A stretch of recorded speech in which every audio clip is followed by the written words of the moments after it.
His cleansing effect is not nearly potent enough. At most, it might suppress the curse, but a little. So, what's that contraption there?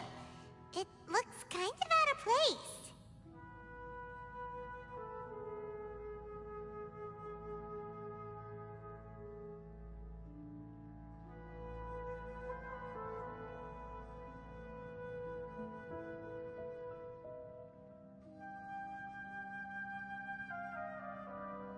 Frankly, I have never seen a device of this design before either. It is not unreasonable to suspect that it could belong to the Abyss Order. But what could they be planning to do here?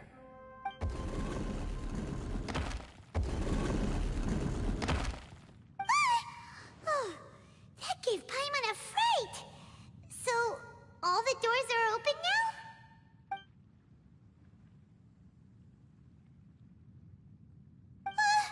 Halfdan's back again! Halfdan, do you have something to say to me?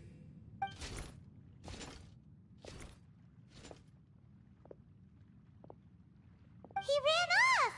But he didn't disappear like last time. He's indicating that we should follow him. Are you coming? True. So,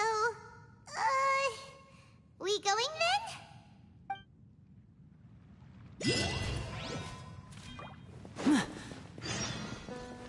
Halfdan jumped down over there! Let's follow him!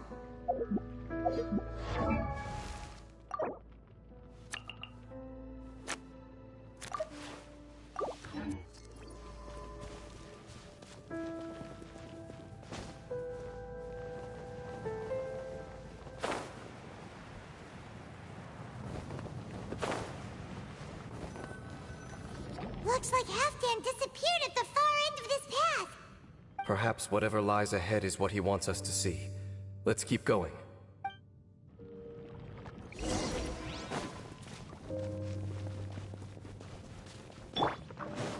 Let's roll!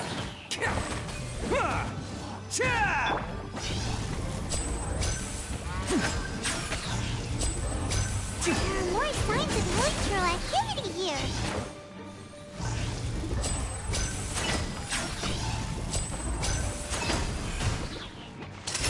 Let's get this show on the road!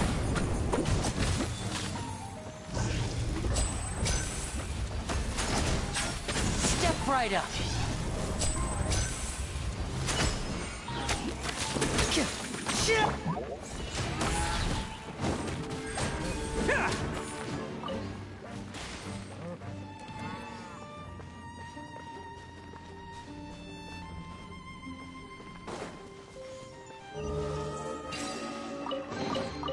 Hello, free money. Goodbye, working for a living. Is that way into the Hilly Trail camp? Let's go see. Stay put!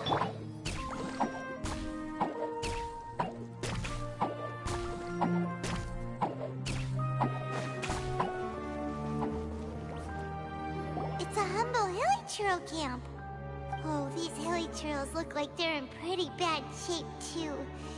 Some of them look like they've already taken their final breath. Is this what Halfdan wanted to show us? Whether it is or not, everything here is worth investigating in detail. Inspect the area. Leave no stone unturned.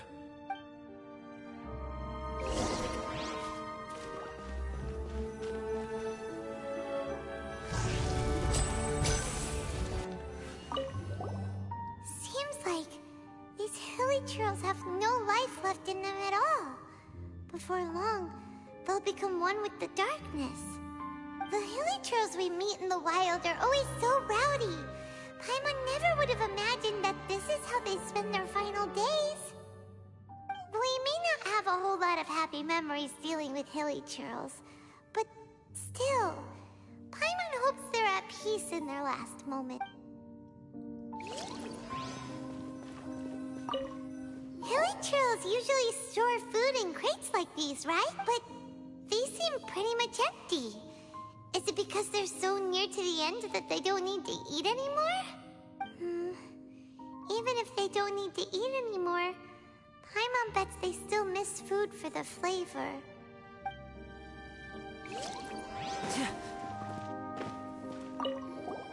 There's even a bonfire here. Wait, but wasn't Dane...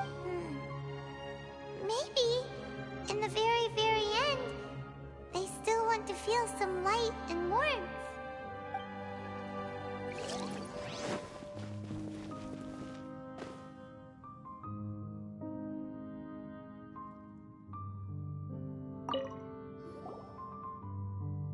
How did that flower get this far underground? Did someone bring it in memory of the deceased Hilichurls? Hey, now that you mention it, Paimon thinks it looks kind of familiar too. It is the national flower of Khaenri'ah, the Intivat. It once bloomed all over the nation. It would only last 2 weeks before wilting. But if you were to pluck one and take it out of Khaenri'ah, the petals would stop growing and turn hard. Only when it finally returned to its home soil would the petals grow soft once more, and finally turn to dust. So the Intivat is a symbol for a wanderer far from home, signifying the tenderness of the homeland.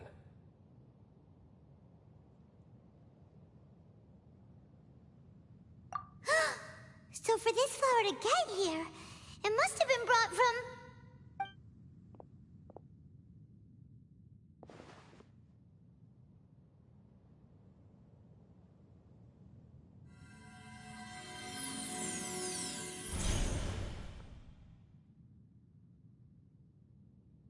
Your Highness, so the proposal finally has your blessing? In focusing single-mindedly on confronting the heavenly principles, we neglected our original mission, the revival of the homeland. I should not have been so indecisive. The device is almost ready. We await your command. What are the chances of succeeding? Theoretically speaking, approximately... Forget it. Even a 1% chance is enough. For too long have we dwelt in the abyss. Surely they would rather return to the natural cycle of life and death as soon as possible than continue to exist as they are, without a shred of dignity. They cannot be made to continue paying the price for those so-called sins. The Order is most fortunate to be graced with your decision.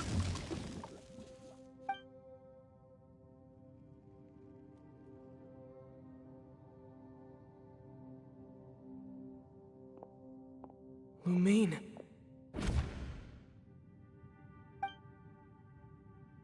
You saw something, didn't you? Can you tell me what it was? Yeah, you zoned out for quite a while there.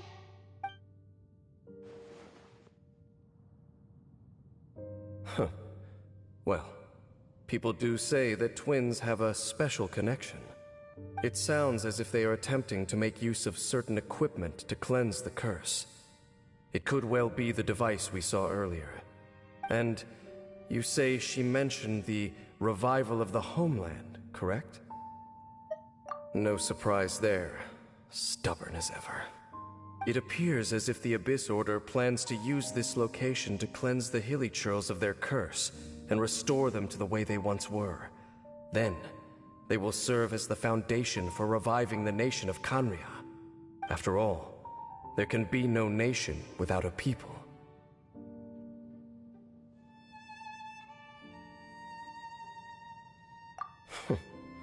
It is the height of foolishness.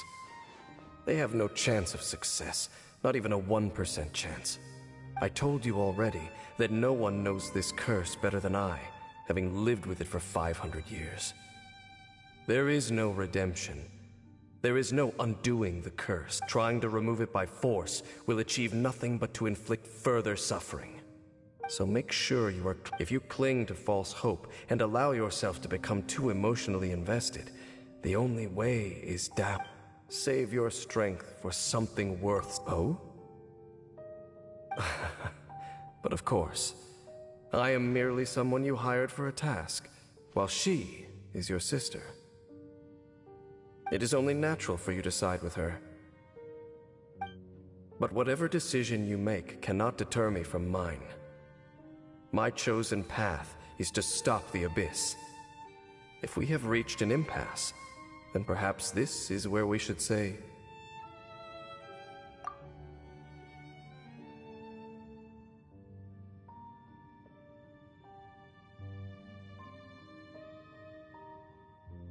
I see.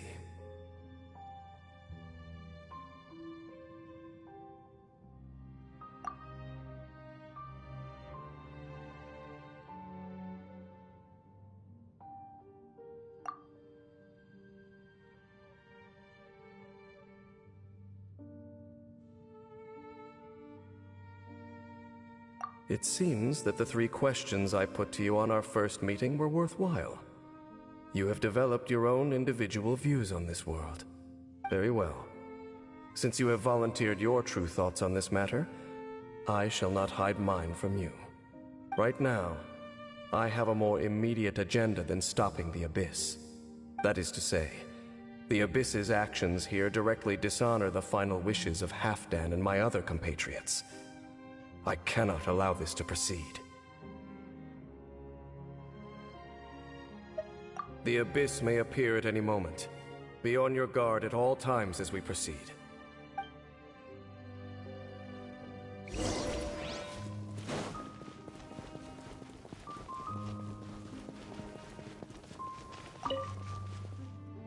We can see the Upside Down City from here, too. Wait, watch out! What's going on? Is that light coming from the room in the center? It's too bright! The mutation is continuing. Has the Abyss made its move already? Benshingb, I see your incessant meddling continues, and that you have once again joined forces with our Highness's kin. Regrettably, I was not in time to control your exit from the network, and it sent you here of all places. This was a catastrophic error. I am surprised that you dare to face me. You ran like a coward last time. Our Highness's will must be done. All interferences must be removed, whatever the price to pay.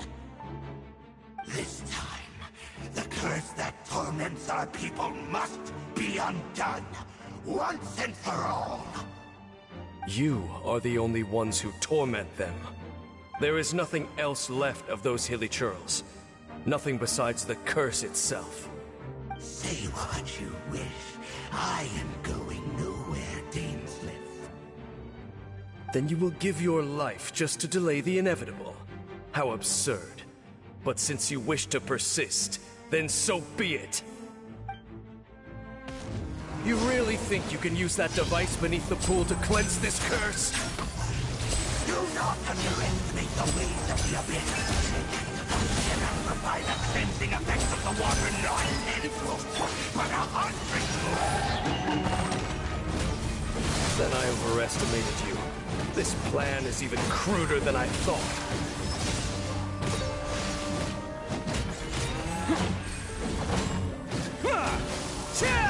Abyss, grant me new life.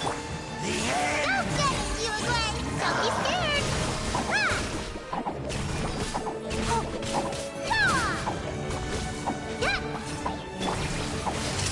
Here comes the finale.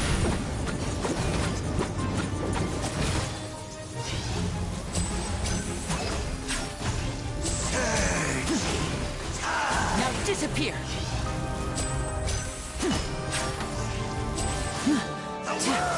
You play! Yep. Bombs away! The end is nigh.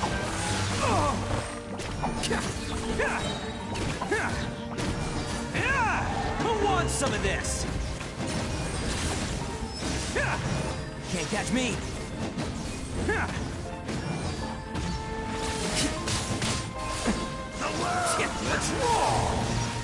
The world will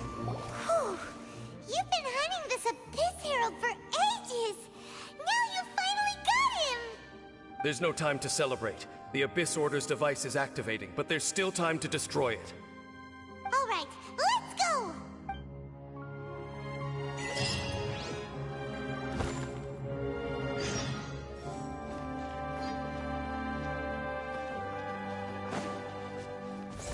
Bam! Oh, I'm on a roll. Woohoo!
All right, new toys for the boys.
Look, the amplification device.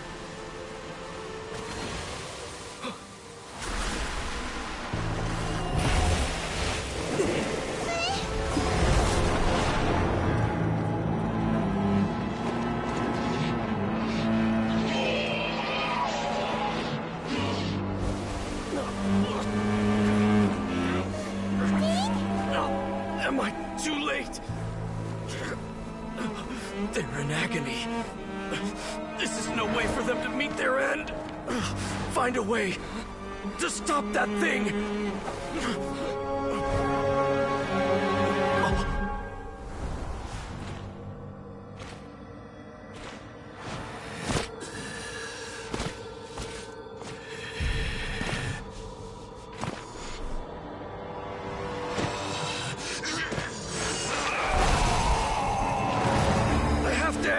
Don't do it!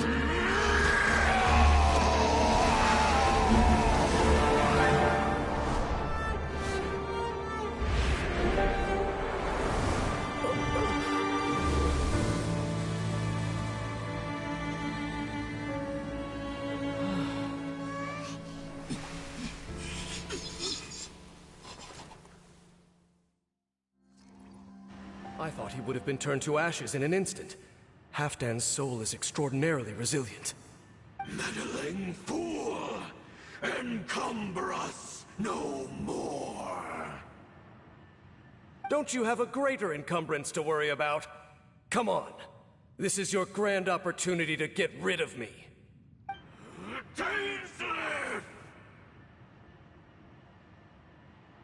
Take him out and deactivate the device. The Abyss has come. Peace Don't be be scared. with you.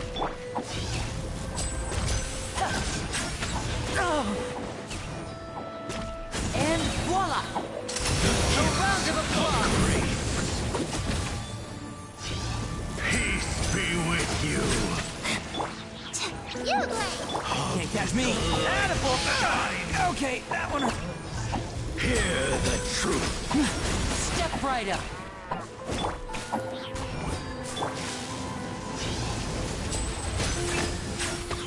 Abyssal light shines. Peace be with you. The gift of grace. Here And voila! Here comes the finale. peace be with you. Abyssal light shines. The gift of grace. Hear the truth. Stay put! Abyssal light shines. The gift of grace. In the name of the truth. Can't catch me. The power of revelation. Attaboy. Cha! Hear ye the words of joy. Grace be upon you.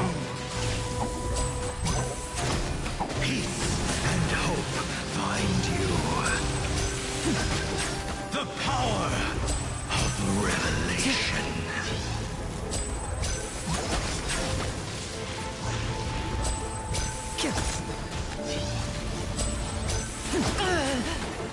Step right up.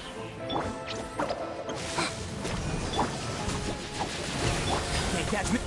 Bam! And hope. It's showtime!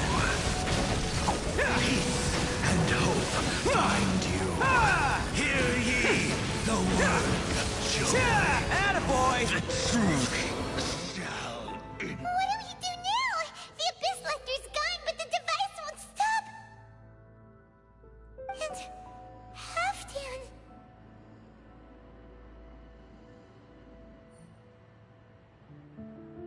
No!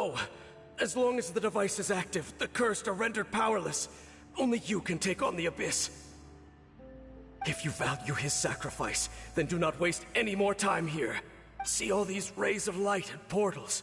They must have installed several of these energy devices in various locations. Find them, quickly! So, we have to... go through these Abyss portals? Hey! Wait for Paimon!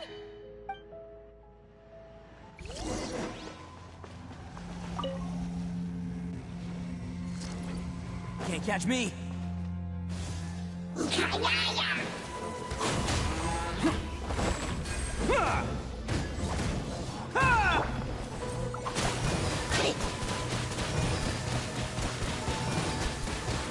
Water jet!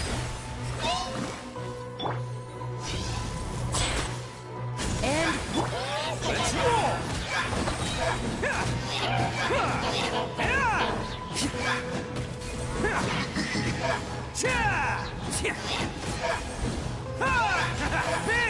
Bam! Oh, coming through!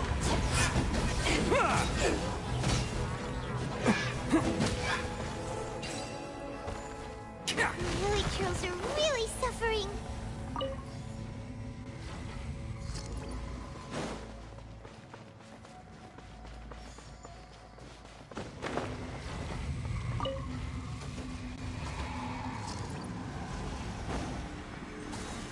Ready,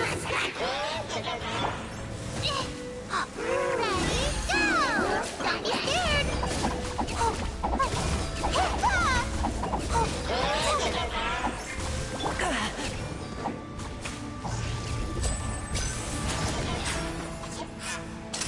let's get this show on the road. Step right up. Let's roll!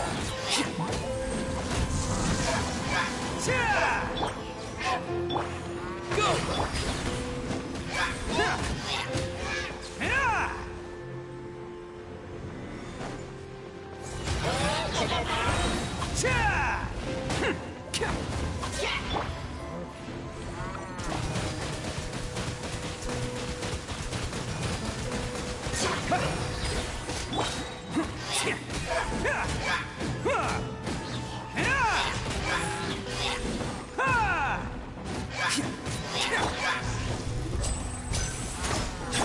Quick! Destroy the devices and put an end to the Hilichurls!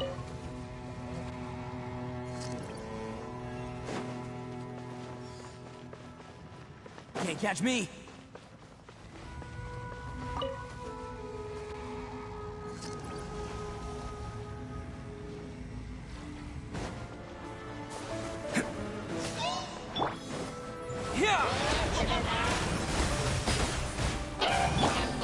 Now disappear! A round of applause!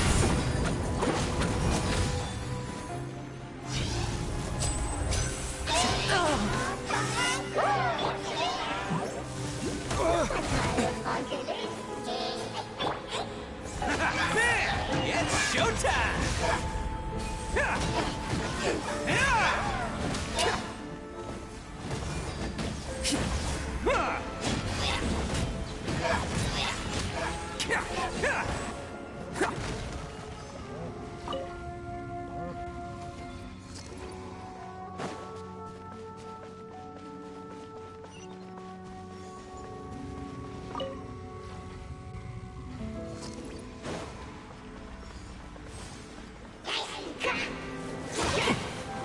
Attaboy!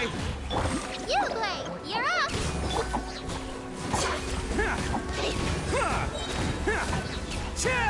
Oh, coming through!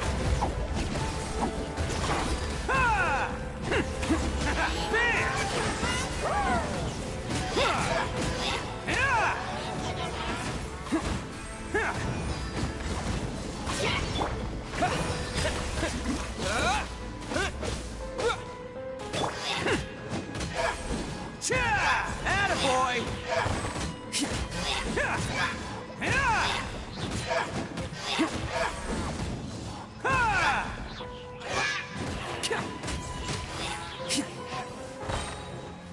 Okay, it's gone dark all around now. Shall we head back to the room in the center?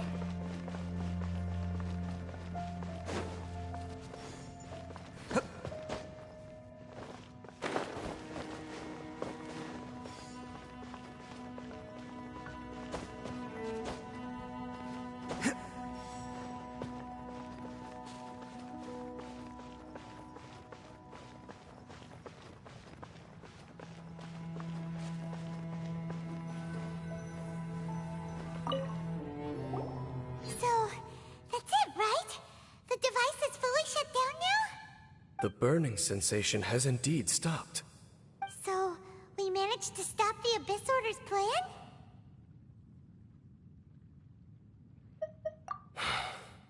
Let me check. Dane must be really upset. Of all the ways to be reunited with one of his former comrades after so long. Let's go.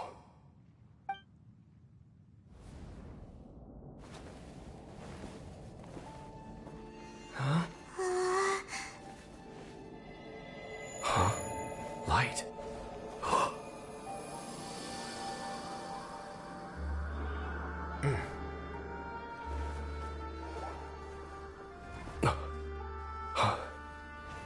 Apologies, Captain Dainsleif, Twilight Sword. Back then, I failed you, and failed to protect our people. No. For 500 years, you have faithfully done your duty. To this day, I am proud of you all.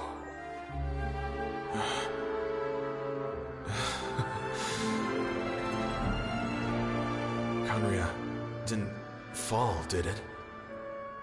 Since you're still here. Correct.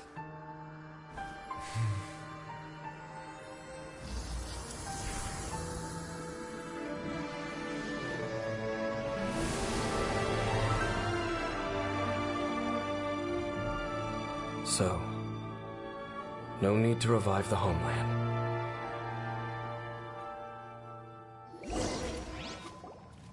That was Halfdan's soul.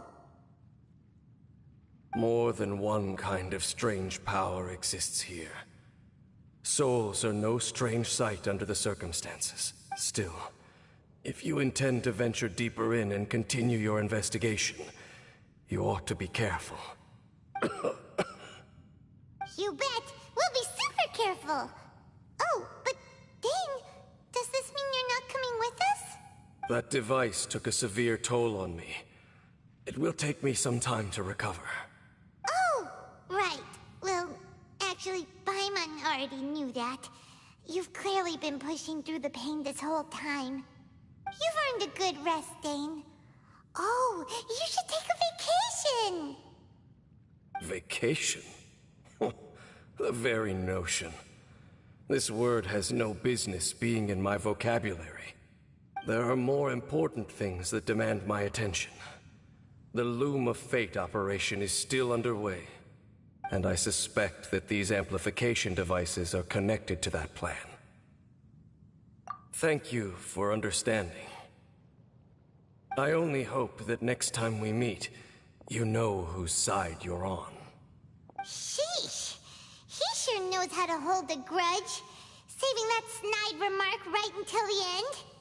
Well, shame that we didn't get to see your sister again. But at least we learned some useful info, huh? As long as you keep pressing on with your journey, you guys will definitely meet again. And everything will be back to normal. Right? Oh, Paimon almost forgot. The real reason we came here was to investigate what was going on with the Hillichurls, wasn't it? We've probably seen enough to report back to the miner now.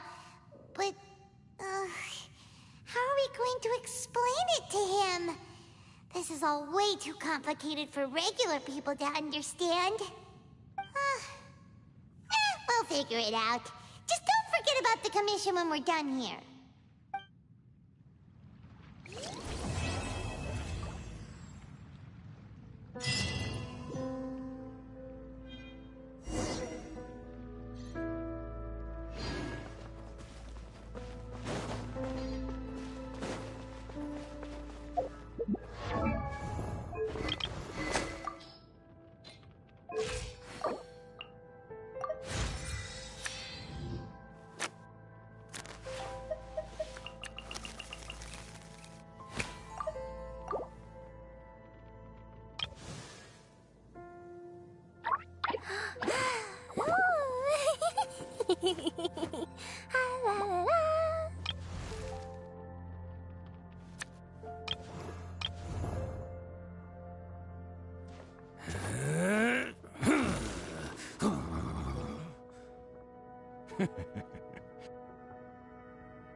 made it to Sumeru, our next objective should be to head to Sumeru City and find him. And speaking of Lesser Lord Kusanali, even though we haven't heard too much about her, she doesn't, but even so, people call Sumeru the Nation of Wisdom, but, Paimon doesn't know the way to Sumeru City.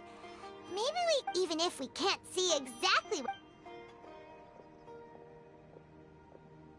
Wait a second! Look! There's someone up ahead! Perfect timing! Now we can just ask for directions rather than walk. Hey there! We're not from around here and seem to have... Huh? Did they not hear Paimon? Hey! You over there! Could you give us some directions? Huh? What's going on here? There's no way she could have missed that. Oh, wait! Well, even when we get the chance, we'll just...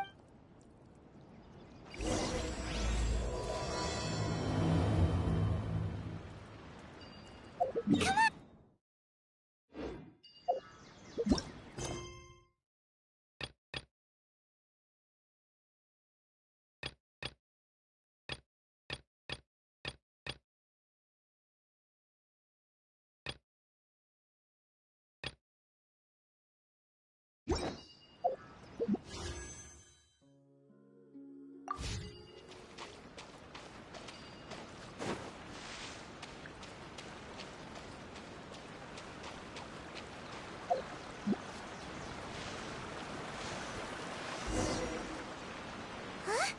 She just walked near that small waterfall and then... Paimon thought this cave would lead to a village or something. But look, she's sitting over there. What should we do? All right then. It's not like we have anyone else we can ask. Oh. It's coming from that sensor over there. This is definitely not your typical place to call home, but... Huh? What's the matter?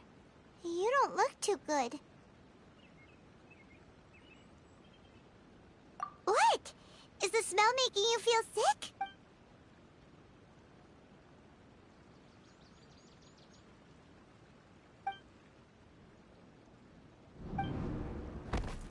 What's happening? Traveler? This is no time for a nap. Oh, come on.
Yes, you can relax. Believe me, Master is extremely knowledgeable.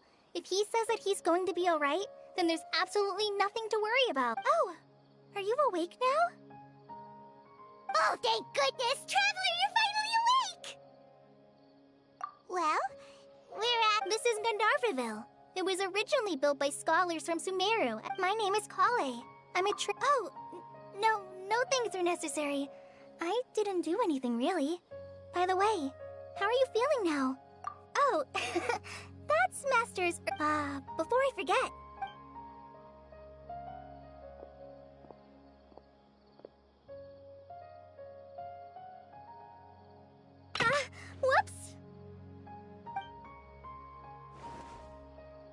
Kale, what's the matter? Were you trying to retrieve the medicine? As I've already told you, you must be careful with these. I'll get it for you once I am finished here. Sorry, Master. Now, the guide to Avidia Forest's edible fungi is clearly posted on our bulletin board, but if Farbode forgets which mushrooms to avoid one more time, I'll have no choice but to leave the guide somewhere a little more visible. Like right smack on his forehead so others can remind him to be careful. Right? This is the second time he's come down with food poisoning this month. I'll be sure to give him a good talking to. Yes, please do. If, on the off chance, Farbode simply enjoys having little imaginary fairies dance before his eyes, then we'll just let him be. But the next time he requires any of our medicine, be sure to charge him accordingly.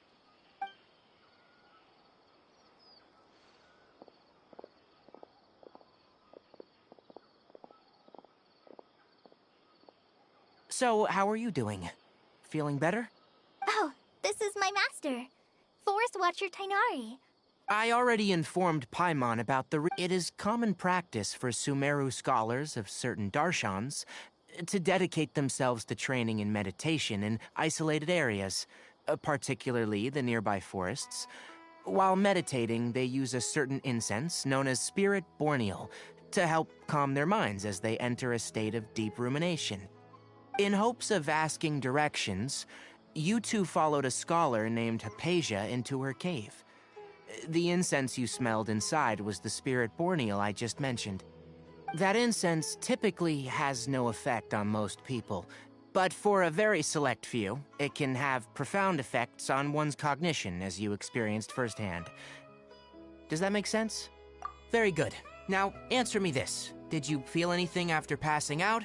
Say, any out-of-body experiences, or did you see anything while unconscious?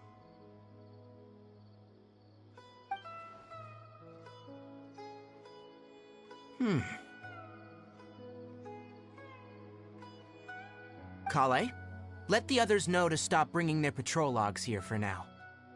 Huh? Why? Because these two will be staying here for the next few days. They can have my room and I'll bunk with Amir. Now get a move on and be sure to do as I've said. Yes, Master Tainari.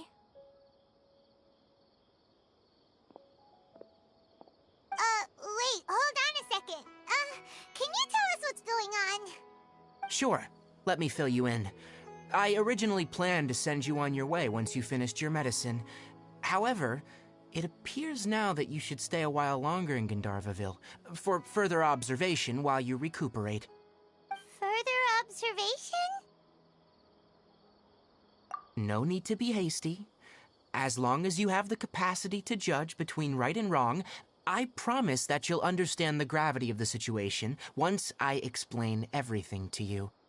Based on what you saw after smelling the incense and losing consciousness, we can conclude that you experienced a powerful hallucination, which suggests your mental state is not in the best of shape.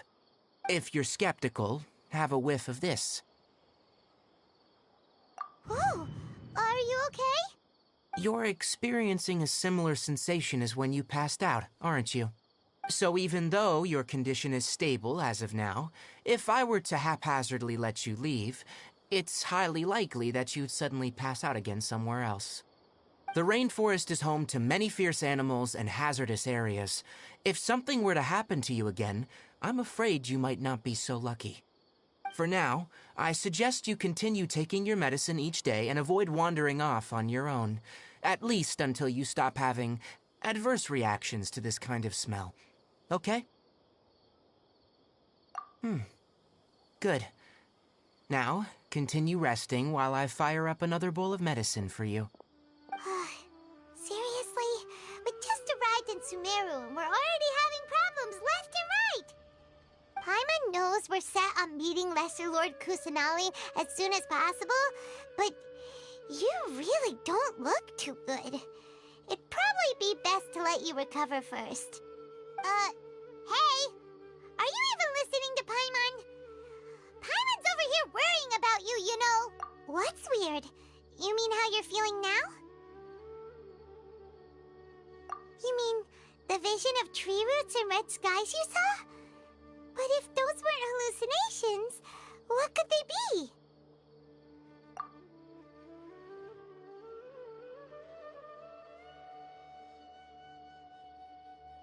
Well, considering how unique you are, Paimon trusts your judgment here. But why didn't you say anything about it to Tighnari? If he misjudged your condition, then there's a chance you could get worse, right? Huh? You mean that Tighnari already knows that what you saw weren't hallucinations? But if that's the case, why would he try to hide that from us? Oh, Paimon gets it now. That explains why you were so quiet earlier. Well, that settles it then. We'll stay here to rest up and figure out what's going on with your hallucinations. But it seems like asking Tighnari might not be an option anymore. What do you think we should do? Good idea. Kale's pretty friendly. We can ask her tomorrow about what she knows regarding the Dendro Archon and customs in Sumeru.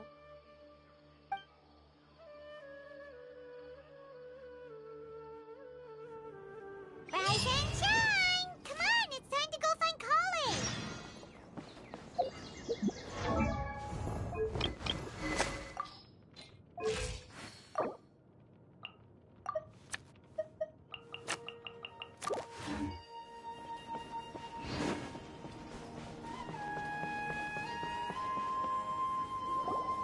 All right, next let's see your right hand. Not bad. But please remember that you still need to be careful, understand? Yes, I will.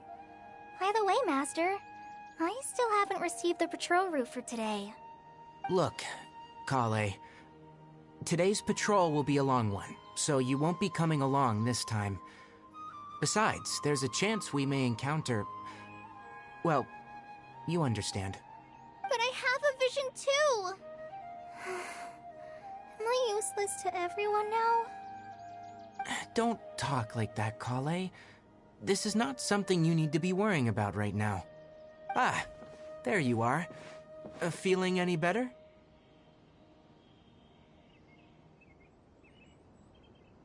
Yeah! Since we'll be staying here for now, we thought we might as well try lending a hand around here. Seems you're not the type to sit back and take it easy for a while, huh? In that case, perhaps Kale could take you two for a patrol south of Gandharvaville for the day. And if you're feeling up to it, you can be responsible for cleaning the Statue of the Seven. Tighnari, we're ready to head out. Got it! I'll be right there! All right, we'll be heading into the forest now. I'll leave any further details to Kale. Yes, you can count on me. So, Kale, what exactly are we going to be doing today? Tighnari mentioned cleaning the statue just now, but, that doesn't really sound like the job for a ranger. Well, a forest ranger's responsibilities can be pretty diverse. They handle a variety of tasks, like checking the condition of outlying roads, maintaining forest facilities, ensuring fire prevention standards are met, and providing assistance to travelers and locals.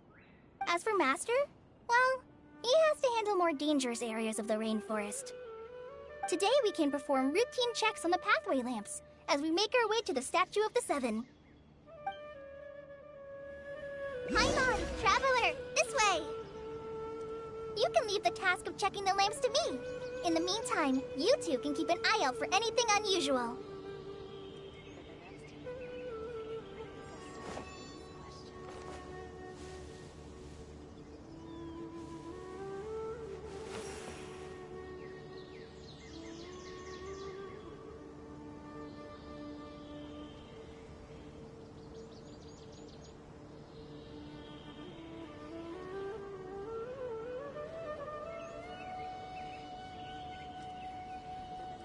Arataki numero uno ito here in the flesh. Ha ha!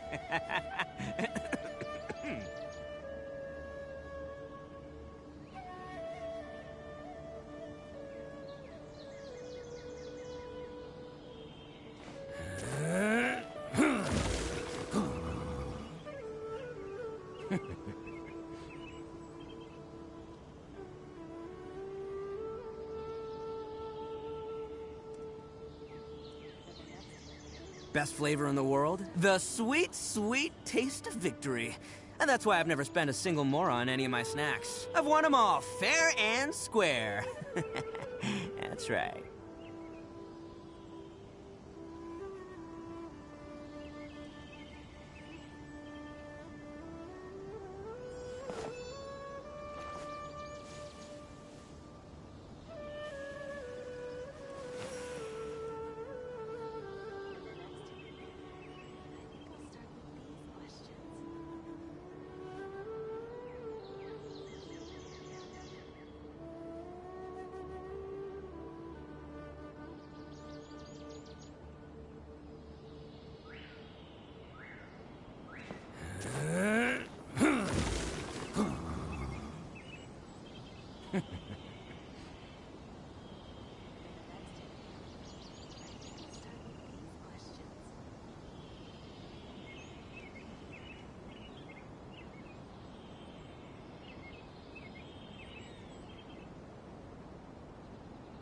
Arataki numero uno ito here in the flesh. Ha ha!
Nothing wrong with these two lamps. Let's move to the next ones.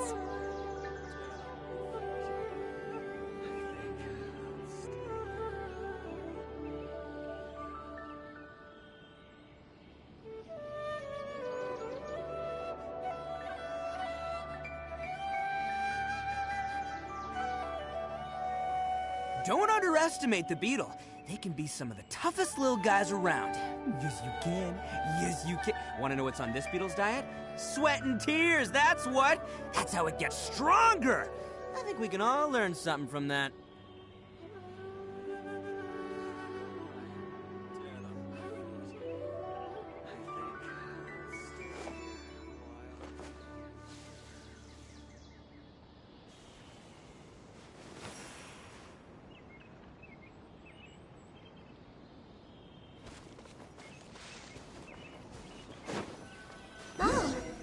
Seems to be getting a little wobbly. Let me... No problems with this lamp. Good.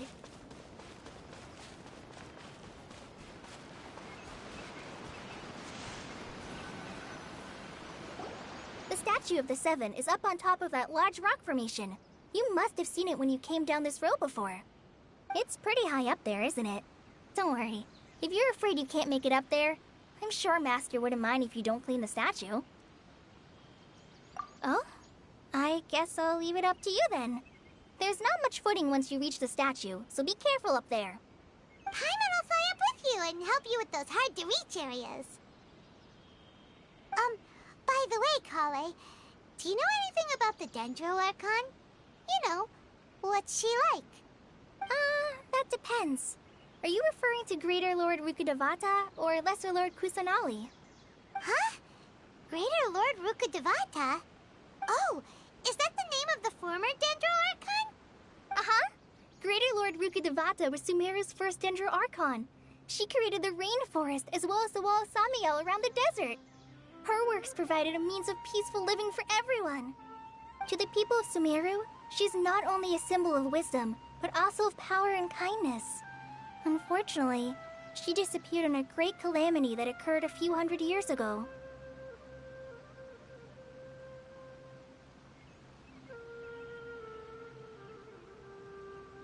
According to what Masters told me, the sages later found the newly born Dendro Archon and whisked her back to Sumeru. To celebrate the reinstatement of their lost deity, the sages dubbed her Lesser Lord Kusanali and let her reside in the sanctuary of Sarastana. Uh-huh. Then what happened? Well, and then... I'm not too sure what happened, to be honest. Huh? You're not too sure? But aren't you from Sumeru? Yeah, I'm from Sumeru. But... Maybe it's difficult to discuss this topic with strangers. If that's the case, then don't worry, we understand. No, it's not that. I'm not trying to hide something from you. Besides, I don't consider you two strangers. Because you two know Amber, right? Wait, Amber? You mean...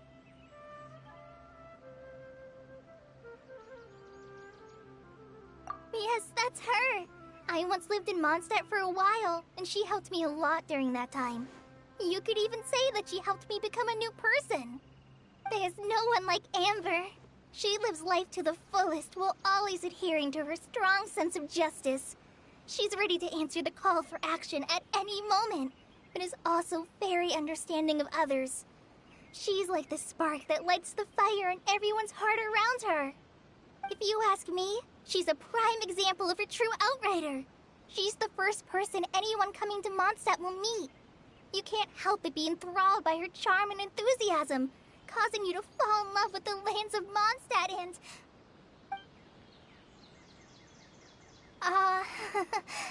sorry.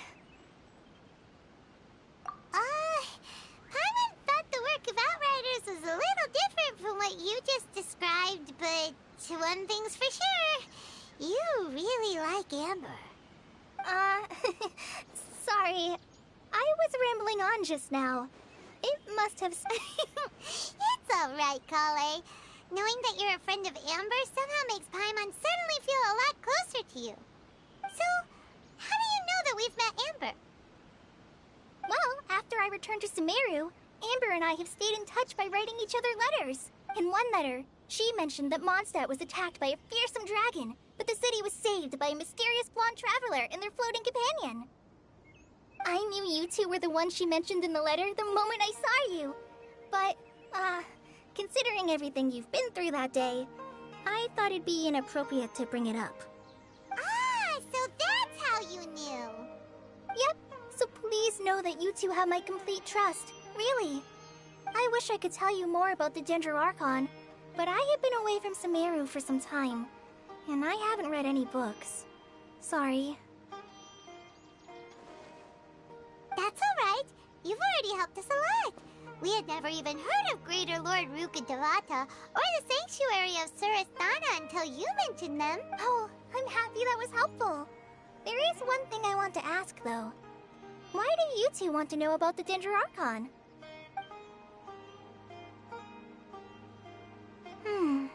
So that's why you're here.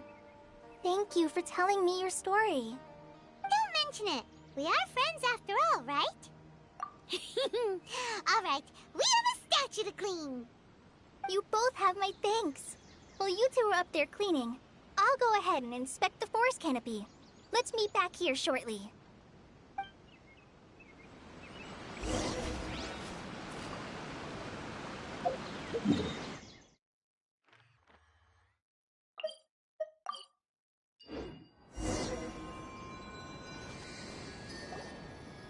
Huh. Now that Paimon looks at it, the deity that's carved on the statue is kinda small. Do you think she's supposed to be Greater Lord Rukkhadevata or Lesser Lord Kusanali? You might be right. The statue does look kinda old. Well, anyway, we'll have to figure that out later. Let's get started on cleaning the statue. Paimon will fly up and take care of the top, and you clean everything below.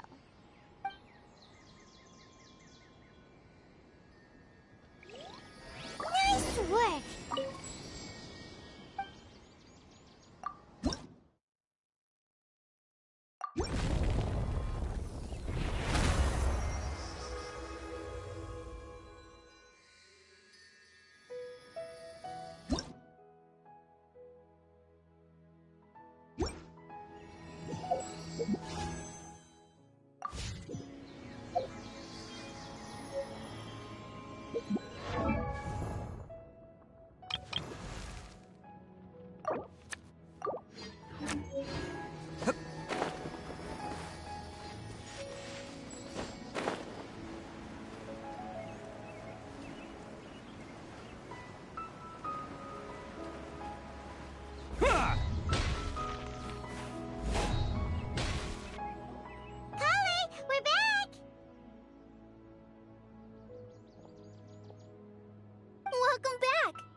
Be tired after all that climbing.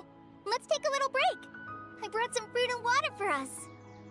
Yay! Food! What kind? Hey! Don't be a party pooper. It's not like Kale is a stranger or anything. Besides, the best way to compliment a chef is to show passion for their food. Xiangling taught Paimon that. I prepared a nice portable dish that forest rangers like to eat called pita pockets. I hope you'll like them. Whoops!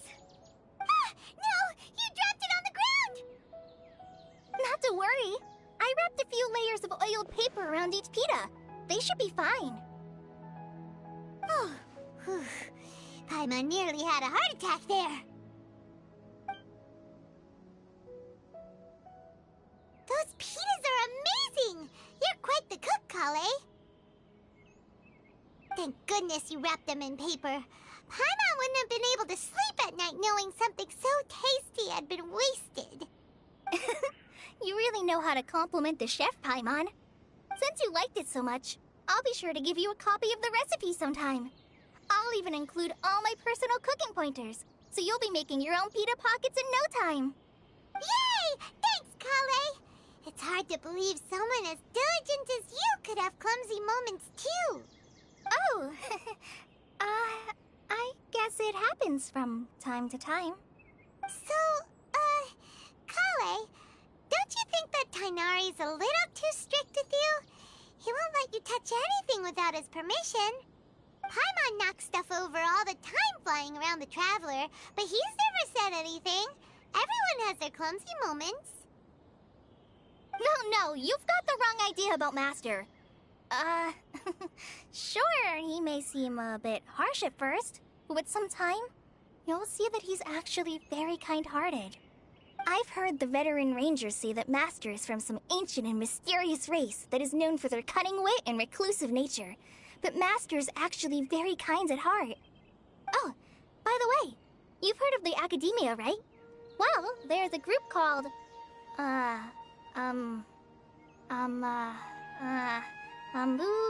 something? Well, anyway, because Master does a lot of research on plants, sages from the Academia have written him many times, inviting him to take up an official position there. But Master declines their offers every time, saying, Sumeru City is too noisy. It'd be bad for my ears.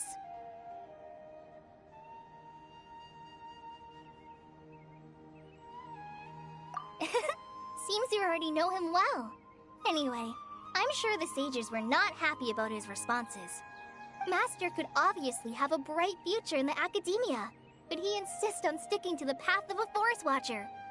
Every day he helps the locals of the forest and passes on his extensive knowledge to trainees like me. In fact, Master's the one who taught me how to— Really? Paimon would have never guessed that. Oh, speaking of Tighnari, he was the one who took care of you after finding you passed out yesterday. He even carried you all the way here. Paimon's still kinda upset, though. He kept scolding Paimon the entire way here.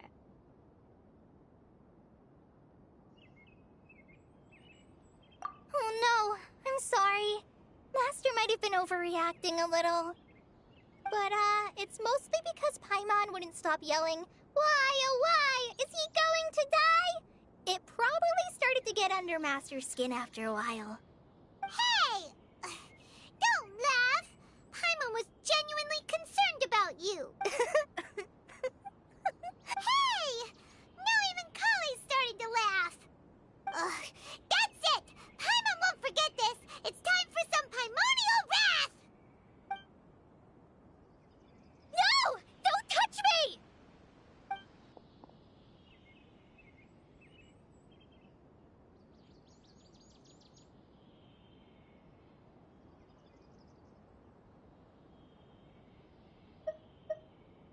Oh, sorry, Kale. Paimon didn't mean to scare you. No, I just... I didn't mean that. Kale, are you okay? What's the matter? No, I'm fine. I'm sorry. I must have startled you both reacting like that. Oh, well, it's getting late now. Let's hurry back to Gandharvaville. I think Master and the others should be back by now, too. Huh? What was up with Kale just now? And why is she in such a hurry all of a sudden? Look, she's practically running back. Paimon can't even see her now.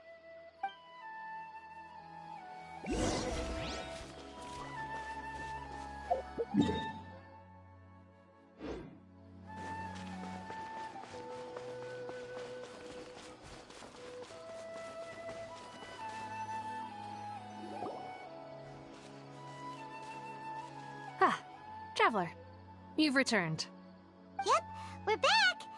Have you seen Kale by any chance? Oh, Kale? Yes, I saw her go into her room just a moment ago. Oh, okay. Guess we'll just have to wait and talk to her tomorrow then.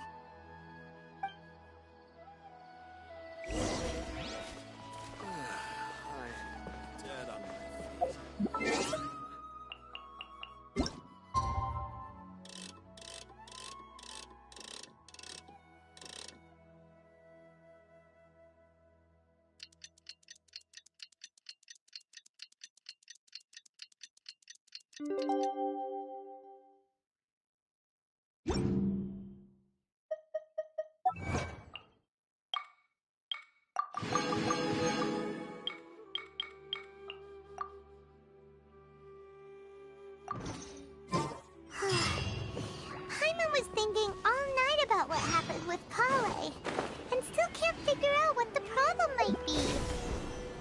Maybe she's in a better... Ah, it's you two. I was just about to go look for you. Huh? Tighnari? What are you doing here? Where's Kale? I came to check on Kale's condition. To put it simply, she's not well. You mean she's sick? How could she be... Oh, wait a minute. Could it be because of what Paimon did yesterday?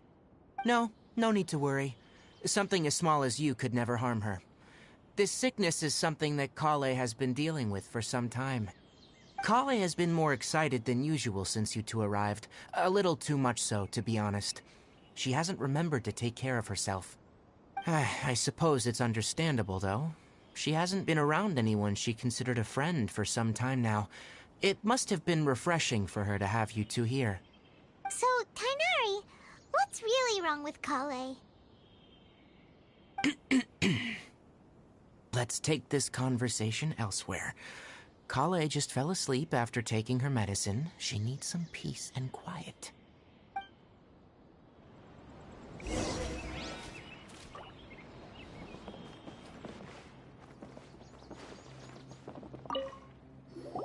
Shh! Kale's asleep. Let's come back once she's feeling better. Bam!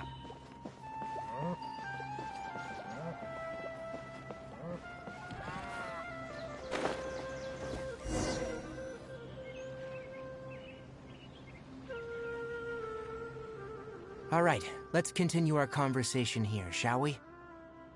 To be honest, I hadn't realized you're that honorary knight from Mondstadt until Kale told me just now. I've also heard all about your deeds in Liyue and Inazuma. So just to clarify, what I'm about to tell you about Kale is not because of who you are or your past feats. Instead, I am going to tell you because, well, because Kale asked me to. And honestly speaking, I was against Kale revealing her past to you. But she insisted, saying you two treated her with sincerity and as a friend. So now she wishes to reciprocate the gesture. So, Tighnari, what exactly is wrong with Kale? You said this is something she's been dealing with for some time. Just how serious is it? Right. Ever since she was a child, she's been afflicted with a disease called Elazar. Elazar? Yes. It's a disease unique to the lands of Sumeru. It is characterized by dark and hardened scales that form on the body. At first, the afflicted may only feel mild numbness on affected areas of the skin. However, as the disease progresses, one may begin feeling fatigued and even experience peripheral paresthesia. In its final stages, the disease strips a person of the ability to control their own body, and they effectively become completely immobile. That sounds terrifying. Wait, hold on. So when Kale seemed to be acting a little clumsy earlier, it was because... Correct. That would be the effects of Elazar, which is precisely why I do not want her carrying or holding anything, lest she ends up hurting herself.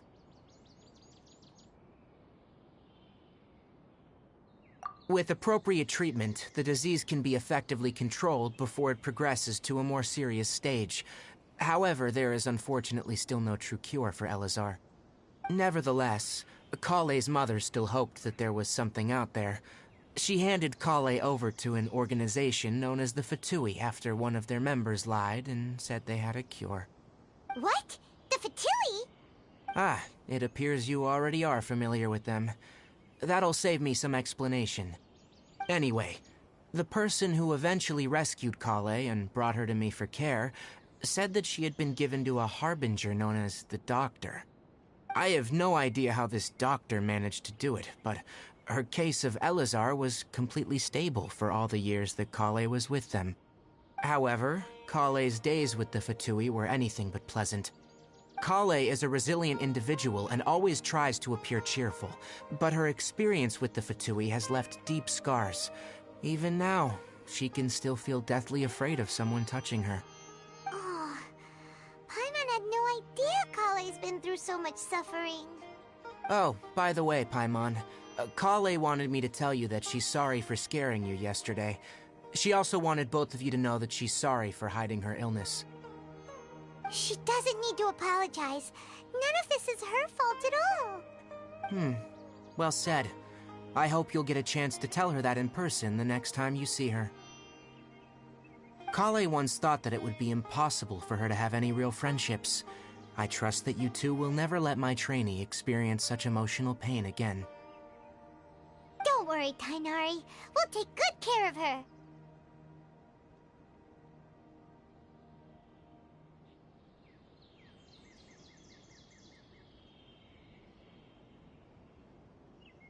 Well, it's not too serious at this point. She overexerted herself the last couple of days, which is what led her to break down this time. As long as she has taken her medicine and gets plenty of rest, she should get better. Though I must admit that Kale's condition was much more stable when she first arrived here in Gandharvaville. She was interested in the work of the forest rangers the moment she saw us. I could see that she was serious about learning, so I felt compelled to ask her to join us. Her stamina has gotten much worse recently. Though a moderate amount of physical exercise is always necessary, I'm afraid the long-distance patrols are a little too much for her now. All right, now that I've told you about Kale's past, I think I'll head into the rainforest to find some ingredients needed for her medicine. I'll see you two later. Yeah, we'd like to do something to help Kale too. All right, but I must warn you two. The rainforest is a dangerous place, especially for someone who's still recovering, like the Traveler. You must follow closely and listen to every instruction. No problemo. Let's go then. We'll be looking for a plant known as the Nilotpala lotus. It's often used to help... Hey, Tainari? Where exactly?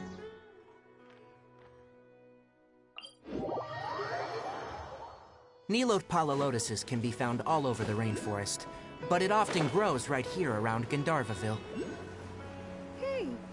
Given the name, it sounds like we should be looking for it in the water. You are correct. The Nilotpala lotus grows in the water. When fully matured, they look like giant blue flowers floating on the water's surface. Quite an attractive species, if you ask me. The large petals are actually the plant's leaves and sepals, which surround a very small flower. You should note that many of the plants found in Sumeru have names that are contrary to their species. Take the Cowpelata, for example. The plant is not a lotus at all, but rather a vine. And then there's the Sumeru. If you could manage, we'll rendezvous here.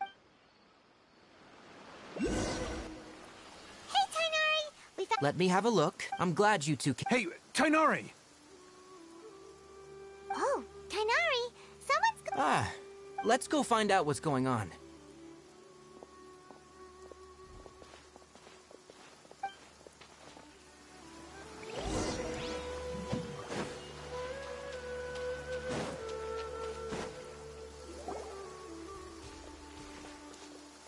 Tainari, thank goodness we found you here. We were just about to head back and find you at Gandharvaville. What's going... We just discovered a wither... The withering is back. Can you tell me... It's up ahead, deep in the river valley. It's appeared in a spot that blocks near... And the radius of the contamination?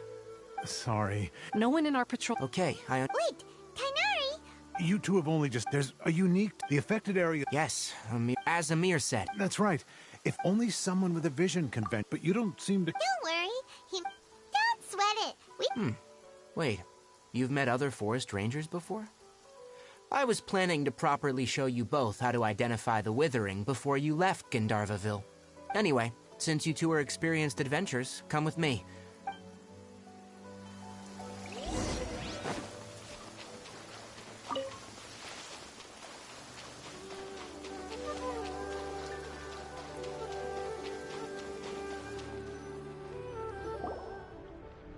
Hey, look!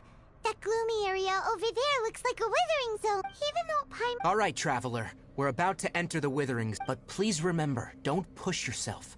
If at any point it becomes... You ready then? Let's go.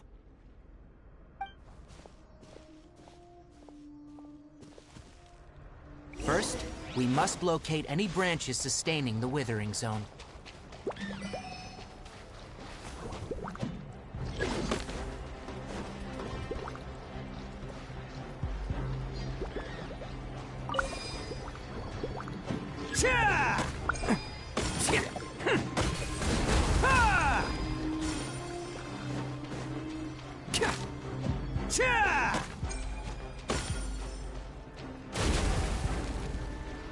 Can't catch me.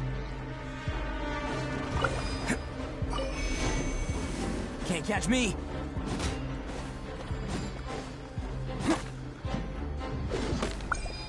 Great work. Now that all the branches have been cleared, we'll need to take care of the tumor.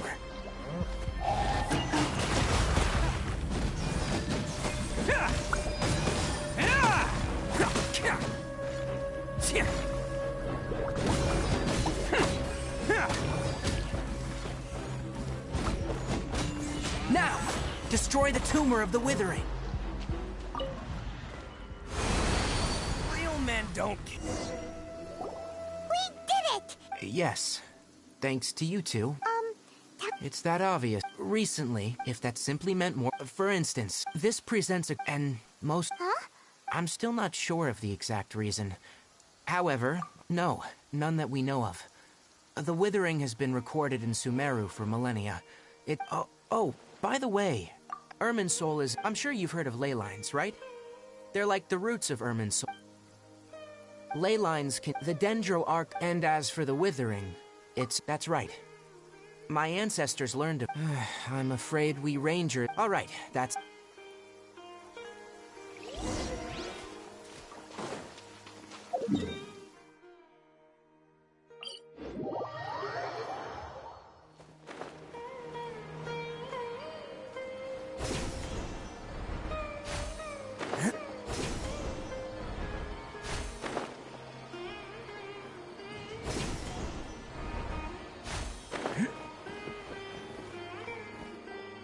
Oh, Tainari, you all made it back. How did it go? The Withering Zone you. Huh? Wait, is that? Oh no, Hypatia!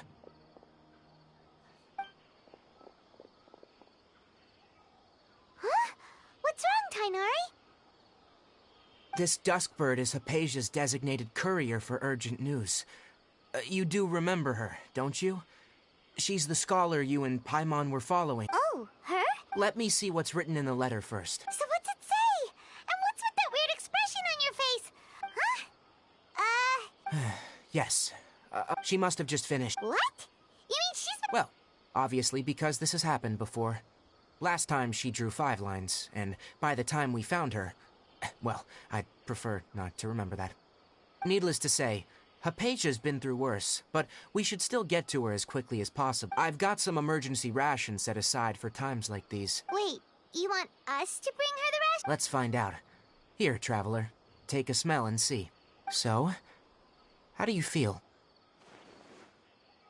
Huh? Really? You're not feeling even a little drowsy? But wait, how'd you know that he'd be okay this time, Tainari? Back when we were clearing the Withering Zone, I observed that he could adeptly manipulate the Dendro element. I knew then that he would be fine.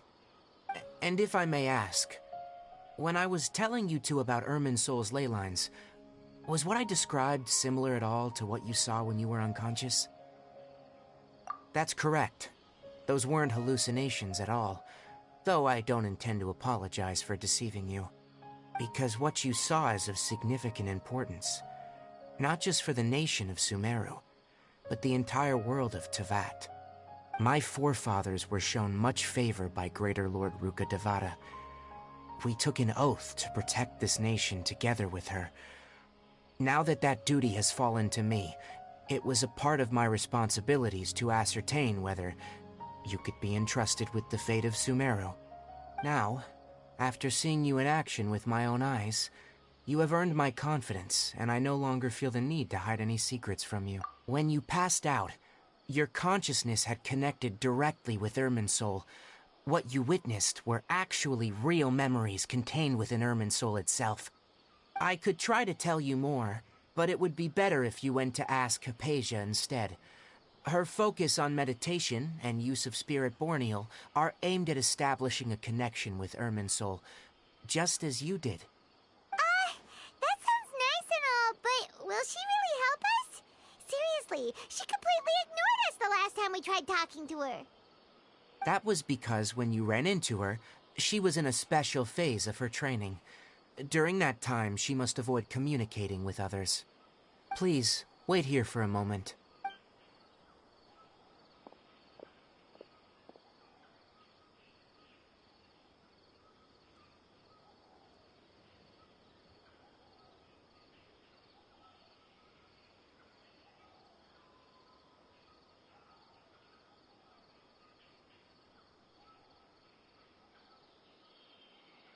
Here, take these. Also, here's a letter that I would like you to give to... No, I should be the one thanking...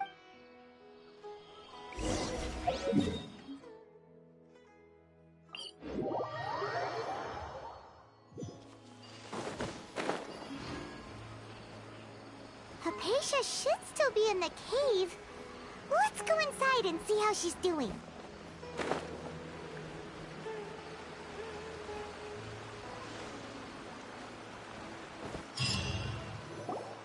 Hello? Maybe she went out to look for some food. Let's try looking around the area.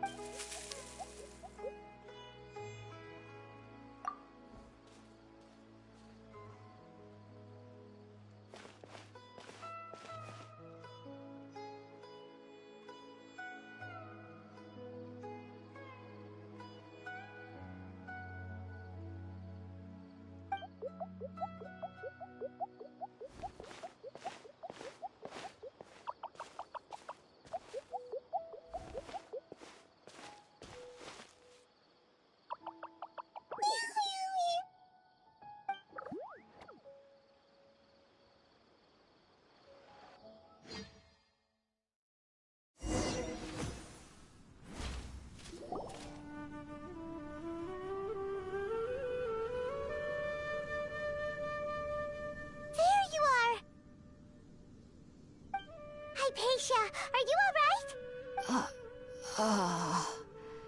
So hungry. Eat. There's no way we can get her to eat in her current condition. Huh? Wait.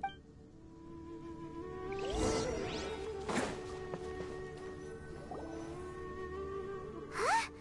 How'd things out here end up looking like this? What happened? And where are we? Really?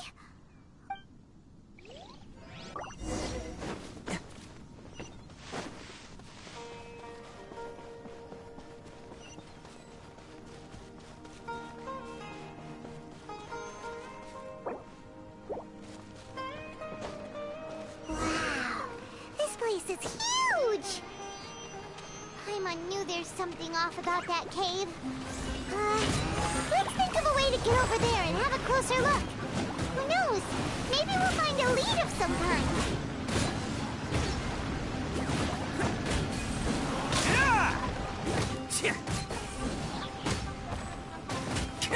Attaboy!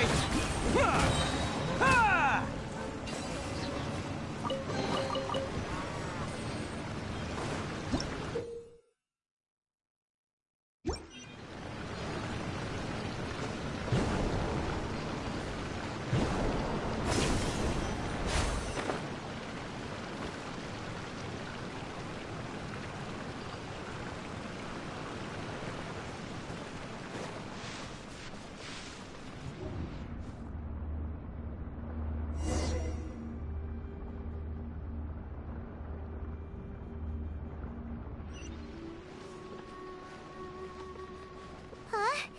What happened just now? Why'd everything around us suddenly change?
Who wants some of this?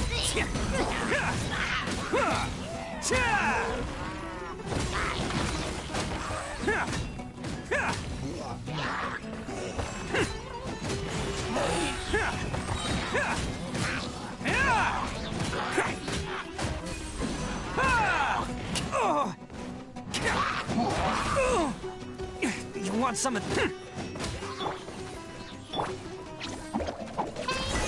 go away!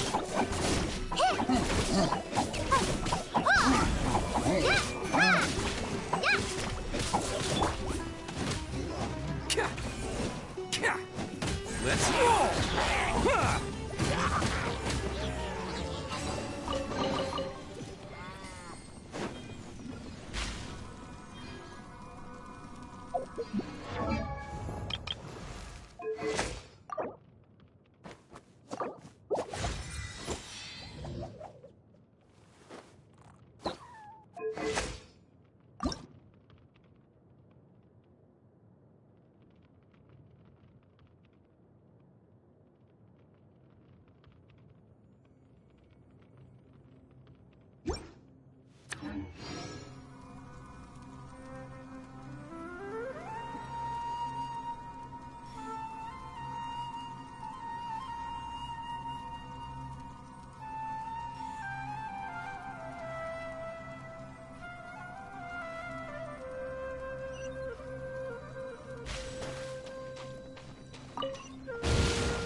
Don't be scared!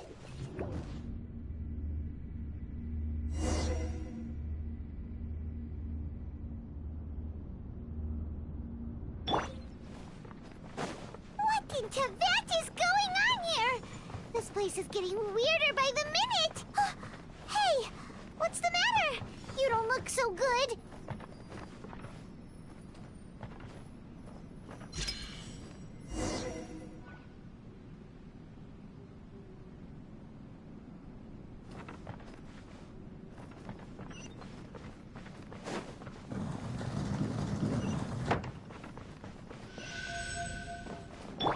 Stay put!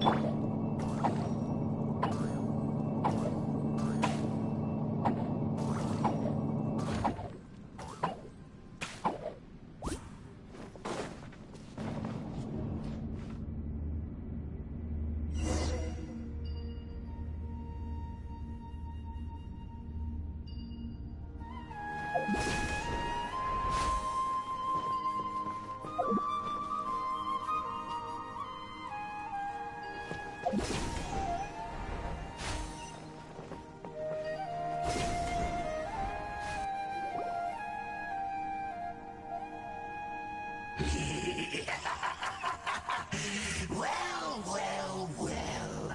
Looks like we meet. The Abyss Herald! What are you planning to... Strange place. Plotting.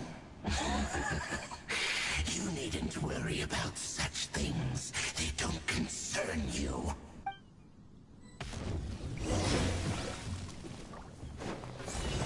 Attaboy!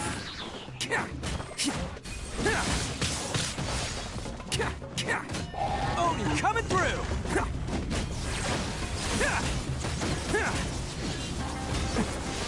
Let's roll!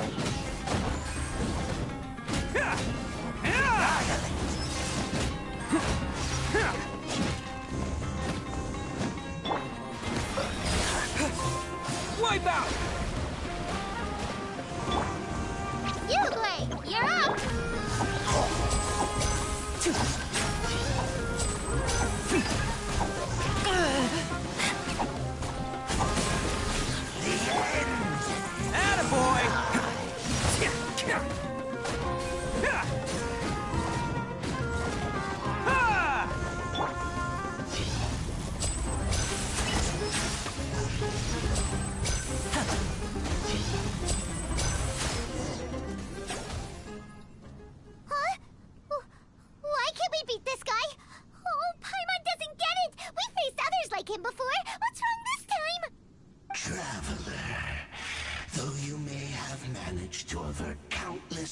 crises before. Your good fortune was bound to end sooner or later. It's time you realize how weak and powerless you really are. Your sister. Oh, pitiful traveler. Are you really so ignorant? Or are you just living in complete denial? Her Highness has long since forsaken you. Your meager existence in her eyes is that of an annoying bug, only to be stepped upon. The bonds of love and family which drive you to find your sibling are utterly gone. Your journey is meaningless. But don't you fret now. Today will be your last. Now die!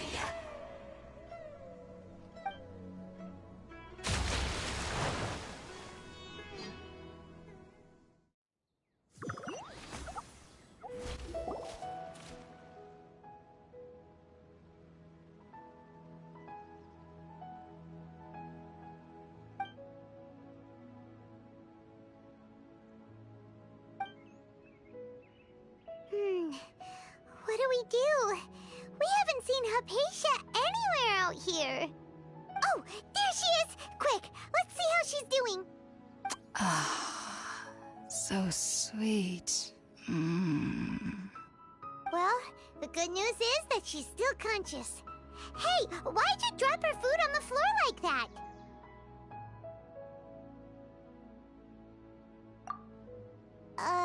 Are you okay? That's really not like you. Anyways, we can talk about this later. We better make sure she's alright first.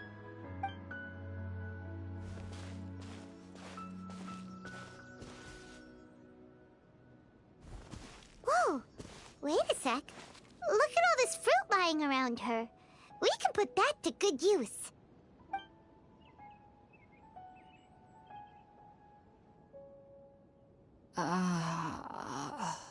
Who is there? Tainari, is that you? Huh?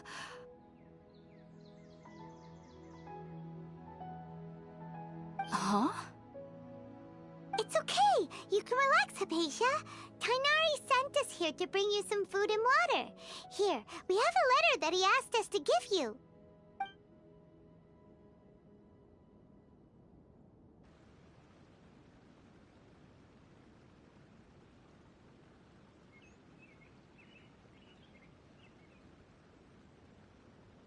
I see. I'm grateful that you came. We were kind of... Oh. I see. Your neighbor? You mean... Oh?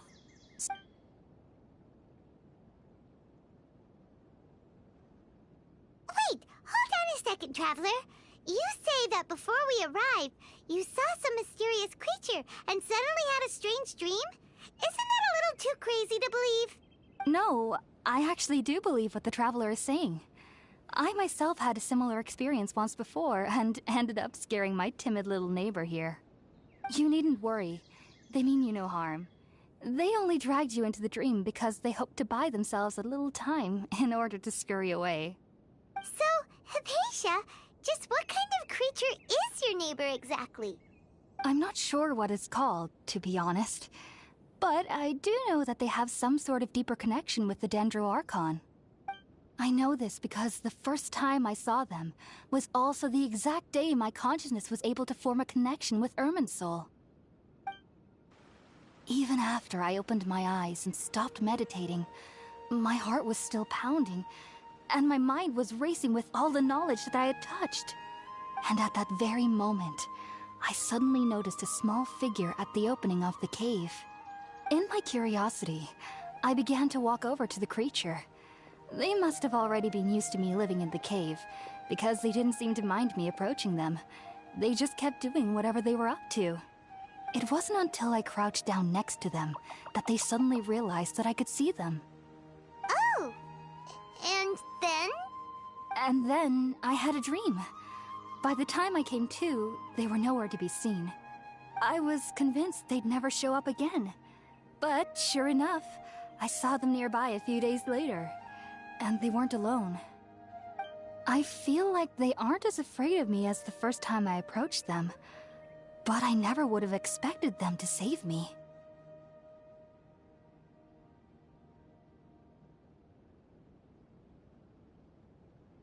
Yes, no doubt about that. By the way, Tighnari mentioned in his letter that you had questions for me regarding Irminsul.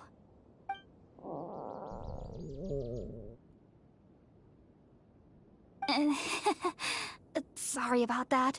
Sounds like just drinking juice still isn't quite enough for my stomach. Well, if somebody hadn't dropped the food earlier...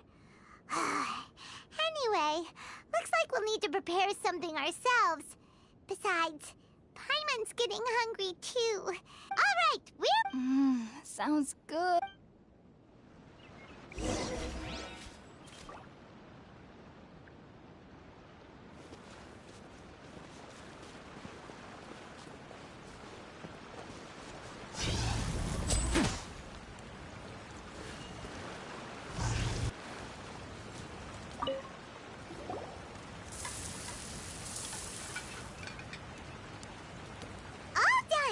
Let's use the empty box. Oh,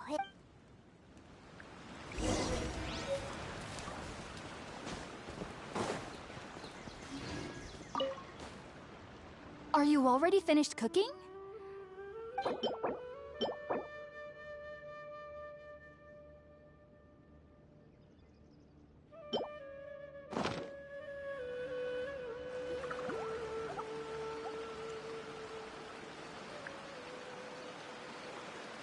Even though everything you mentioned was in Tighnari's letter, it's still hard to believe you were able to connect. It took me nearly... You should know that some... So why does... The ingredients since the root of the dendro are... Naturally. That was primarily taking in... Not to worry. Technically, you... I must admit... Whoa!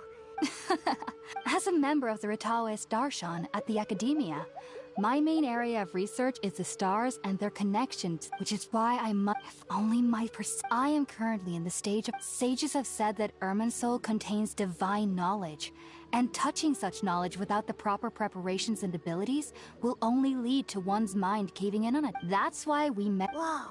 Of course I do. However, I've been feeling bad. I believe that... But what's strangest of all is that they're clearly an envoy of... What's so strange about that? Well, it's strange because... Oh. Is that true? Yes. Well, to an extent. Only children can dream in Sumeru. Adults, however, never do. The sages say that wisdom implies rationality, but that which occurs in dreams is often neither rational nor logical. Yes. If one... The fact that the people of Sumeru... I was born into... I studied hard, but then... It was back then. So... Sorry. If you two are ever in the area again, please... There's no need to be thanking me.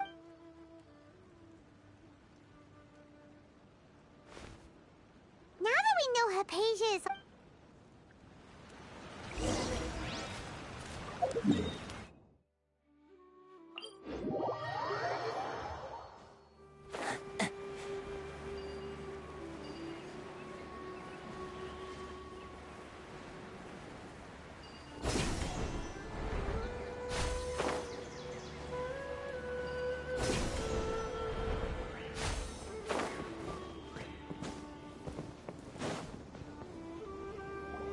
Think about it, Tighnari. Refusing to join is tantamount to... I understand that as Sage Kage... Keep your Sage Kage, I am merely... I see. Tighnari. And what You'll know once. And, do you... If that's the... Tighnari... So be it. Come, Gulam, we're leaving.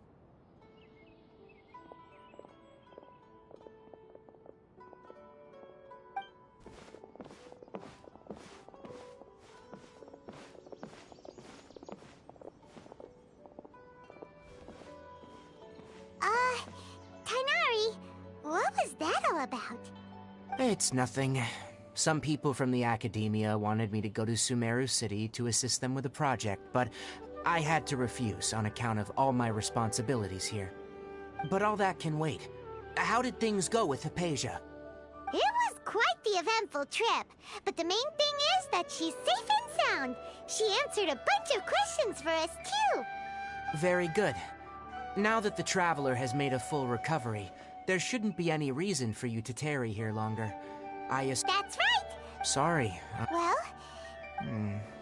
Oh! Also, when... Oh? It's called needless to say... Great! Next up! That's right! Kainari, we have something... Yes, she's doing... She knew you two would be... Thanks, Kainari. Farewell.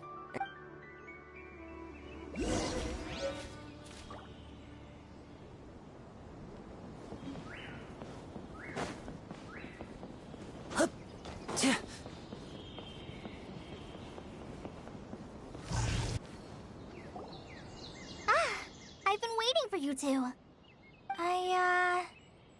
Thanks for waiting here just to see us off, Kale. Don't worry about me, and, I'm sorry. I should have told you both about my condition when we first met. But I guess now I understand that the most important thing is for friends to be genuine. There's no need to apologize, Kale. We should be thanking you. We're probably still gonna worry about your condition, but that's because we're friends and we... Thank you. That means a lot. Before you leave, I have something for you. Oh? What? It's my recipe for pita pockets. Yay! Thanks, Kale. I hope that whenever you eat them, well then. Step right up. Stay put!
Nothing could make me happier than having your trust.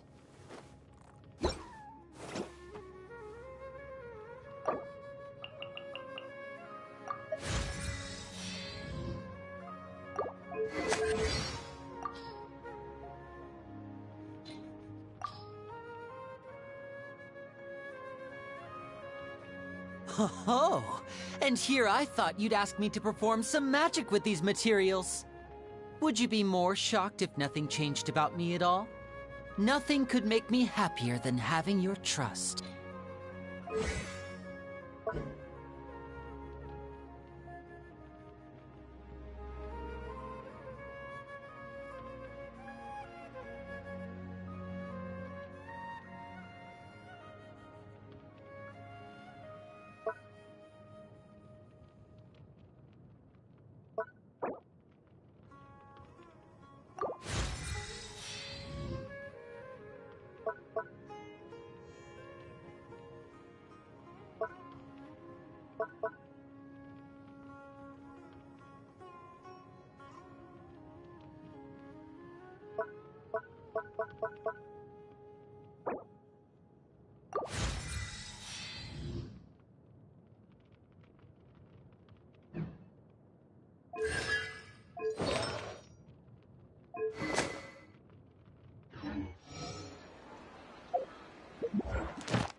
One moment, please, you two. It appears this is your first time visiting Sumeru City.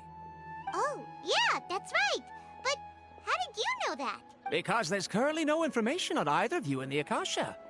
But no need to worry, that won't prevent you from entering the city. In fact, the Academia conveniently provides each traveler to Sumeru City with a device. Perhaps you two have heard of the Akasha before. It's our beloved Greater Lord Rukkhadevata's lasting legacy, a treasure trove of collected knowledge. After centuries of tireless research on the Akasha, the Academia created one of its most ingenious inventions, the Akasha Terminal. As long as you are within Sumeru's borders, you may use an Akasha terminal to connect directly to the Akasha and access any knowledge you need. I should mention that due to technical limitations, the operation of Akasha terminals will be much smoother and more effective in large cities such as Sumeru City and Port Ormos. Oh, so this is the thing that Tighnari was telling us about. It sounds pretty amazing. You two are quite fortunate. Until recently, it was standard practice to only issue Akasha terminals to outlanders who spent an extended amount of time in Sumeru. However, this policy was recently changed, and now all travelers are issued one upon arrival. Here are your Akasha terminals. Please handle them with care. It kinda looks like a leaf. To activate it, simply hold it in your hand and say the following phrase to yourself. May the mighty God bless us with their voice of wisdom. Oh, since this little doodad lets you access knowledge, maybe we can use it to find a way to meet Lesser Lord Kusanali. Let's give it a try. Ahem. May the mighty God bless us with their voice of wisdom.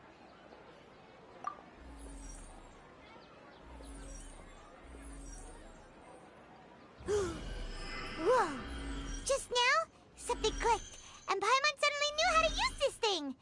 It seems all we need to do is concentrate on what we want to know, and bam! You get it. Oh, that'll come in real handy. Exactly. That is the power of the Akasha. And with that, let me officially welcome you both to Sumeru City. May the wisdom of the Dendro Archon always be your guide. Okay, now that we're in, we can check the Akasha about Lesser Lord Kusanali. Let Paimon try. 500 years ago, the sages found a newly born deity from within some scorched ruins. The deity now resides in the sanctuary of Suristana. Seems pretty similar to what Kali was telling us. Okay, next, let's concentrate on asking how to meet her. Oh, come on! Focusing on this question feels like when you have something you're trying to remember and it's on the tip of your tongue, but you just can't think of it. Paimon's brain is exhausted. Oh, smart idea! But what are you going to ask it?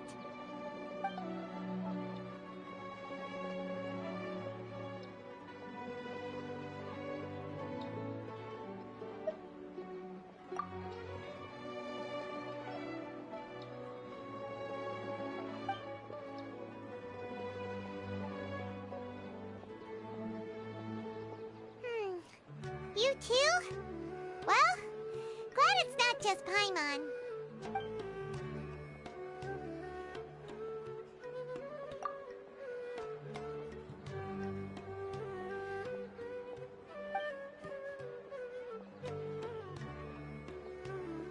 Huh. Could it be because we're Outlanders and we've only just arrived in Sumeru? You know, maybe we're not qualified to receive an answer to this sort of question or something.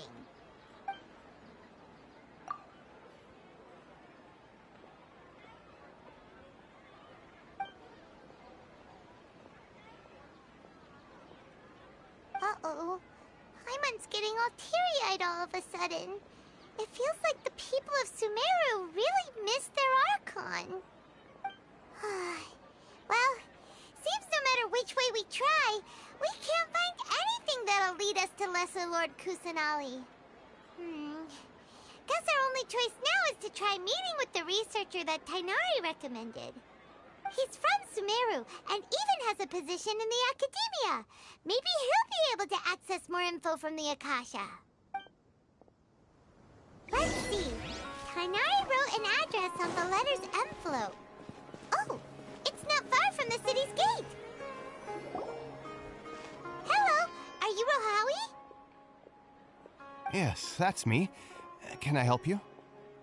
Great! You see, Kainari sent us here and... What? Tainari? Please, there's no need to say anything, really. Sure, I admit that the article I published last month wasn't my best work, and maybe the data didn't produce the most convincing results, but...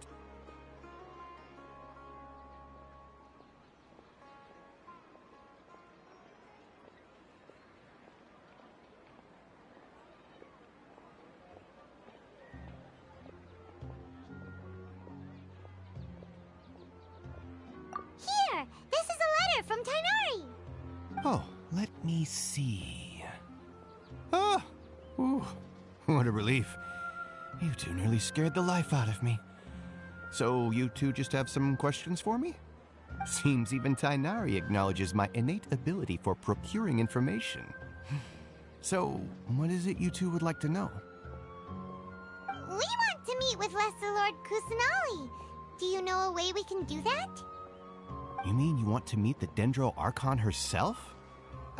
This isn't exactly my area of expertise, but let me see what I can find in the Akasha.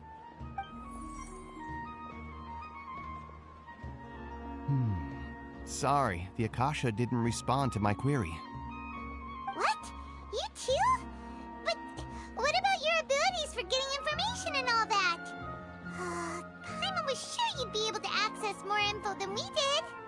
Well, as I said, this isn't my area of expertise.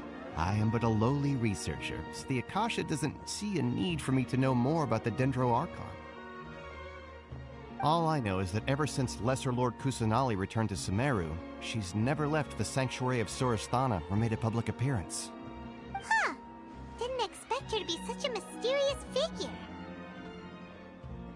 The Dendro Archon is somewhat of a recluse. Perhaps she just doesn't want to entertain visitors, which would explain the lack of information in the Akasha. But then what can we do? No need to worry just yet. I'm only hypothesizing here.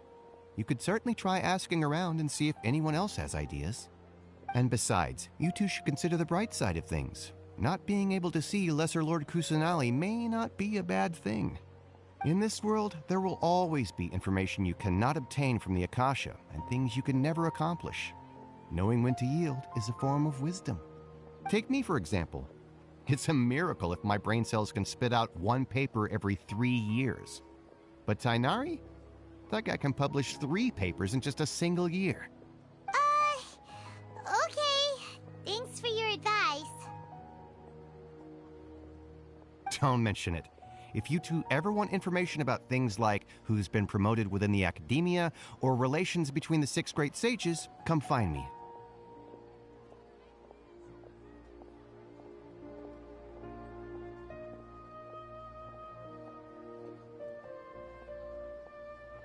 Hey, come on! This is a survival skill at the Academia. Paimon's expectations were pretty low, but this is so low it's like digging holes in the dirt. So what do we do now? Even if we want to talk to someone, we don't know anybody here.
Huh?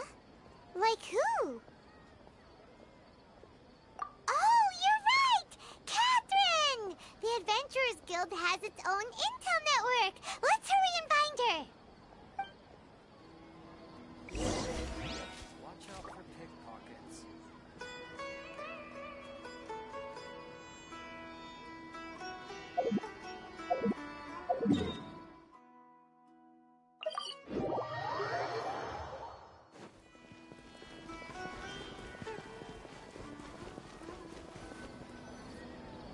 Ad Astra Abyssosk.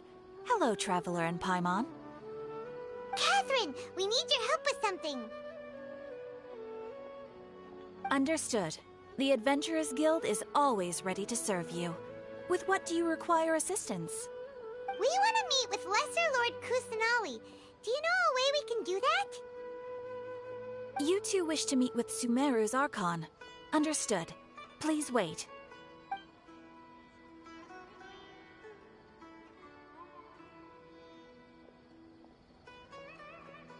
I apologize, but I am unable to call up any relevant information in the Akasha. I'm also unable to locate any pertinent information in my personal memory. Aww, another dead end. Well, if Catherine can't help us, then we really don't know anyone else to ask now. Please do not worry. I may know of someone who can help you two. In Sumeru, the Adventurers Guild does not serve as the vanguard of information. Rather, there are numerous active mercenary groups collectively known as the Eremites. They take on various contracts and work all across Sumeru, so they naturally accrue intelligence. An Eremite brigade called the Corps of 30 is in charge of Sumeru City's defenses. Not only are they the oldest brigade, but they are responsible for managing and coordinating the affairs of all other mercenary brigades. Corps of 30? What a weird name. Supposedly, they are named as such because their ranks numbered 30 at their inception. Asfand, an advisor with the Corps of 30, if you'd like to get in contact with him, you're welcome. All right, off to the Citadel of Racer we go!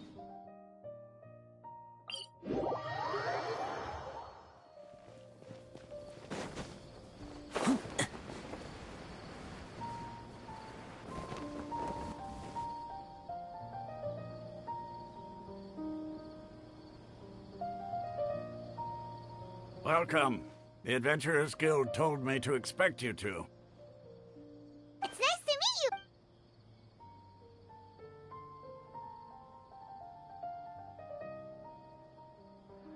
I see. So, Wait. we originally came from it isn't just a... Oh? What? Just take the in their eyes. Because of the academia, not to mention that... Really? Ha! All right.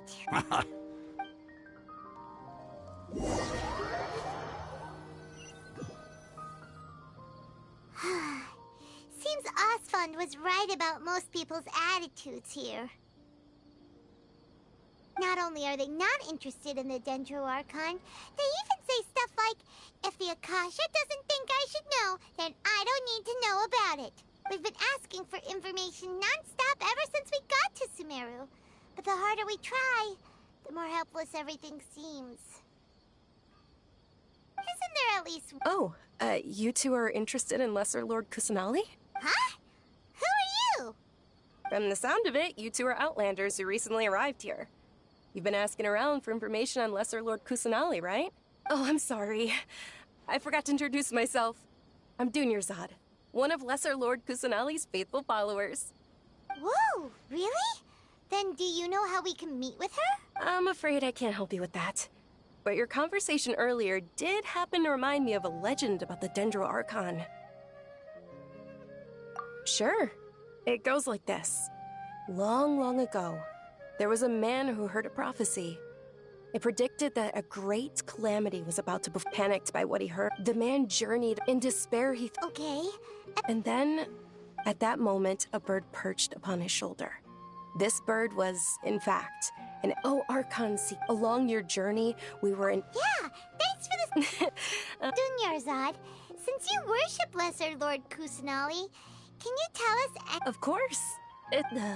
I'm terribly sorry, but it seems something's come up now. Let's chat another day.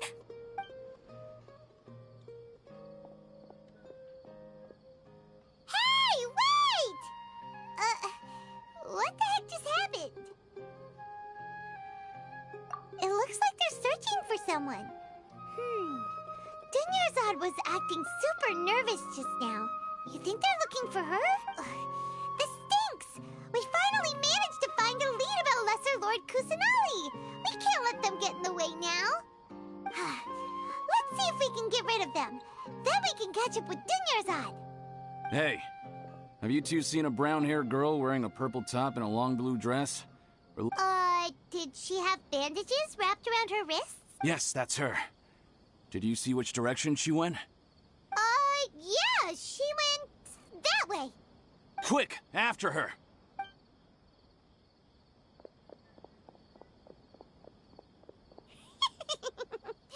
That should keep him...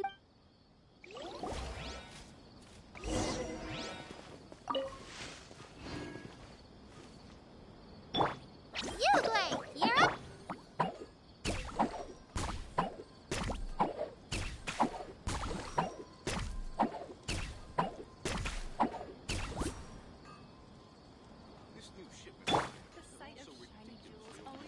Don't be scared!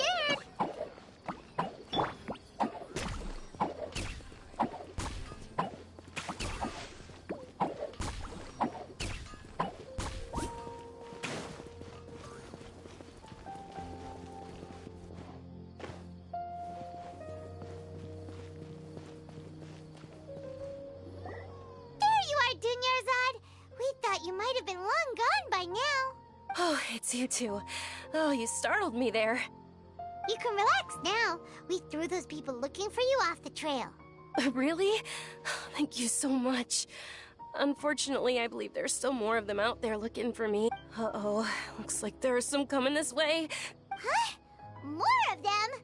Then what are we standing here for? Run! No, wait, my body isn't in the best shape. It's difficult for me to run. Okay, sounds good. There's a tavern on the other side of the port we can go to. They probably wouldn't expect me to hide in a place like that. All right, let's move out. Stay behind us. We'll keep an eye out for anyone looking for you.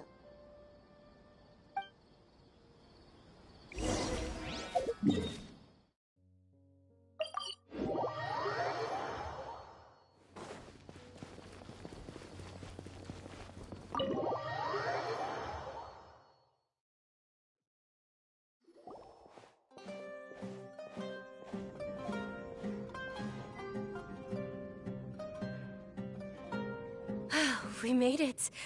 Oh, they shouldn't be able to find us now. Wait! Stand down, Dia!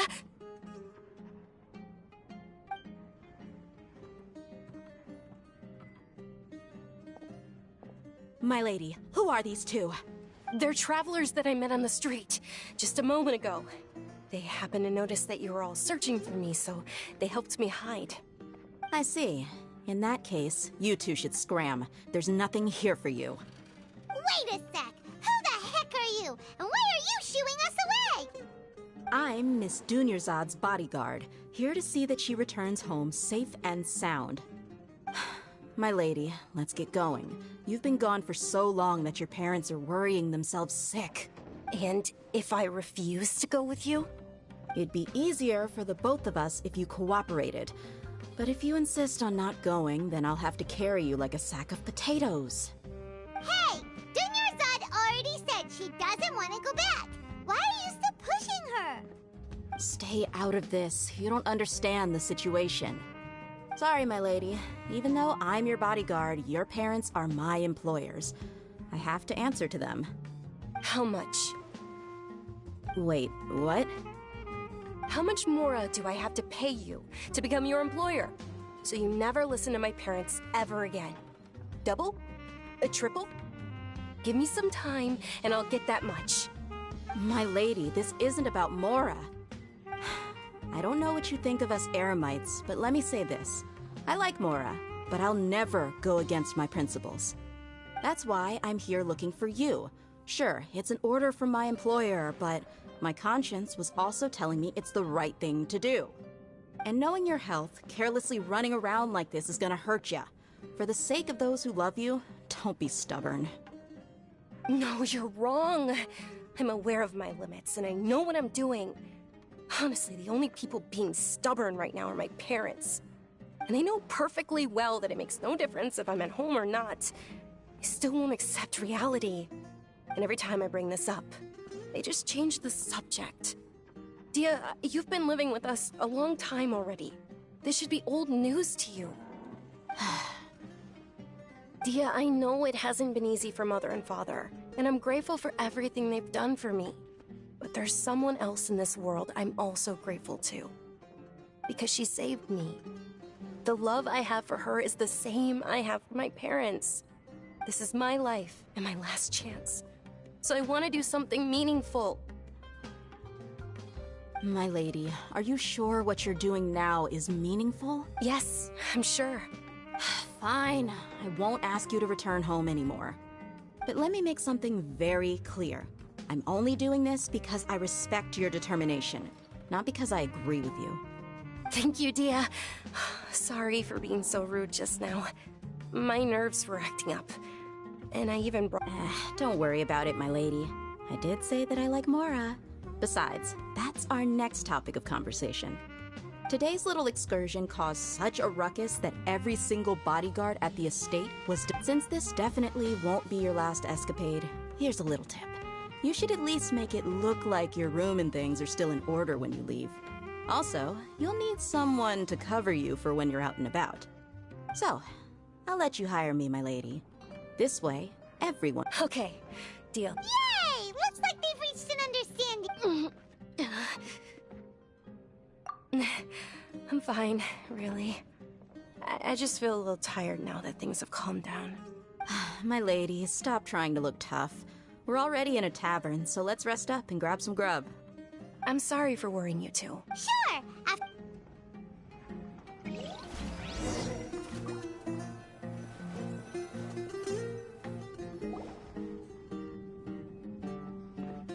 Ha! Well, if it... Word on the street. Nah, you got it. Huh? Thank you, sir. But please bring these two the best food you have. They're my new friends, so I want to be a good host for them. Yeah, we're... How about our charcoal-baked Agelenach cakes? They're our signature snack, and they run cheap. Look. They look kind of burnt and dry. Paimon will pass. Hey, come on! Paimon has personal preferences too, you know. Dunyarzad, we asked a lot of people when we first arrived, and almost nobody was interested in Lesser Lord Kusanali. So, what made you want to follow her? Well, remember... Huh? Yes, it was when I was stuck inside. My younger self knew. Then one night, at that moment, and... Dunyarzad, don't be scared. You don't have to cry. Who are you? How do I explain this? You might not be able to understand, but actually, I know everything about you. Really? Of course. I know that you're scared of thunder, that you hate... Wow, you really... Dunyarzad, is there anything you want? Want? Not really. Huh? But aren't you a child? Oh. I'm sorry. Then, can you be my friend? After that, the voice said, "Okay, I'll be your friend."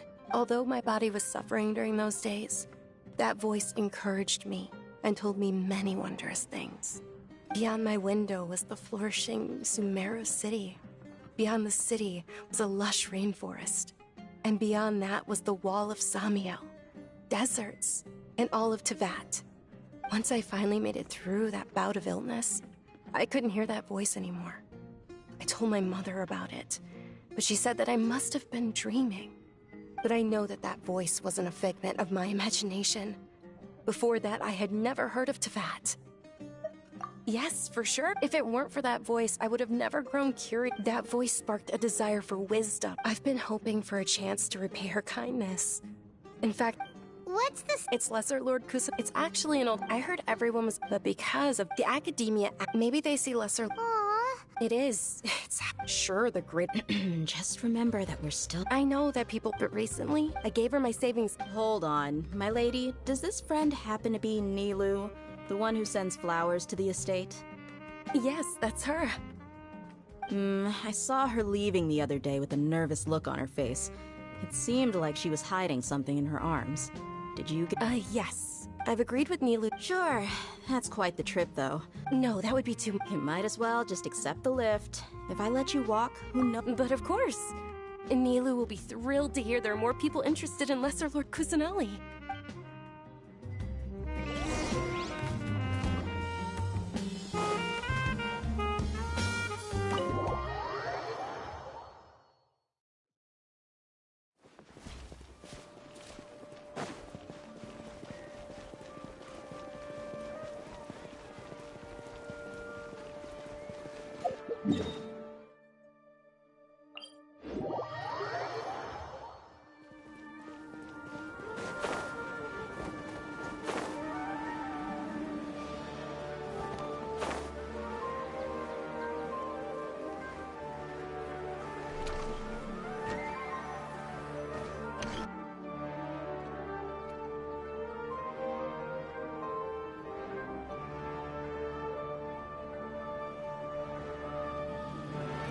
Sorry. Oh, Dunyarzad.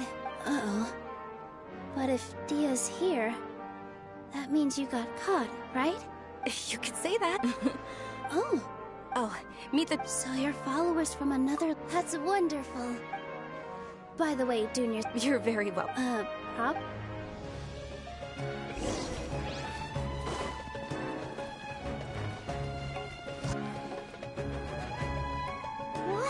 Not bad. The stairs were nothing.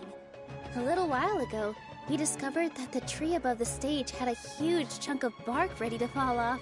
We reported it to the Academia. Oh, probably. The Academia looks down on her. We can't let that happen, though. Thank the Danger Archon for Dunyarzad. But the more she gave us, the stage is going— And I can't wait to— Nilou? She'll be dancing Dunyarzad. I only told them about— Okay. According to some of the— Has she danced those brilliant purple flowers? Of course they did. Although they aren't around anymore. Though we're just tiny— Nilou, you have all— Yeah. Thinking about the— If my stage were— All of Lesser Lord— Ooh, Paimon thinks that's a great idea! Hey, come on! So how about we all attend the Sub-Zero's festival together? Dunyarzad. Everyone at the Grand Bazaar— In that case,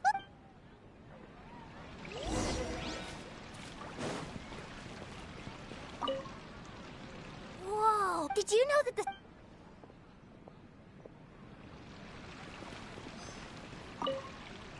Huh. I don't know much— Oh, and the perfume. I mean— Things are— Don't be fooled. And when it comes—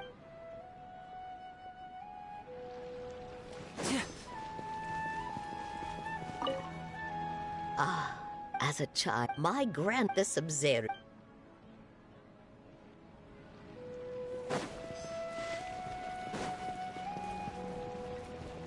Nilou, you're up.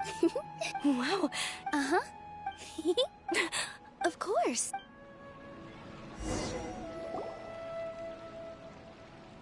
Hey! Is that who Paimon thinks it is? It looks like Catherine.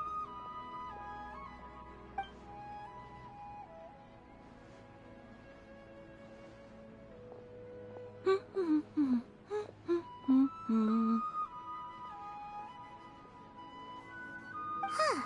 Come to think of it, Paimon's only ever seen her behind the counter at the Adventurers Guild. This is the first time we've ever seen her taking a break. Hey, Catherine! Huh? Oh, hey! It's the Traveler and Paimon! What's shaken? Whoa. Break time Catherine sure sounds a lot less formal than usual. Paimon was still waiting for her to say Ad Astra Abyssosk. Sure. Standing behind the counter at the Adventurers Guild doesn't require any complicated functions. But saying and doing the same old things over and over again can get pretty monotonous. Like watching the same Fontaine movie day after day. But take you two, for example. You travel across Tevat to enrich your lives and gain new experiences. Well, we enjoy traveling across Tevat and all that, but we're mainly looking for clues about his sister. Yes, you should keep searching.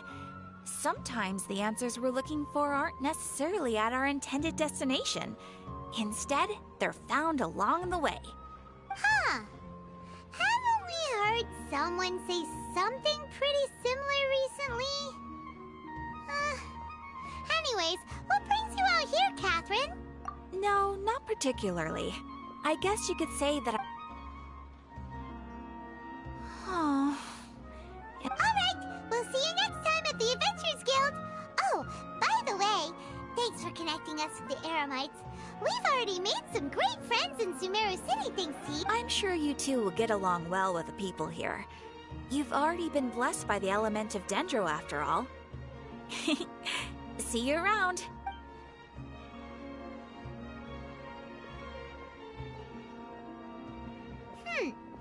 There's something really different about Catherine today.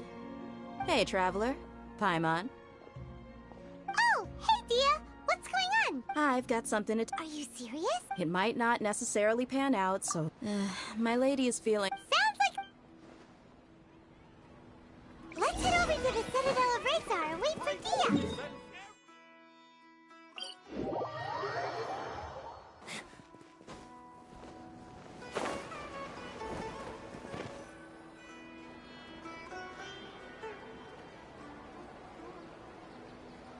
Sorry. Anyway, I guess... You sure sound... Look! Listen, I don't expect to be working for Miss Dunyarzad very long, but I hope to finish things on a positive note if possible. Let's cut the chit-chat and head into the Citadel. We'll see...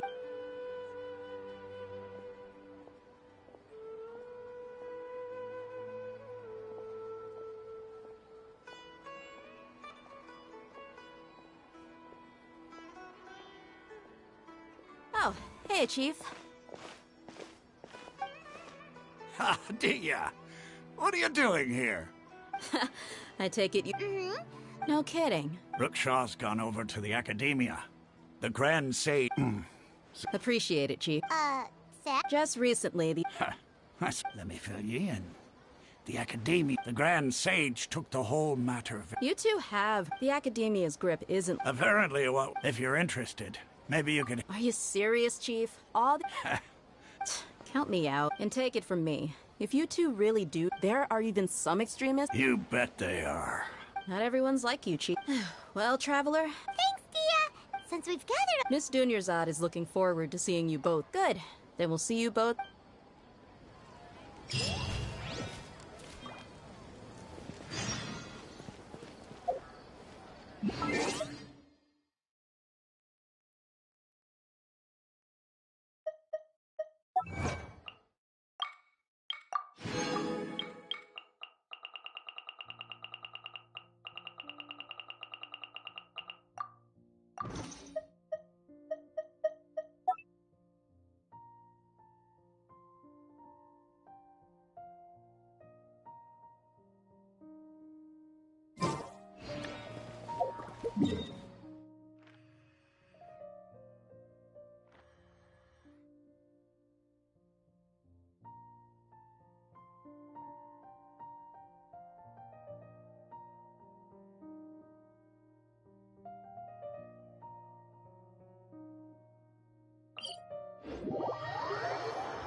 Come and have a good look yourself. Traditional spices of the highest quality. Believe me. Wow. Ooh, we know that what... Paimon doesn't get it. Well...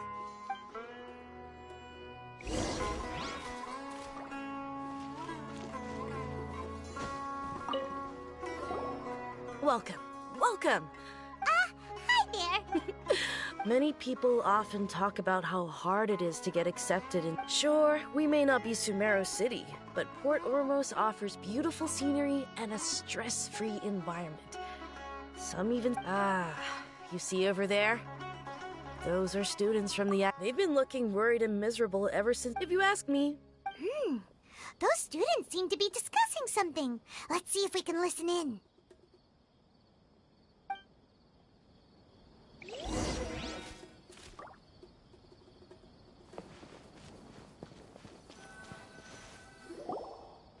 No. There's been a lot of, especially the group. They're called on... Wait, come again? Don't you see? They're usually... I've heard that on... Wait, I wouldn't worry too much. Well, I guess that makes sense. Whoa! Did you hear that? So, what's our plan? Wait, didn't you hear what they just said? Buying information is going to cost us 500,000 mora! Have you lost your mind? Oh...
This is the place we heard those students talking about.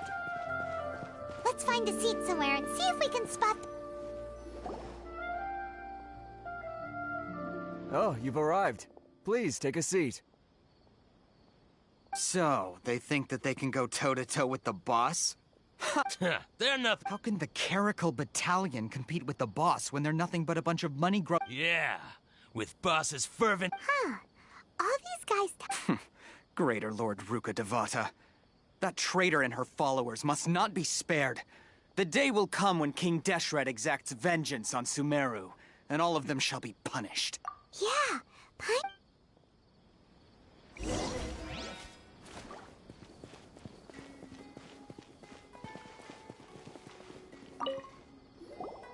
Huh? Who are you? What do you want? Travel? Now's probably not the time to talk about that. Didn't the students say Eremites are wary of outsiders? A student? What's a student from Sumeru City doing in Port Ormos? Ah, well, if it's info you want, you've come to the right place. The question is, can you afford it, huh? What it— Oh! Sorry! He must have grabbed the wrong amount! Hey, what do you think you're doing? Oh, Paimon can't stand to see so much more go. But there's no other choice, right? Here, this is the merchant's address. Whatever you're looking for, you'll find it there. Well, what are you waiting for? Oh, that's right! We heard you mention asking King Deshret just now. We're actually interested to know more because we're archaeology students. Fine. Since you've already handed over the Mora, I guess I can throw in a little extra info.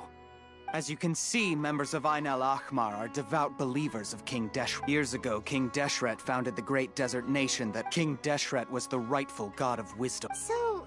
Greater Lord Ruka Devat. Furthermore, she can... But the story, mark my... If what I'm saying makes you shiver with fear, it might not be too late for you to become a believer of King Deshret. I don't have anything to say to you academia people about that. I think this conversation... Not just yet. This man is a fraud. Huh? You again? Deranged academia lunatic. Yes, it's me again. I already warned you that if you weren't willing to sit and discuss things with me, I'd take measures to make things uncomfortable for you. Listen to me.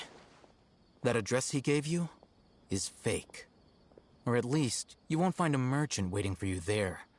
This group has been boasting all around that they can provide information on a certain item as a means of luring people into their territory. Once you show up, they keep up the act until they have hard evidence that you want to purchase said item. Then they use that to squeeze you for all the Mora you're worth. Hey!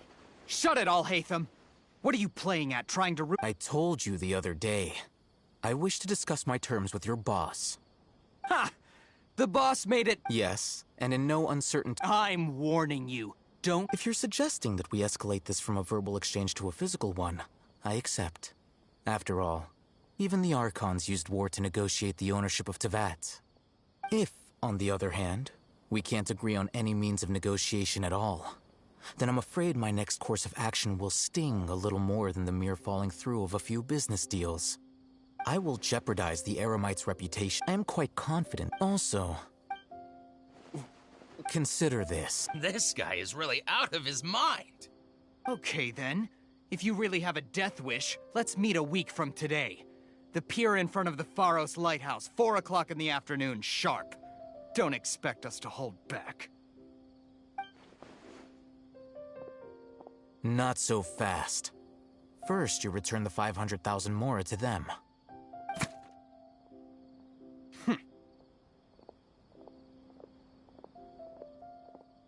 Please, I beg you, don't provoke them.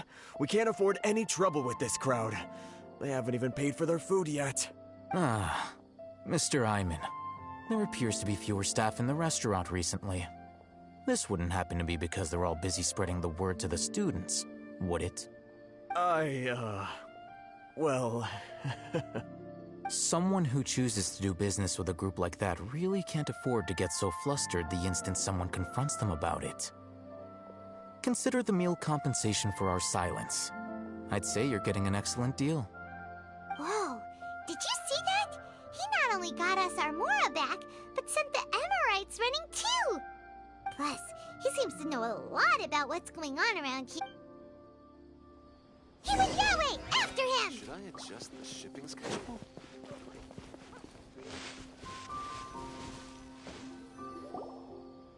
Wait up!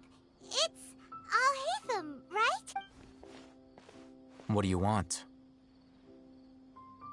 No need for thanks.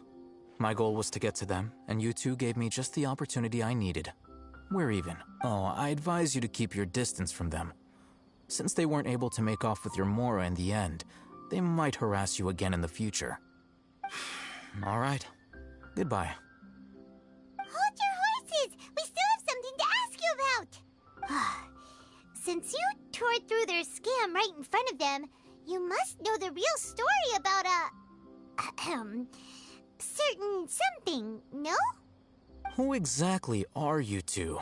And why are you inquiring about that? A student. Right. Look, you should know that those thugs conducting business with you had nothing to do with your lie. Huh? Oh, yeah! He's really strong. Weren't you saying something about a physical exchange? We can help with that. He doesn't even have a vision. Forget it. Maybe not, but he can still use elemental energy. Otherwise, there's no way we'd go asking for info from from guys like that. Those high-headed thugs are definitely gonna bring a lot of backup for your next meeting. Even if you don't go alone, you won't regret taking us with you.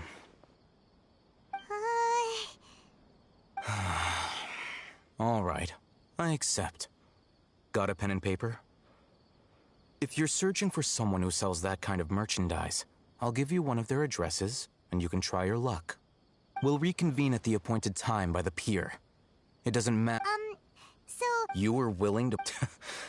Look, if you... We know it's connected to the academia somehow, and that not only do the Eremites deal in it, but some students want to get a hold of it too. You know, almost this is what you've been looking for. Huh? Paimon can't tell what it is. It looks like some kind of ornament. This is a knowledge capsule. To put it simply, it's a vessel that can store a fixed quantity of canned knowledge. It's like a miniature Akasha. Anyone who links it to their personal Akasha terminal instantly becomes privy to its contents. Correct. Anyone. Unlike the Akasha, which heavily regulates who can access what information, knowledge capsules confer their contents without any requisites.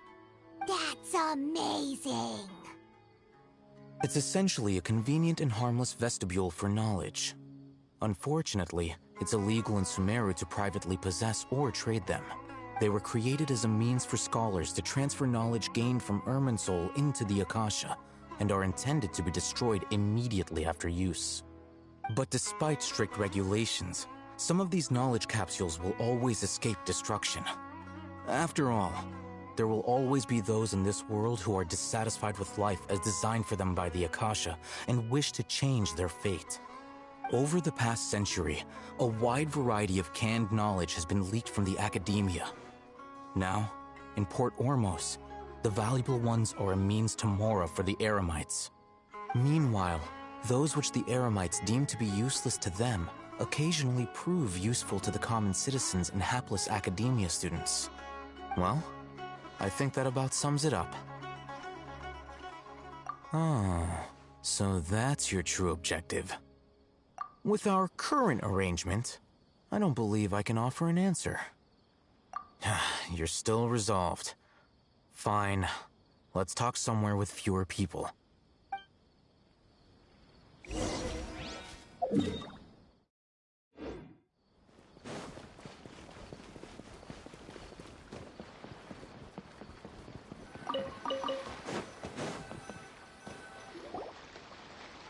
Let's continue our conversation here. If you wish to learn more about the knowledge capsule that the Academia lost, then you must help me. I need you to find someone named Dory, a traveling merchant.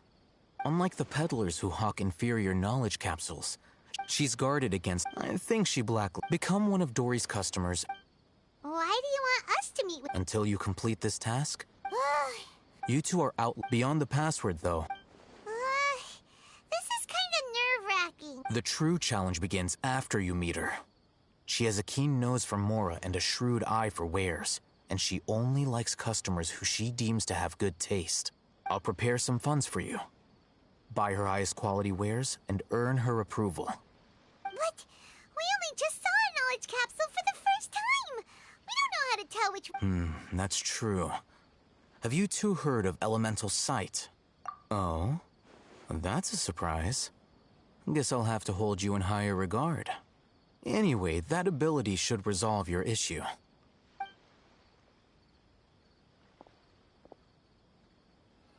Here are 2 knowledge capsules. Tell me, can you detect any difference in their quality?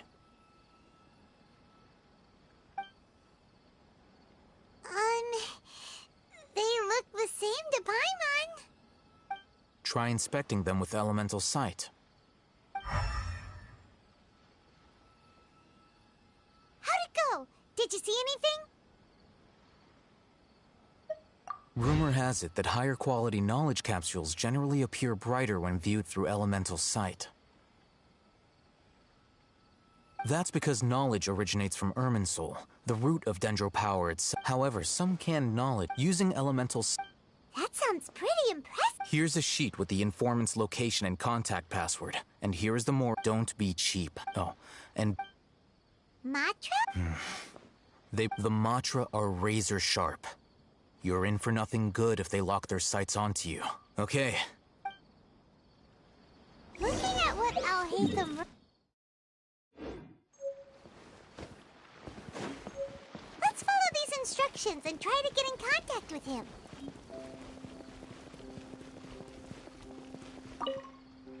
Hello. What are you two looking to buy? Wait, are you sure you're remembering that right? Paimon doesn't think it was that on the paper. What a unique palette. Following the paper... Ronak, these two want to buy unripe horror. Got it. You two, please follow me. You two have a fascinating fashion sense. We haven't seen a customer wearing a Sumeru rose for quite some time. Hold on. Let me think. Sumeru rose means common merch. No, look again. We're obviously wearing morning flowers. Ah, my mistake. I do apologize. Whew. That pop quiz sure was scary. The warehouse is up ahead. Please follow me.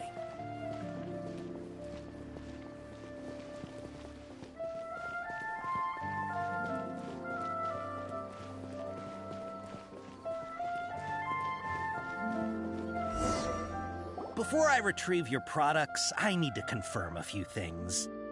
Please forgive me, but we may not have sufficient stock for you today. Earlier, many of our hara fruits were taken by mice.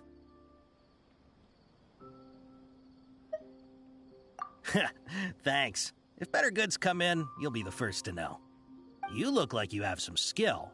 Why don't I pick out some fruits that'll make you dizzy?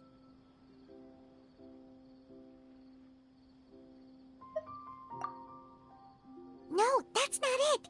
The paper said that heat stroke is the answer to erudition. Eating something that... I'm sorry. But as things currently... He's cautious of us.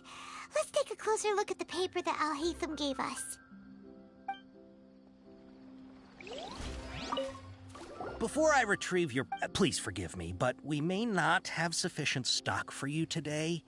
Earlier, many of our hara fruits were taken by mice. Thanks. You look like you have some skill. Why don't I pick out some fruits that'll make you dizzy? Yep, that's the right answer. But eating hara fruit that makes your head and ears ring sounds like a bad life decision. Would you like your hara fruits to be packaged in the Sumeru City or Port Ormos style? Wow, you two sure are generous customers. We'll be sure to package your products beautifully. Okay, everything has been confirmed. Miss Dory is waiting for you up at... Shoot! It's the Matra! Run! What? The Matra? Where? Al-Haytham said we're done for if they catch us. We gotta get out of here. We don't know this area, so let's follow that informant.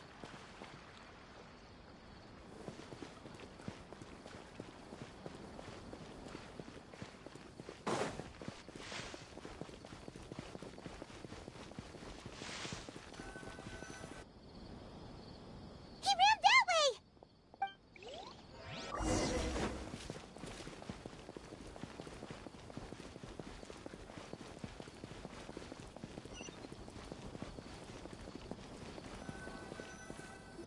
Look, he's over there!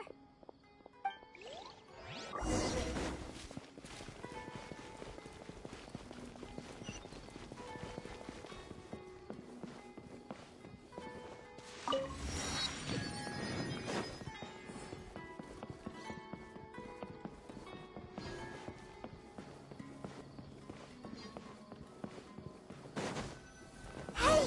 If you're hiding from the Rishgaland tiger, come this way! Another password! Huh? Oh, that voice came from... Here, over here. You can stop running now.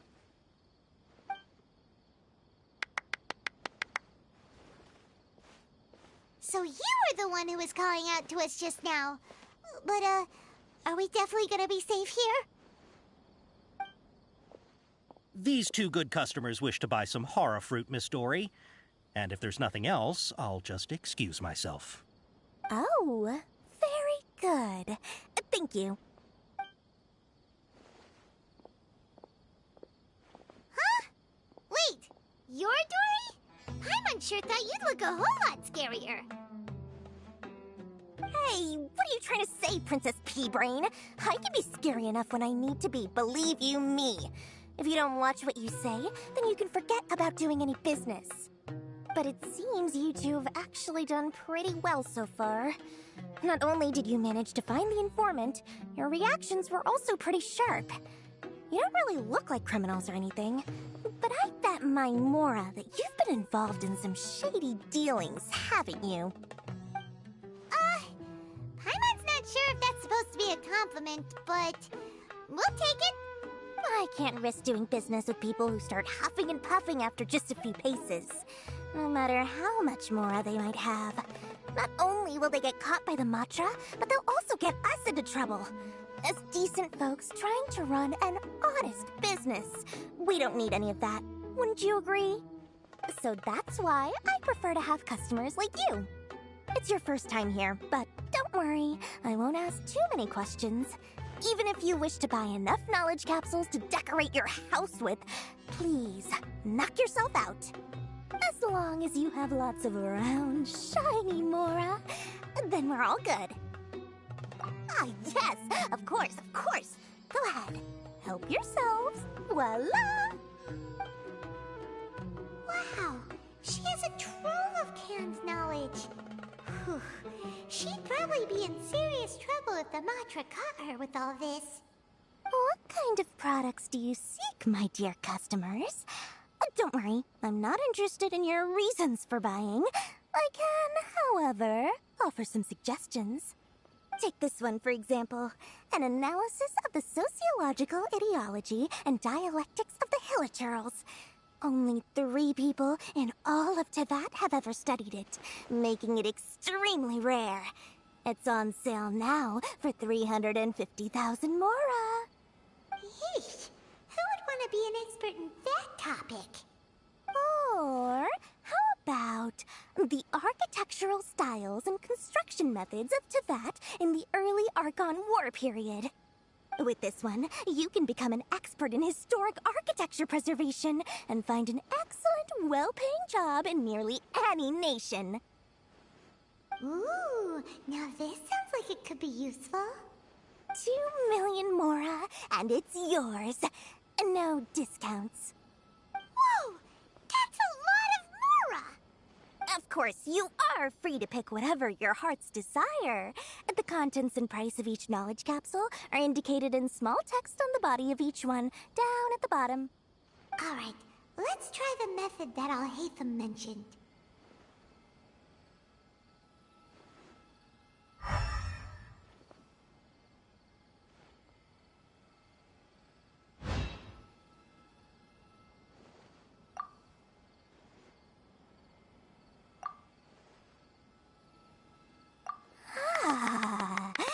You've really got a good head on your shoulders, and quite the eye for quality. We'll take these, please and thank you. My oh my, you are blessed with a taste for both the exquisite and the extravagant. Customers like you are a rare breed.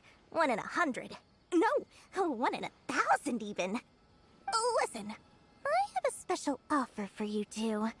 If you spend just 100,000 Mora more, you can pick any knowledge capsule of your choice up to a value of 1 million Mora. Say what now? Hey, did you hear that? Spend another 100K and we get a capsule worth a whole million!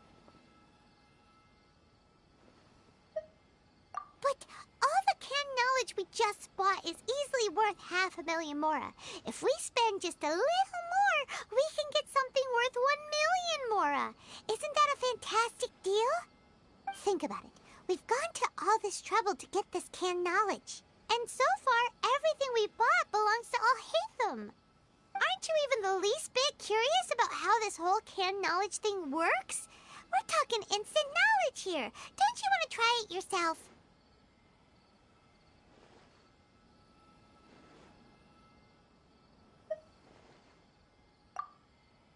Come on, come on! We still have around 100,000 of Alhaitham's moral left, so let's put it to good use by finding something useful for you. Ahem, you've got a deal, Dory. We'd like to spend an extra 100,000 mora. Excellent! Then please, select from this fine collection of canned knowledge over here. Hold on a second. Paimon thought we could choose whatever we wanted. Why can't we choose the ones from over there? Oh, but my dear customer, the knowledge capsules over here are worth 1 million mora each. I'm sure discerning customers like yourselves will be able to find something to your liking. Please, take your time. Uh-oh, Paimon has a bad feeling about this. Let's use Elemental Sight again to check these.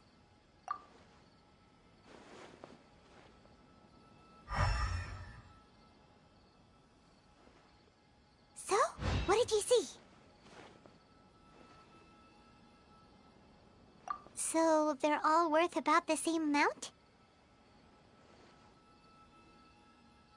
Well, anyway, the mora's already been spent, so let's at least try to find something useful.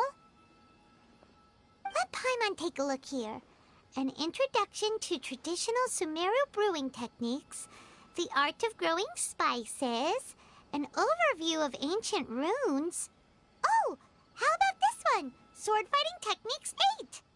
Not sure we'd ever find volumes 1 through 7, but at least this knowledge should be useful, right? Let's go with this one. Dory, we'll take this one. All right, very good. I'm expecting some new goods in the next couple days, so be sure to check back again soon. Whether it's canned knowledge or anything else you need, bring your mora to Dory and doors will open. Adherence with Dory went smoothly enough. Let's head to Wakala Funduk and meet up with Alhaitham. Hopefully now he'll finally tell us about what the Academia lost. Exciting than legend. Does this make sense to you? I'll find something perfect.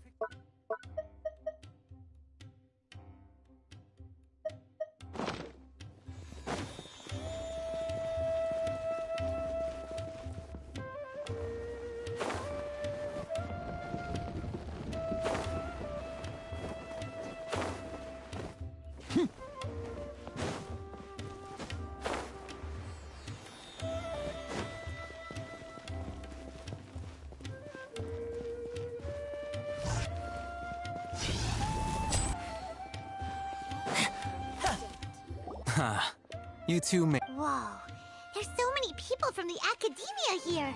Why would you pick this place as our meetup? Well, You're a pretty daring— relax. Okay, we did what you asked. So, can you tell us about the— Before that, I have to ask, why are you two so intent on tracking it down? You don't have to answer, of course. Yeah, he just wants to meet the God of Wisdom and ask her about something important. We've been in Sumeru for a while now, but we still haven't found a way. When we heard that the Academia had lost something that might be related to the gods, we came here in case it turned out to be our lucky break. In that case, you're on the right track. A short while ago, the Academia lost a knowledge capsule in the desert. It's supposedly a divine knowledge capsule. Use it, and you'll gain the wisdom of the gods. Wow, there's really such a thing as that? Hey, if we find it, do you think we could learn how to meet the Dendro Archon?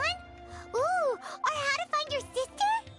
I highly doubt it has any mystical properties, but it does indeed exist. And it's right here, in Port Ormos.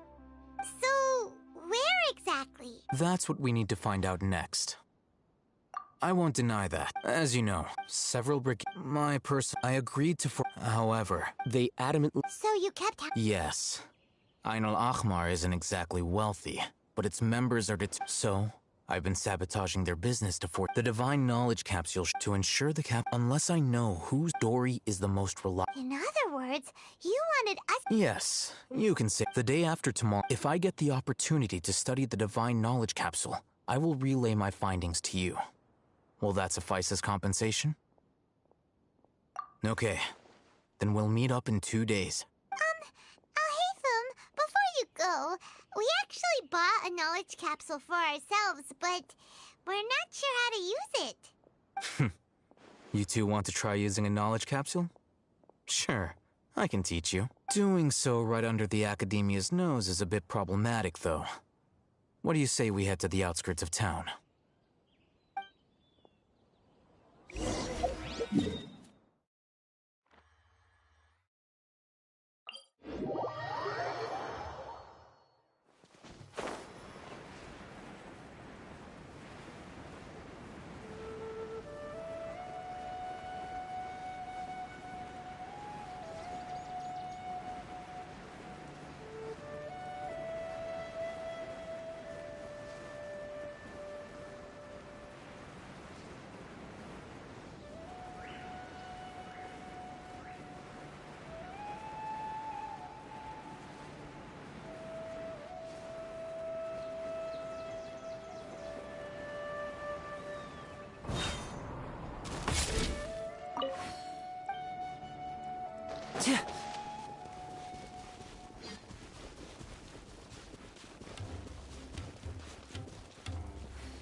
All right, this place works. Show me the capsule you purchased. Here. Sword Fighting Techniques 8. Huh. A combat class knowledge capsule. This class is something of a rare find these days, since most have been taken by the Eremites to augment their battle capabilities. Really? Aw, yeah, what a great buy!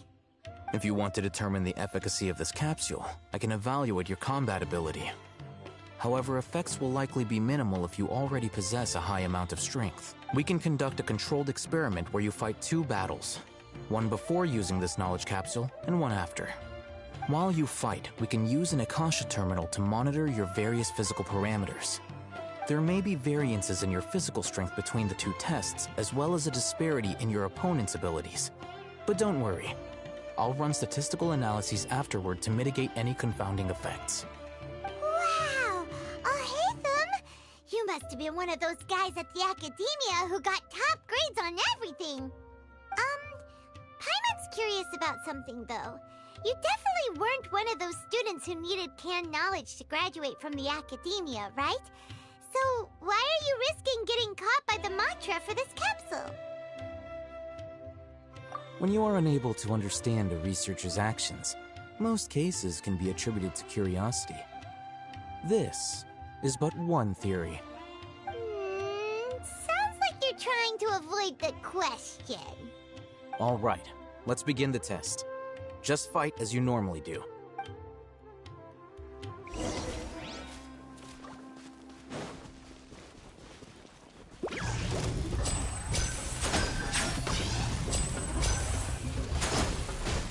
Now disappear!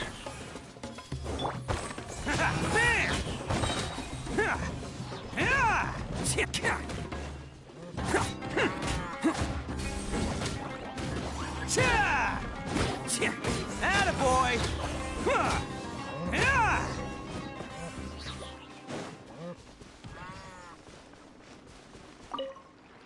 All right. I'll link your Akasha terminal to record data. The next step is to use this knowledge capsule. Hold it in your hand. I'll help you establish a connection with it so you can activate its power.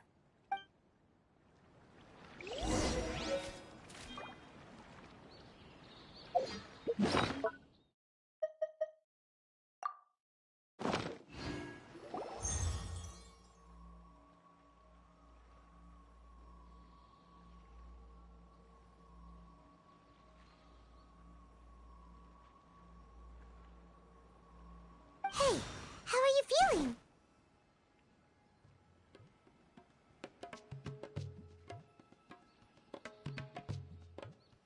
You mean that it worked? All right. Time for round 2. Fight with the same composure as before.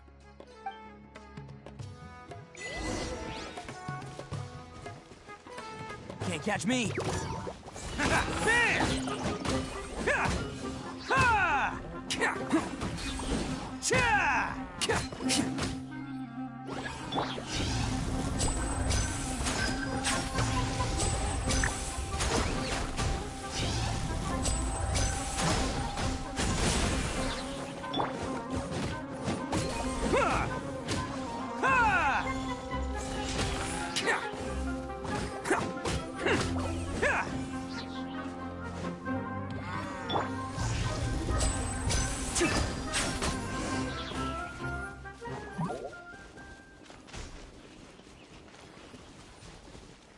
And voila! Now, I'll start recording data again. Oh, Hatham, how's it going? Well, the knowledge capsule you purchased did improve his combat capability. During the second fight, his overall fighting performance increased by 0.073%. Wait, how much?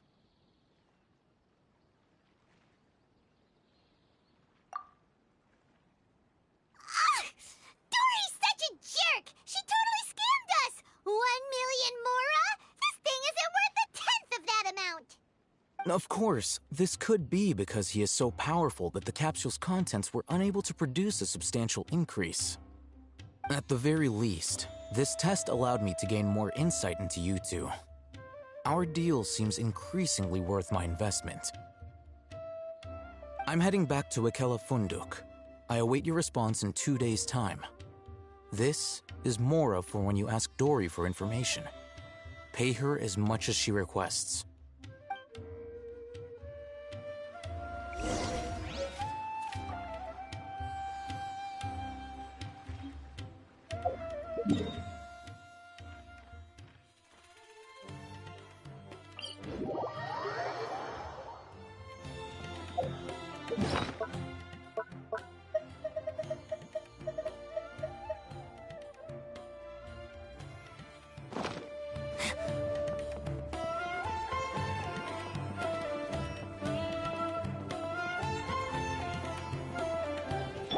Stay put!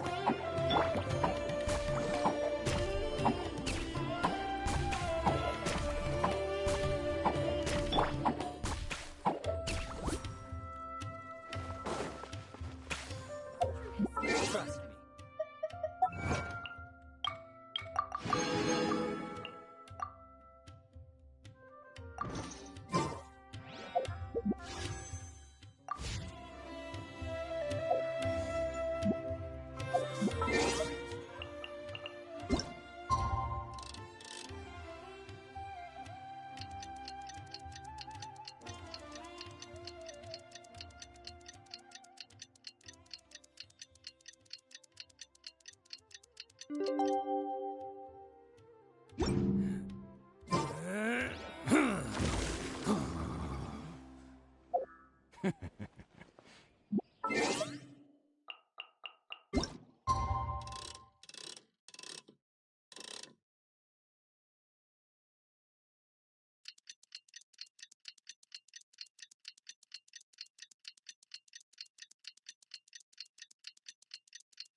Welcome back, my loyal patrons. You name it. Can knowledge, supplies, or anything else. Can you really get... Uh-huh.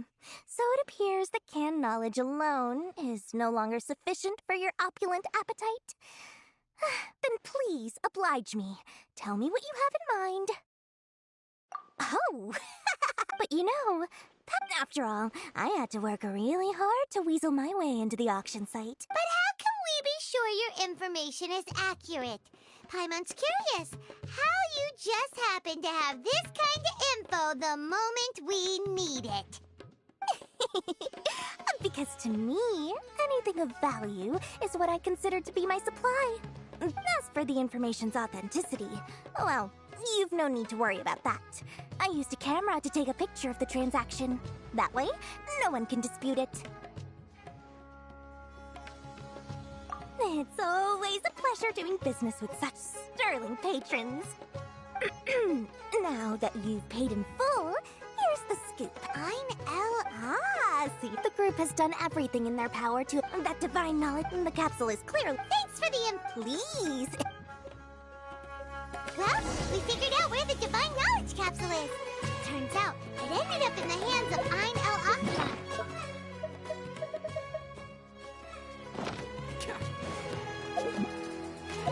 Let's head back and...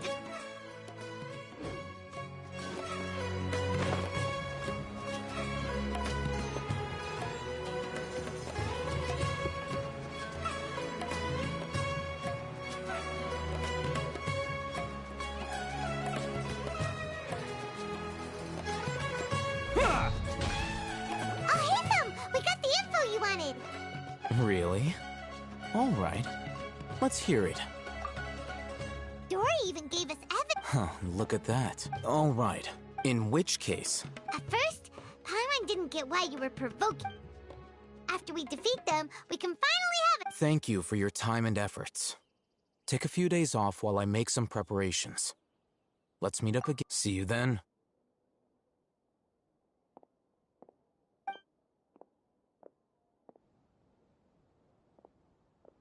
Alhaitham sure is taking his time. Where could he be? Oh, there he is. Sorry to keep you waiting. Yep.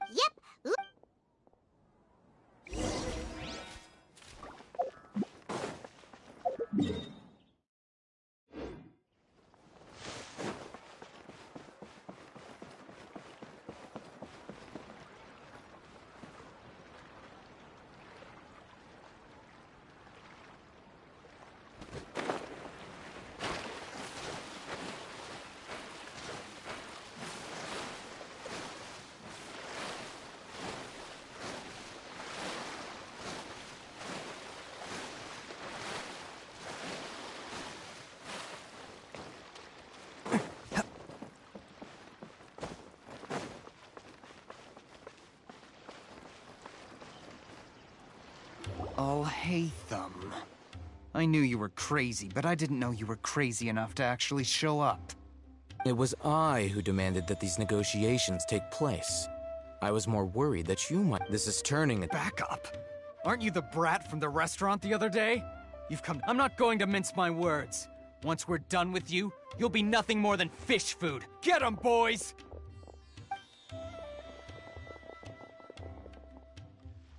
Uh-oh, here they come! Let's roll!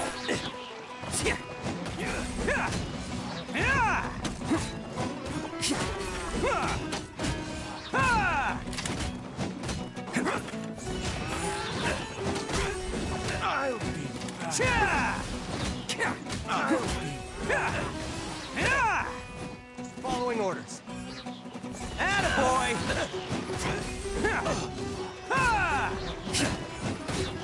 You play! Take that!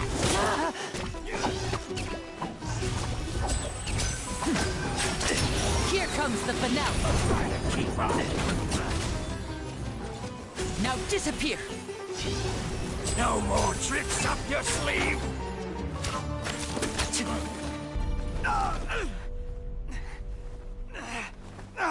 Academia scum!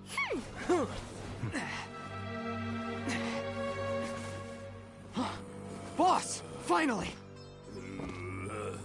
Did you use it? Great! Now we can...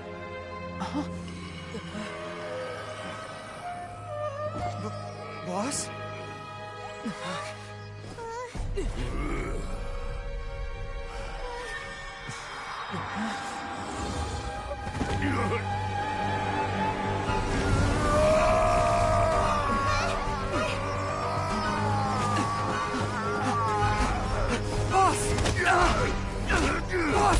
What's wrong?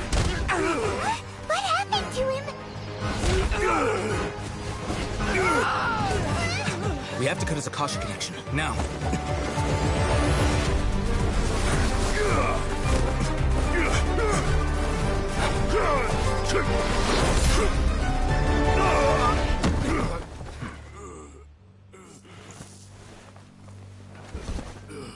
Target acquired. Arrest him!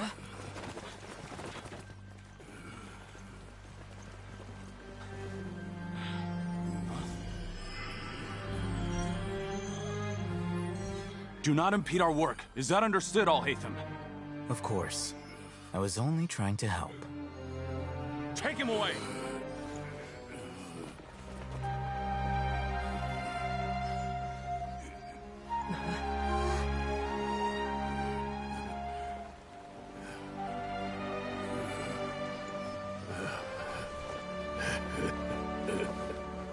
World, forget me. You won this one. What in Tibet just happened? It's like that big guy suddenly lost... It looks like he used the Divine Knowledge Capsule. You mean the Divine Knowledge Capsule did that to him?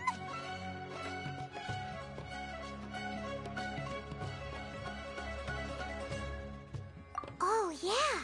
You mean how some researchers go insane after getting... I've heard of numerous incidents of researchers in Satya. This divine... Did you hear what he said? World, forget me. If the mantra took him away, then that means the Academia got the Divine...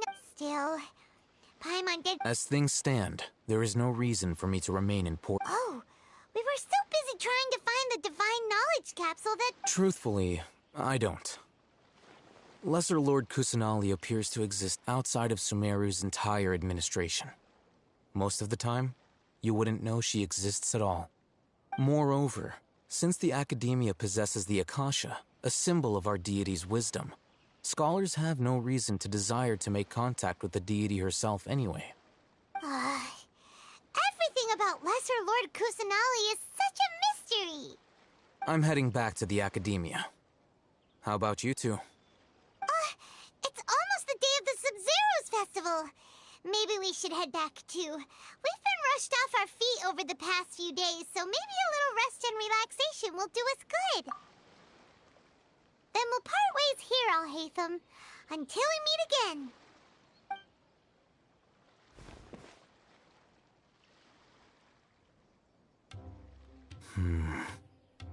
Now, do I deal with this thing first? Or should I produce the report that the higher-ups require?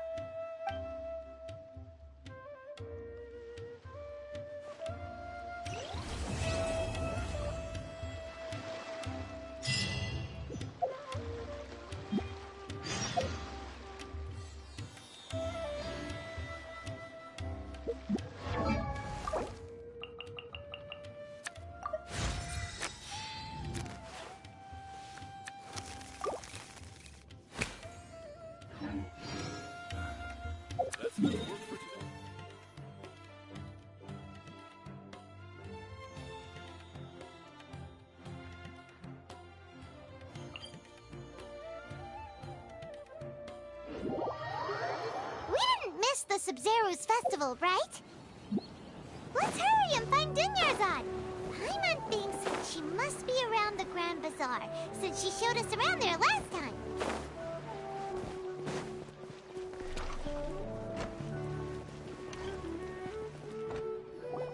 There she is! Dunyarzad, we're back! Just as promised, Traveler and Paimon. I'm so glad that you two came back to celebrate Lesser Lord Kusanali's birthday.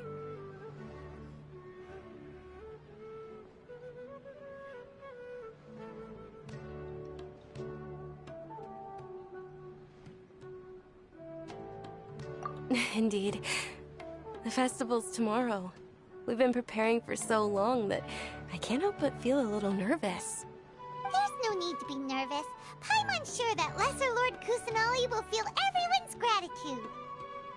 Thanks, Paimon. I hope that everyone who comes to the festival will also have a good time. Speaking of which, did you manage to make your way to Port Ormos? Of course we went! I see. If there is another... My lady, if you went to Port... Yeah! It's called covert protect... It's alright, dear. The festival's tomorrow. Even when you put it that way... Don't worry, my... Okay, fine, but only tonight. Tomorrow's a big day, and...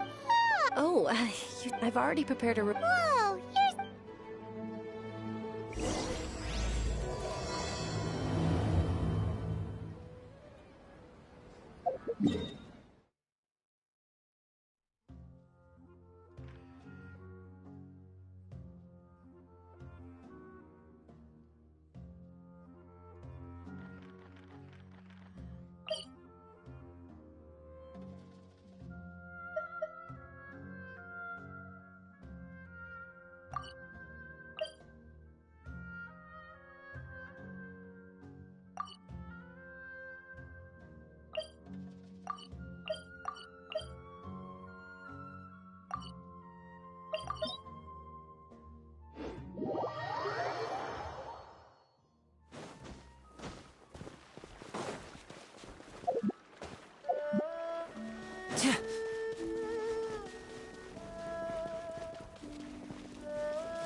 Step right up.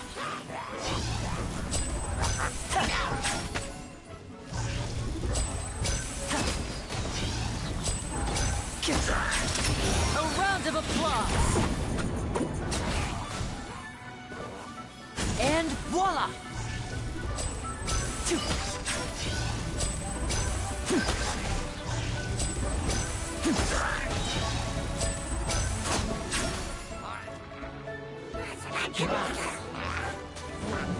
Step right up.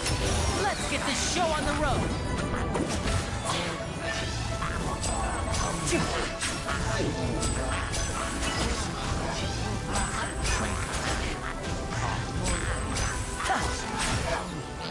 Now disappear. Water.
Ad Astra.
So long as the audience thinks that...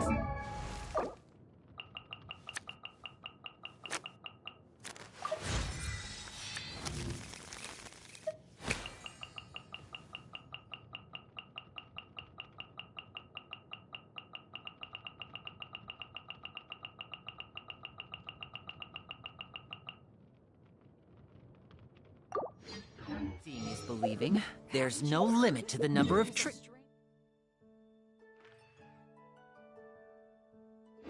Second pull off.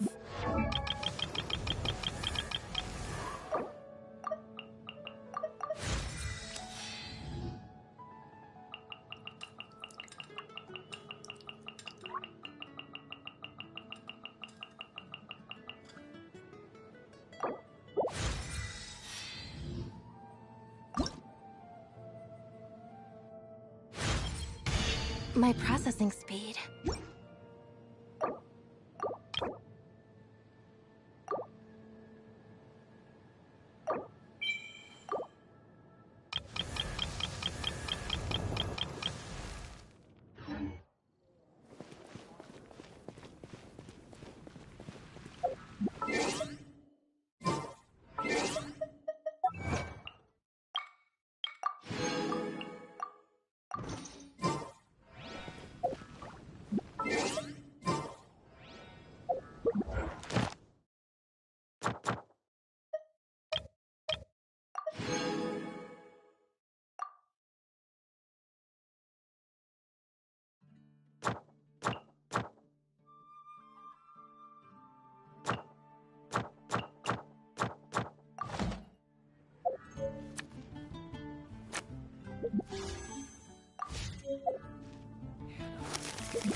Take it easy.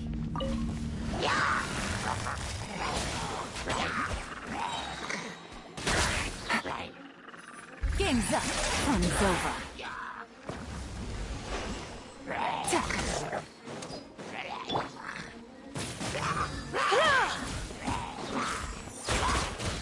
Cool it. Oh, so sorry.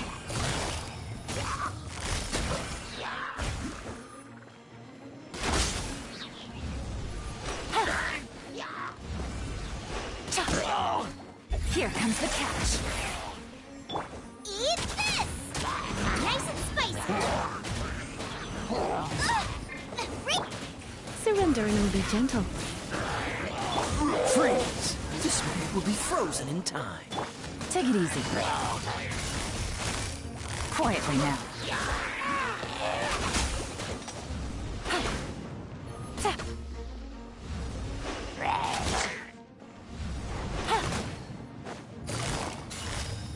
Busted. Things are about to get dicey. Cool it. Oh, so sorry.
what my dear sister Lynette is doing right now.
Missing me to death, I'm sure.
Here we are. It looks really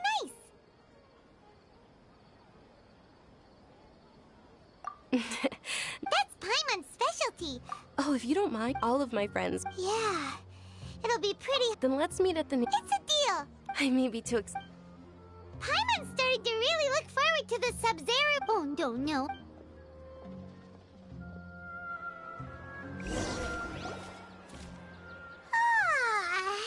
Did we oversleep?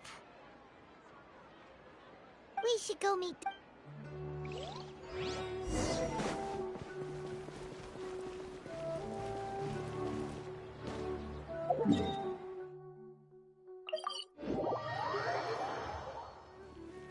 Hip.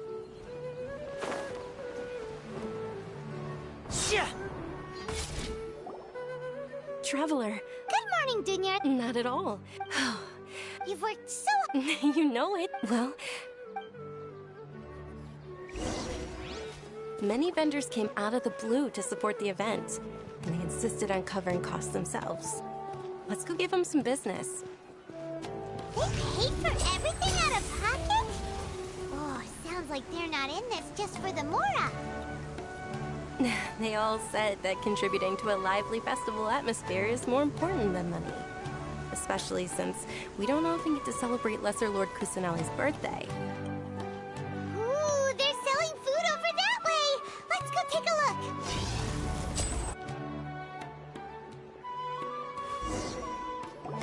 look! This is a stall offering foods from the Haftmewa feast. Oh, you could tell straight away. I thought most people nowadays wouldn't. Mushrooms, so... It's another sub-zero. Generally speaking, the most common selections are foods like Rukashva mush. So, the... Wait, then wouldn't the... Oh, Traveler, we... Thanks!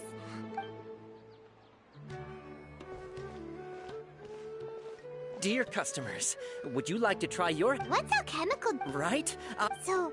It's quite simple. Sure sound... That is precisely what we need. Well, according to Lesser Lord Kusanal... Why does everything sound so... So that's the true wisdom behind it.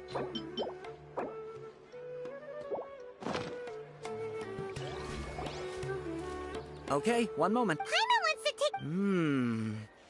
Generally speaking, the moon signifies... It means... Wait a moment. Is he really looking... Oh, I remember now. It means... Illusions and light? Yes, but this... He's not even trying... Naturally, fake... Oh, it's nothing. Guess that was still... They say the Sub-Zeros festival was very lively a long, long time ago. Large flower carriages used to parade through the city. As they headed towards Port Ormos, people would throw flowers, candy, and liquor all along the way. Dunyarzad's eyes are sparkling right now. I wish I could have seen that spectacle. But if you ask me, I'm sure Nilu's dance of Sub-Zeros would be just as impressive.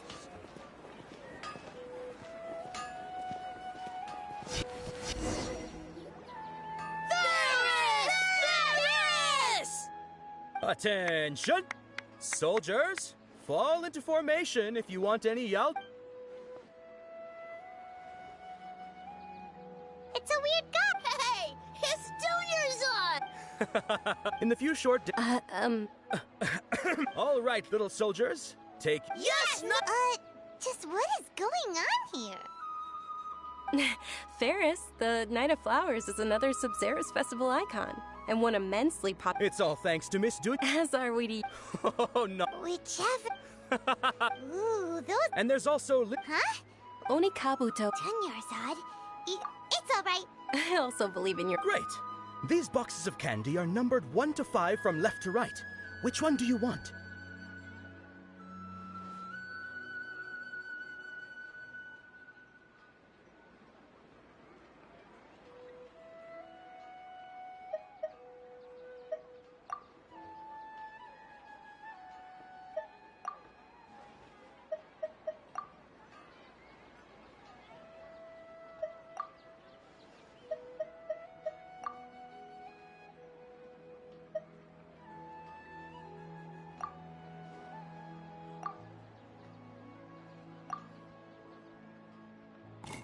Attention! That's unfortunately Lizard Tail. Oh, Paimon thought you survived so many epic battles because you had incredible luck. The Sunsetia-flavored candy was in box number 4. How about this? The most important thing... Really?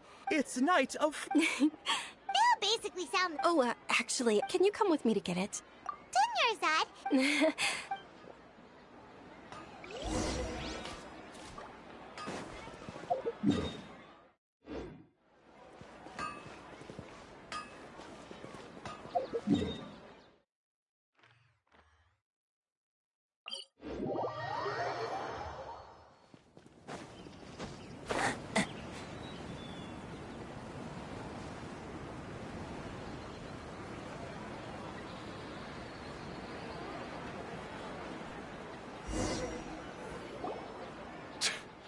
I know, right? Oh, that most certainly is. We're in luck. She's walking right into our... Those Eremite... Who are you? They're a gang of kidnappers! Hey, did you scumbags even consider that the Homiyanis might have hired a merc that outclasses you? You're... Dia! Don't speak so Don't worry about it, Traveler, take... No! We're gonna stay and help! Please be careful. Don't waste your time.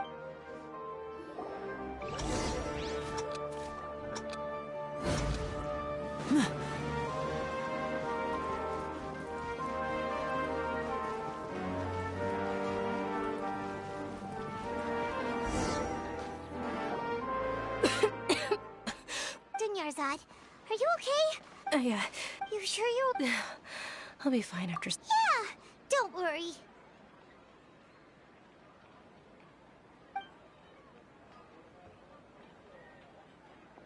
My lady, Traveler, found ya.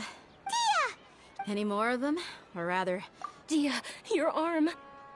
Oh, this? Please, let me... Come on, Hold on, you said... It can't be. Hey, Miss Dunyarzad. Thank you very much. Don't be... Are you feeling unwell? My lady, your condition... Truly...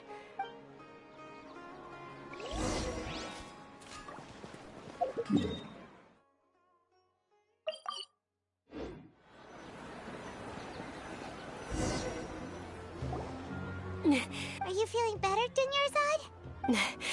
Yes. I didn't realize you were concerned about it. I guess I shouldn't continue to keep it a secret.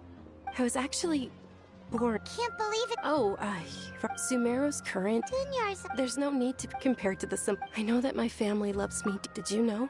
Since I was I'm sure my family's worried and disappointed in me for running away, but I just didn't want to have any regrets. I wanted to meet other people. To me, there's not to mention this way. When my final day does arrive, at the very least, many people will remember that I... As long as you don't forget Paimon.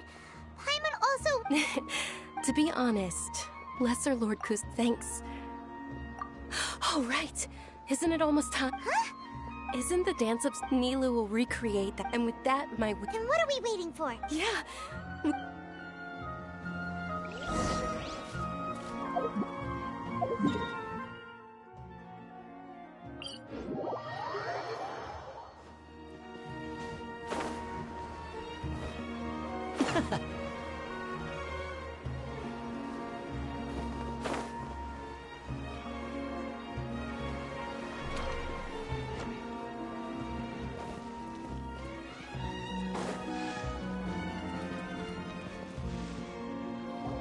Were you not aware that the law prohibits this type of performance from taking place without prior permission? Over there! Someone's yelling at me! I think I just saw the Academia's Grand Sage. Why is he here in person? But the Dance of Sub-Zerus is one of the key parts of the Sub-Zerus Festival. If we can't perform it... The Sub-Zerus Festival. The law also prohibits the private hosting of large-scale religious festivals. Only the Academia can host such an event. If you continue to resist, we will have to order an investigation into every single event organizer. The Grand Sage has already granted you much leniency. I advise that you exercise tact. How did things turn out like this? The Academia was originally responsible for the Sub-Zerus Festival, but they failed this responsibility for many years. I need to speak with them. This is a hard pill to swallow, but... Art. Dance. Aren't you ashamed of pursuing such frivolous and meaningless activities in this land of knowledge and reason? Our Archon created the utopia that is Sumeru City for all scholars who sought validity, verity, and truth, while people like you wish to defile it. No. I believe that our Archon never rejected the arts. Even the Goddess of Flowers dedicated a dance to her. With your lack of intellectual credentials, I do not believe you are qualified to debate with me. What you should be doing is finding workers to tear down this ridiculous eyesore. When we return, Have the scribe draft an ordinance before the next Nyargarbaha Day that prohibits public art performances. We will announce it to the public later via the Akasha. Understood. I will inform him when I return. The Sub-Zeru's festival. Go celebrate the birth of that god to your heart's content. Nilou, are you okay? Oh, Dunyarzad. You all saw that just now? The Grand Sage ordered us to stop the performance. Yeah. Let's go somewhere the Academia can't find us and perform there. But how do we let everyone know? And what about the atmosphere and the stage? Or we could get people to block them off so they can't interrupt the performance. No. They just threatened to investigate the organizers. If we were caught... Nilou, it's all right. Don't worry about it. But you've been looking forward to the Dance of Sub-Zero so much. And I know how important this festival is to you. I don't want you to have any regrets. It's okay. Seeing you care this much about my feelings is more than enough. It would be too risky to continue the Sub-Zero's festival at this point. I don't want to get everyone in trouble. If you say so. But you can sneak out for the next Sub-Zero's festival, right? We'll make sure the next one is a smashing success. The next one. Yes. Okay. It's a promise. It will be a smashing success. Paimon can't believe this is how things turned out. Those heartless geezers. It really is okay. There's nothing we can do about it. Still, I'd be lying if I said I had no regrets. I would have loved to see Nilou's dance.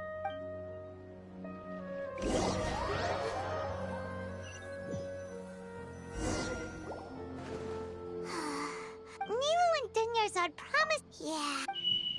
All connections have been secured to construct the most stable framework. The project has entered its most critical phase. Power has begun to flow from...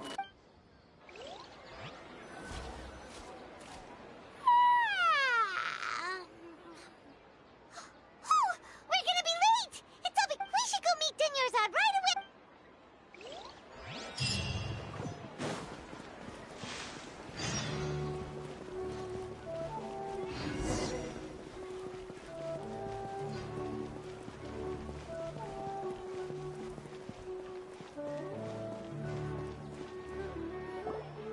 Good morning, Dunyarzad. Not at all. You seem... I'm doing well. There's no need to worry. Shall we go? Let's start with the stalls over there. Sure! Traveler? Why are you just standing there? Let's get going!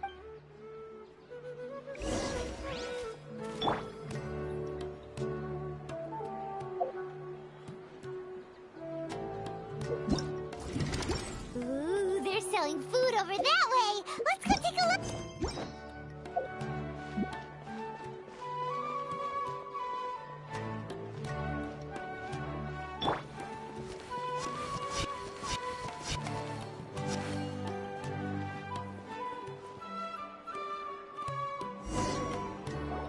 This is a stall offering foods from the Haft-Mewa feast.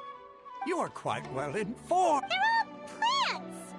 Oh, Paimon's a little disappointed. Actually, what? It's one of the Sub-Zero's festival's traditions. People used to set their tables with 7 different foods to symbolize the 7 virtues of the Dendro Archon. Appear to be in the... Really? Paimon thought it looked like some kind of food. The moon signifies... It's escaping me for... Is he really looking... Oh, right. But if you trust your intuition and overcome your fear... Understood. I'll keep... Oh, it's nothing. Guess that was still pretty... So, where to next?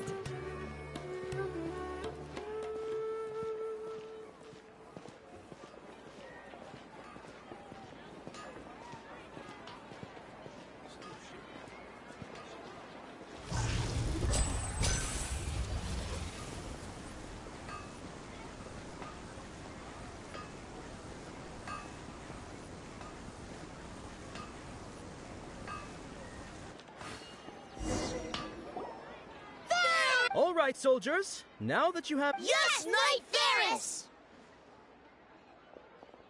What's going on? Ferris, the Knight of Flowers. Oh, do you want some Yalda candies? I happen to have some boxes. What's to pick? It's not that simple. Ooh! And there's also lizard tail. Ugh. Why do those flavors even exist? Traveler, help Paimon pick one. Paimon wants to eat the Sensetia flavor. Great! These boxes of candy are numbered 1 to 5 from left to right. Which one do you want?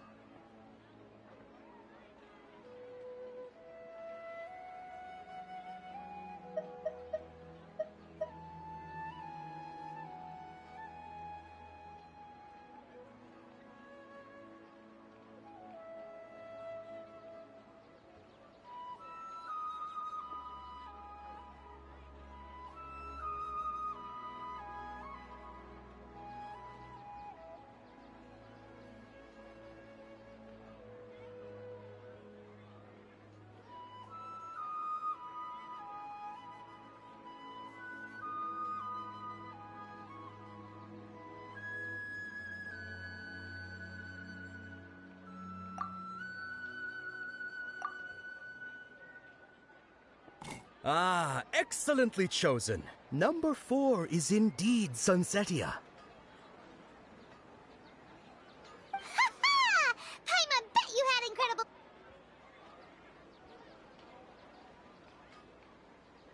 Huh? How's that possible? It's obviously random.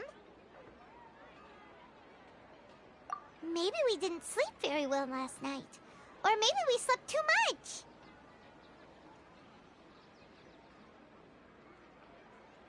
Oh, sure. Huh? Where are you going? You're just gonna walk off like that?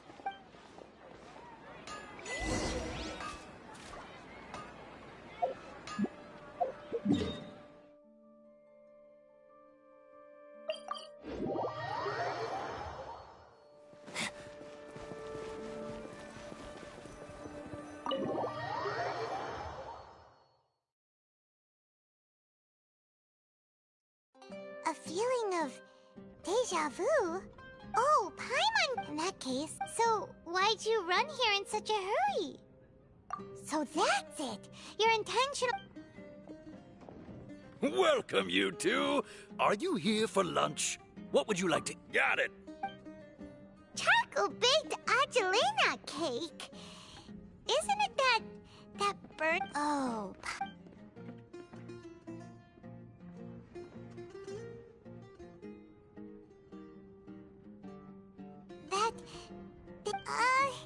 Isn't this going a bit too far?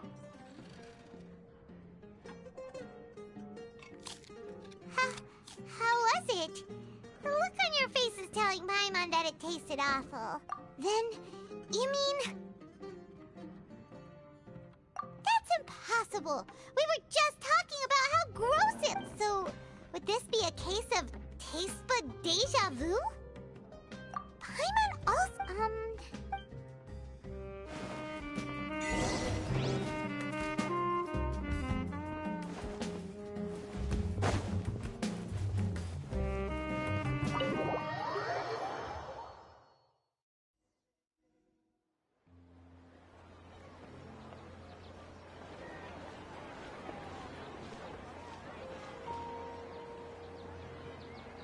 Hey! Dinyarzad is sitting by herself on that bench over there.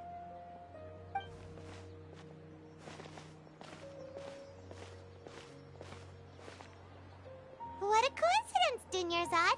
We meet again. Why are you sitting here all by yourself? Oh, I ran into some kidnappers just now, but thankfully Dia came to my rescue. Kidnappers? I'm okay. Whew. Not at all. I've always been like this. Except besides, no matter how amazing today may be, it is but a single day. After however many more days... Paimon doesn't quite follow you, and Paimon feels like something's really got you down right now. It really is fine. I don't mind.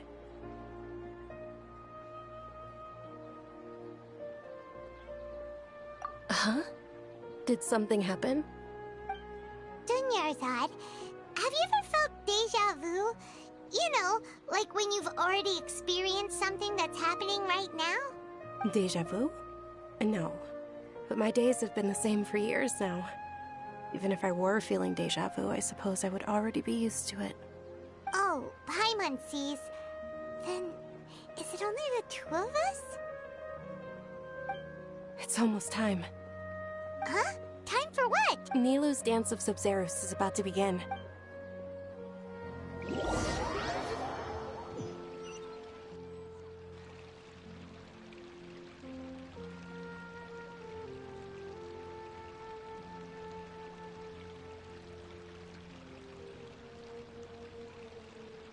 With your lack of intellectual credentials, I'd... When we return, have the... Understood. I will... the Sub-Zero...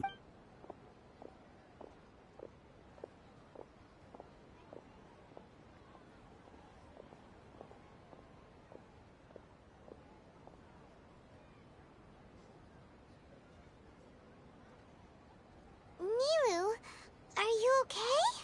Oh, Dunyarzad. The Grand Sage... It's okay.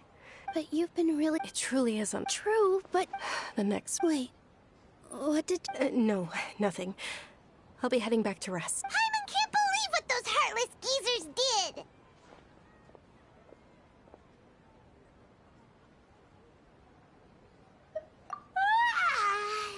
Did Dunyarzad already...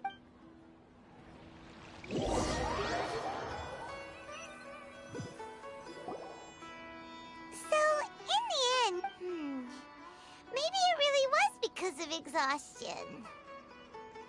Same here. Then, how about we settle in and get a good night's sleep? For now, we can chalk things up to exhaustion. We could do Observing a modest drop in the output of Jnana energy, but values still remain within normal parameters. Continue to monitor for variances in the data, and...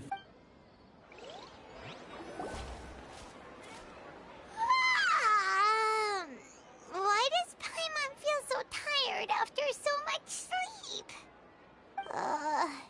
Anyway, we should go meet Dunyarzad right up.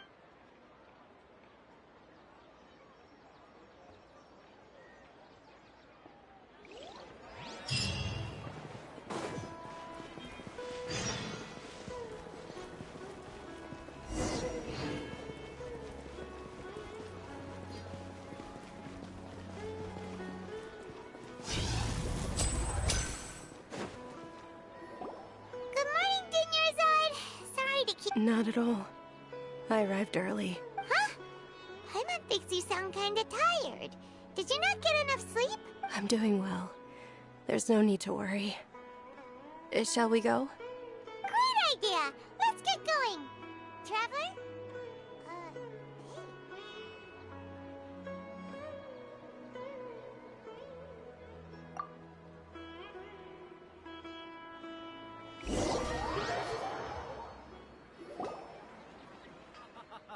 It's all thanks to Miss Dunyarzad's sponsorship that the children can enjoy the sun.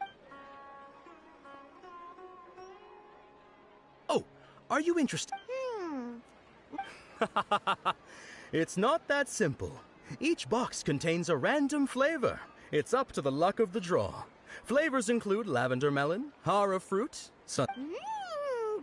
and there's also lizard tail and oni kabuto.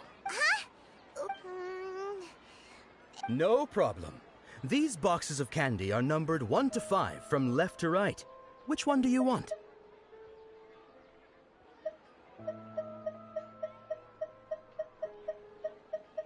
Oh, I like your confidence. No hesitation at all. Oh, congratulations! Number 4 is indeed...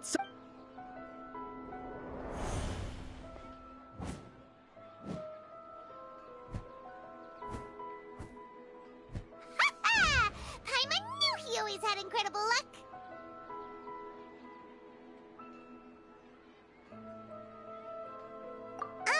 Paimon's not really interested in the other flavors. Wait, how did you know? Don't tell me that you already knew which flavor was in each box. What? He was right about all of them? That couldn't have been luck. How is this possible? I packed all those boxes this morning, and they've been sealed ever since. You couldn't have known beforehand. Mind reading? X-ray vision? Or some kind of magic trick? This is way too freaky. Tell us what's going on! Since when did you get superpowers? Traveler?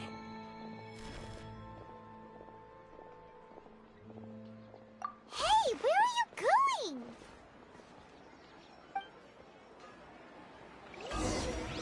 What's going on? Did you see something? Us leaving Dunyarzad without letting her know is kinda rude.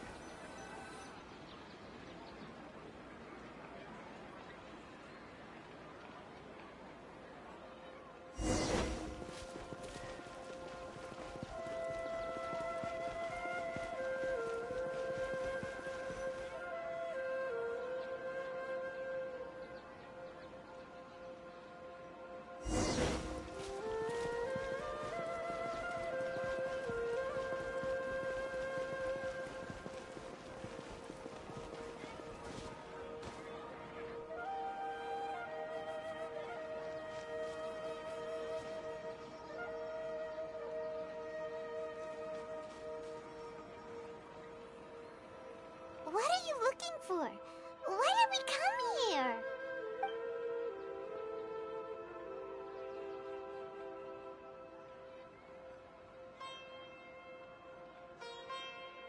Traveler?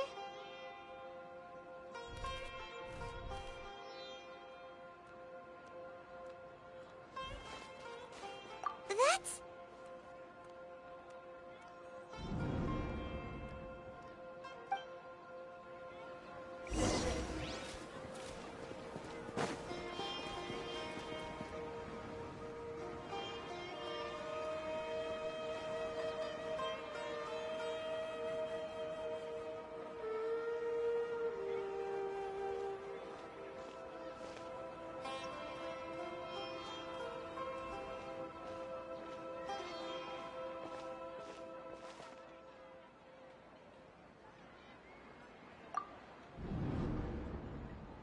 Look! That's... Isn't that Dunyarzad?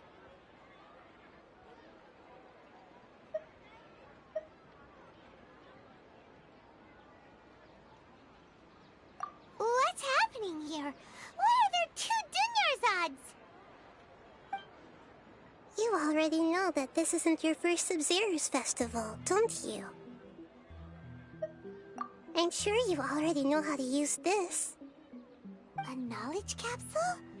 Where did you get it? What's inside? You should use it too, Paimon. You know Paimon? Well, this...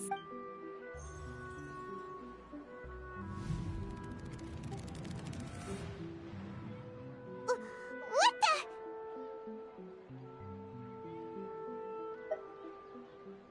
This is our 20th time at the Sub-Zero's festival? Huh? No. The 30th?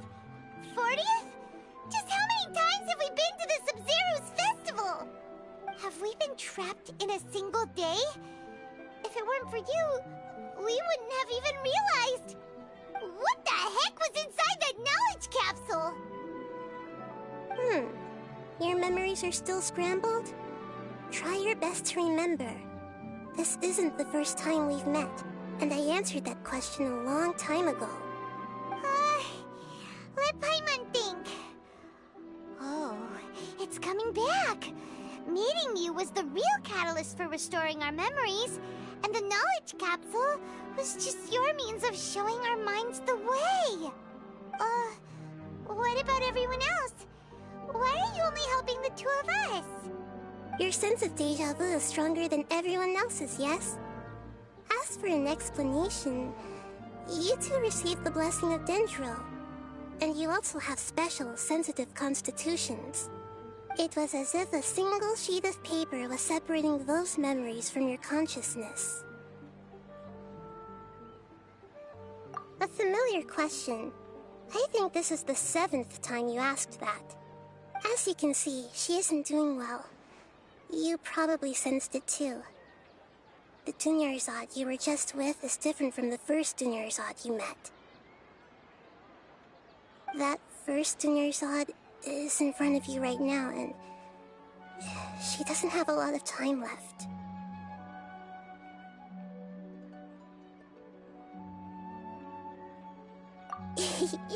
Looks like you're almost done sorting out your brain. Oh yeah, I'm Nahida.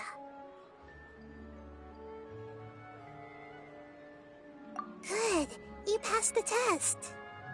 What's happening? You can awaken our memories, and you seem like you know what's going on. Oh, everything in this world runs in a loop. This cycle is called a samsara. You, me, and everyone else are all stuck inside a one-day samsara. As for the truth, that's on you to find out. If you were told the truth instead of discovering it yourselves, it would literally blow your minds. I don't know how you'd be after that. I can only give you surface-level help, like bits of information and subtle hints. For the rest of the time, I'll be doing all I can to slow down Dunyarzad's illness. She looks like she isn't doing well at all. Her illness gets worse after each Sub-Zero's festival. If we can break out of the samsara, I might be able to save her. But as things are right now, she's just a small bird in the sky that's about to lose its last feathers. All I can do is raise a gale to delay her fall. You sure love to use weird analogies. Analogies are wonderful tools. They let you use existing knowledge to understand unfamiliar things. Okay, so, with what you know so far, what do you think the truth is?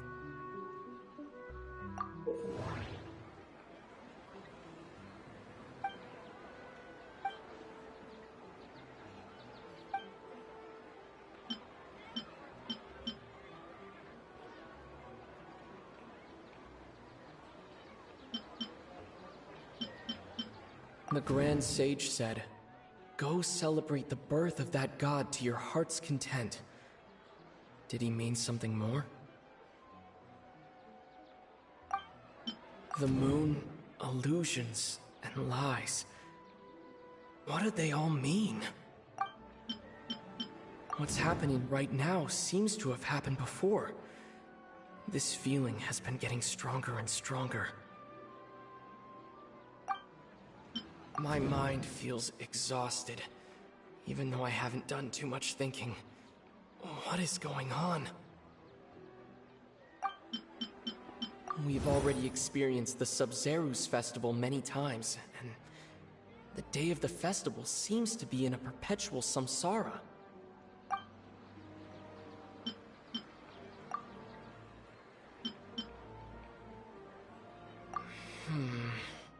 I can't seem to cohesively piece...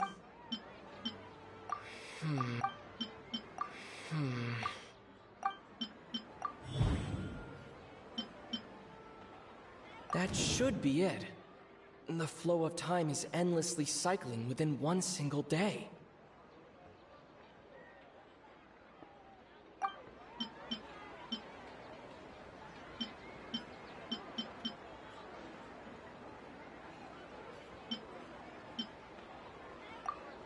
A time loop. You've given similarly wrong answers in the past.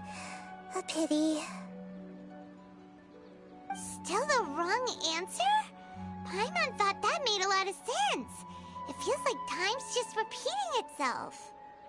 A simple time loop can't explain some of the phenomena. You two are still missing a lot of information. Unfortunately, I can't give you any more hints.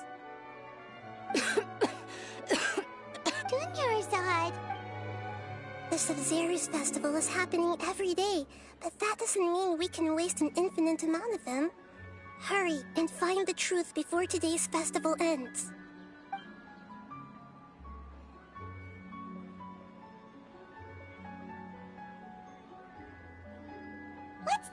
our current situation. And to do that, Nahida rejected the Paimon's memory.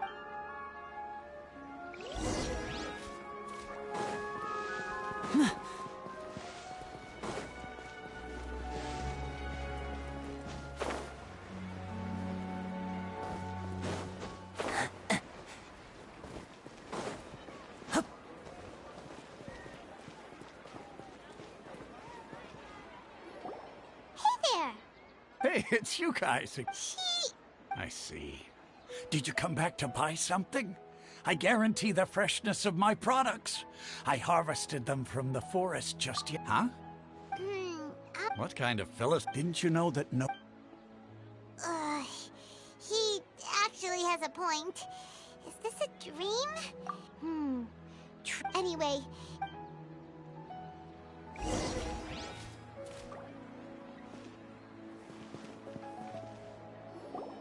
Oh, it's you two. Was my divination so accurate that— Ooh, I knew— You're really... So, you're... Anyway, what kind of situation did you get into? Huh? What you just... I knew you were... Marvelous. When you say it like... I believe that the book only... So that's how it... We haven't made any progress. Who else can we talk to? Paimon remembers that we tried talking to her a couple of times, but she always thinks we're playing pranks on her. You think she'll brush us off again? Yeah.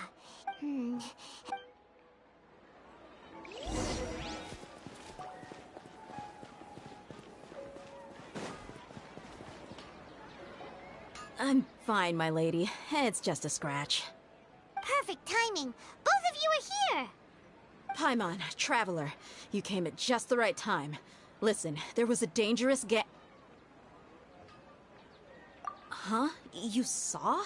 Then why didn't you jump in earlier? If someone was protecting Miss Dunyarzad, I could have went all out. Anyway, can you do something for me? You want the Traveler to take Dunyarzad somewhere to rest up while you check to see if there's still any kidnappers around. Did Paimon get that right? How did you know what I was going to say? We need to say something convincing.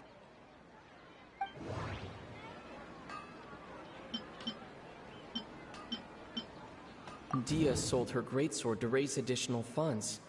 And then she was injured because she wasn't used to her new weapon. The moon, illusions, and lies. What do they all mean? My mind feels exhausted, even though I haven't done too much thinking. What is going on? People in Sumeru don't dream. What a strange phenomenon.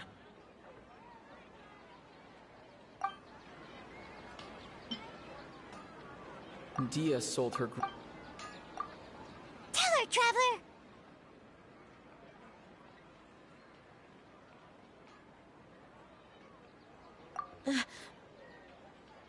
I didn't tell anyone about that.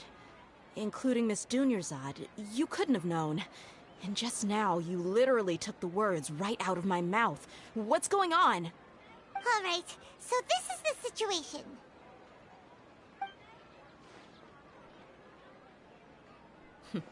It's kinda hard to believe what you just told me. First, let me make something clear. Most of us desert dwellers might not be the scholarly type, but we do have basic common sense. She's quieter than usual. Uninterested in anything and really gloomy. Yeah, she isn't the same as before, but her parents said that this is how she was like at first. Huh? At first? I don't quite understand what you're all talking about. I'll go rest on the bench over there. My lady, are you angry?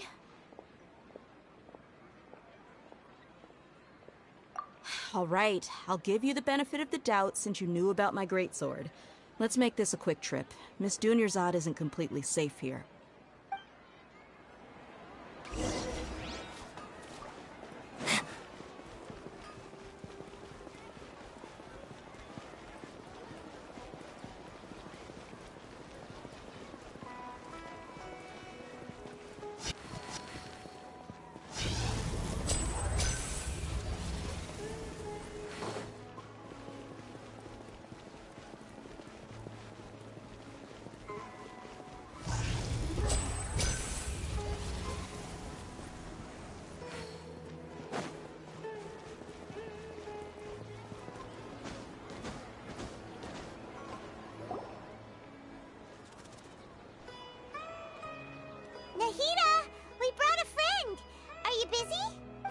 told you that it won't help to bring anyone here.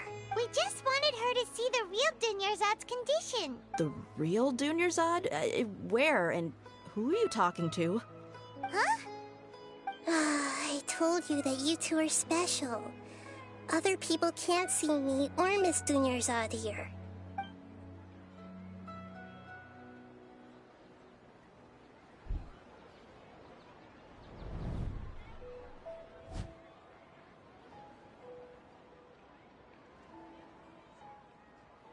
Hold on. Over there. Is that? Wow. How perceptive. Does she have invisible antennae? Miss Dunyarzad, she's lying down here, isn't she? How's she doing? Her condition's really bad, and she's basically in a coma. How did you know she was here? I can sense her aura. There are also lingering feelings of something like regret or disappointment. What happened? Do you believe us now? The Sub-Zero's festival has been repeating itself. So, you think the sages are behind this? Yeah, they've always been against us. Wouldn't surprise... Maybe there's more to the Akasha than we know. Right! Didn't you— The Akasha relies on the power of a Gnosis to operate, as it is the manifestation of the God of Wisdom's power. It compiles the wisdom of the entire populace, and it grants knowledge to the people. A Gnosis could do that? No wonder the Akasha is so magical. It's being powered by the Gnosis of Sumeru's Archon. So, this Nahida you mentioned, what did she say?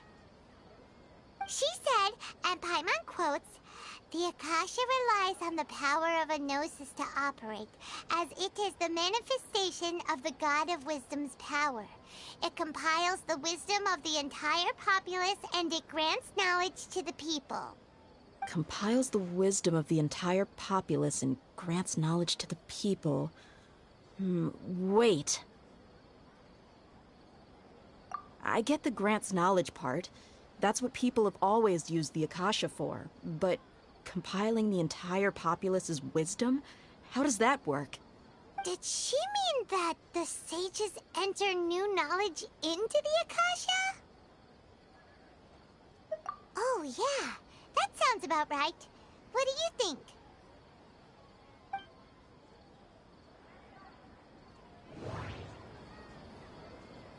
People in Sumeru don't dream. What a strange phenomenon. Okay, Nahida said the Akasha relies on the power of a Gnosis to operate, as it is the manifestation of the God of Wisdom's power. It compiles the wisdom of the entire populace, and it grants knowledge to the people. My mind feels exhausted, even though I haven't done too much thinking. What is going on? My mind feels... What's happening right now seems to have happened before. You mean the Akasha is causing our mental fatigue? Huh. Now that I think about it, my head's been feeling unusually heavy. When the desert dwellers set off on their quest for knowledge, a sage once said, knowledge always comes at a price. Compiling the entire country's knowledge. You think the Akasha pulled a 180 and is extracting information from us? Who knows? The Akasha can put knowledge into our heads, so who's to say that it can't also poke around in there? We don't know any specifics. What's the point of doing something like that? Just think about it. If you could combine the knowledge of every single person in Sumeru, then you can basically turn Sumeru City into a single massive brain. This hive mind could make breakthroughs in problems that even the smartest geniuses can't crack. An excellent deduction. And the analogy comparing Sumeru City to a massive brain? I love it. In that case, we should take off our Akasha terminals right away. Maybe that'll solve this problem.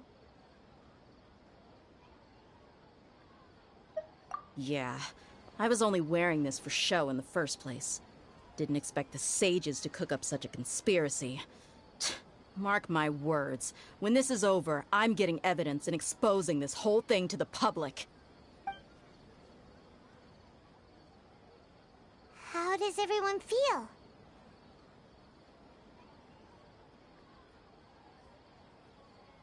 Huh? What is it?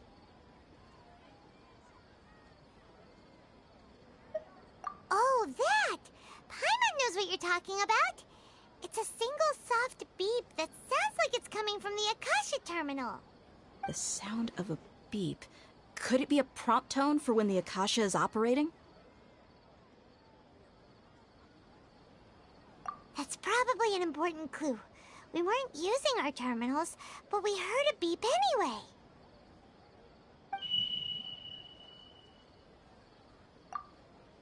Traveler, did you hear that? I heard it too.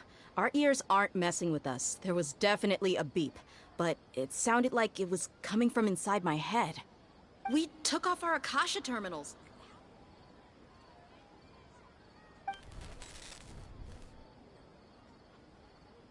Phase runtime has exceeded its expected length. At this rate, there may be casualties. But we cannot lose all of our progress.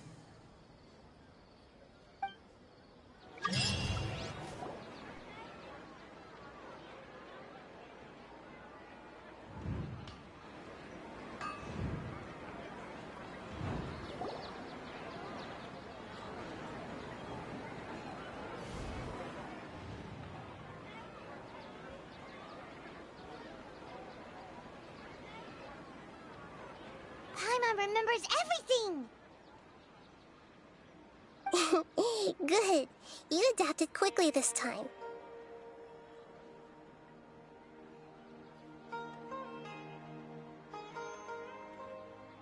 We definitely took off our Akasha terminals last night, but we still heard that beep. Why is that?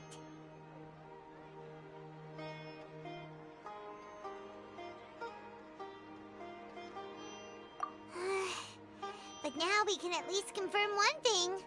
The Akasha definitely has something to do with whatever's trapping us in this cycle. Oh, Paimon doesn't get it. Why would the Akasha go this far if all it wants is everybody's wisdom?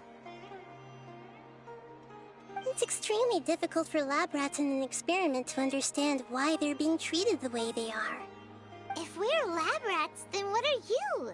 Nahida, you've never told us anything about yourself. I guess I'm the moon. The moon? Wasn't that the result of our divination?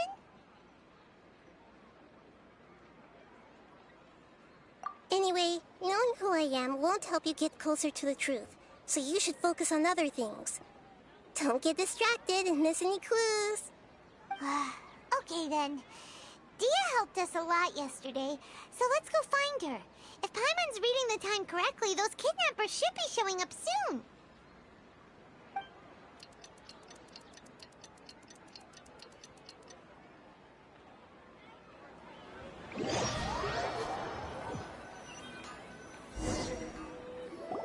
Ah, there you are. I've already taken care of those kidnappers. My lady, did you get hurt? What? What's wrong? Why are you both gawking at me like that? You didn't get hurt this time. Huh? What do you mean this time? Why are you so surprised that I managed to get out unscathed? Those kids were amateurs. Shh! How did you know about my greatsword? I haven't told anyone about it. Please, don't tell Miss Dunyarzad.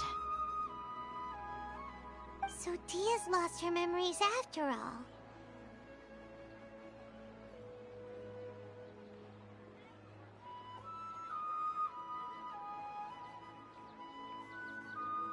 Anything strange? You already know that I got a new greatsword. If I had to say something, it's weird how such a new weapon could feel so familiar. It's as if I've already used it to fight a countless number of battles. You're saying that although you don't remember using it, your body feels like it does? That's right. Both mercenaries and warriors heavily rely on muscle memory. Only knowing the theory of battle won't get you anywhere. Traveler, what do you think?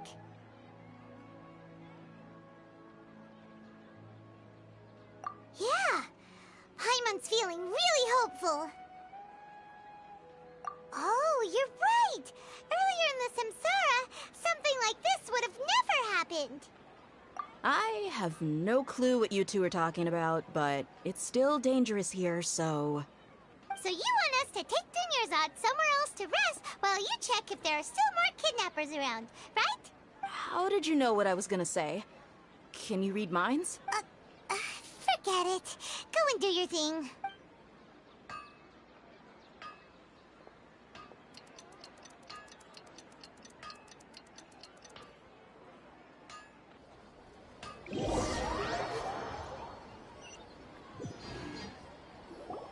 Whew. It's fine.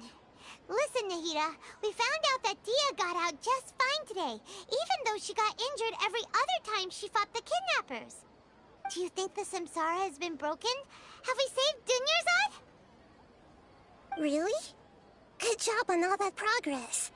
Get some good sleep tonight. Hey, what kind of an answer is that?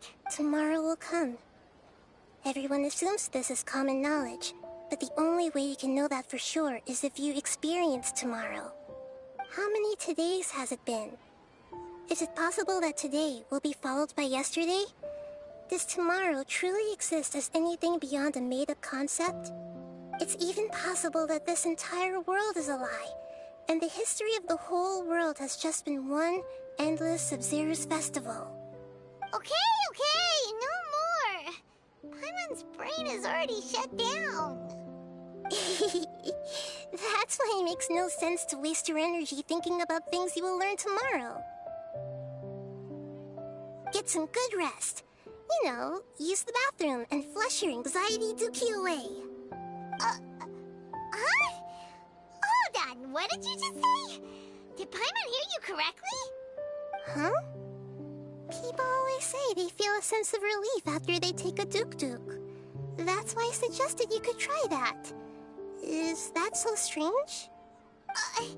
It's so strange and so against common sense that Paimon's at a loss for words. Yeah, even though it's happy and lively at the Sub-Zero's festival. Continue the harvest. Compared to what we stand to achieve, these sacrifices are trivial.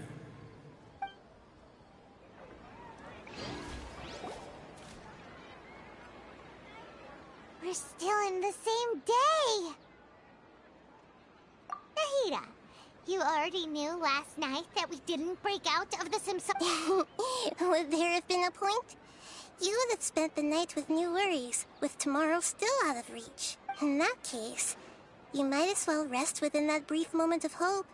An opportunity like that doesn't come by often, and I thought it might help you clear your minds. Paimon thought that Duke did that! Of course. In the time we've been together... Paimon's flattered and everything, but...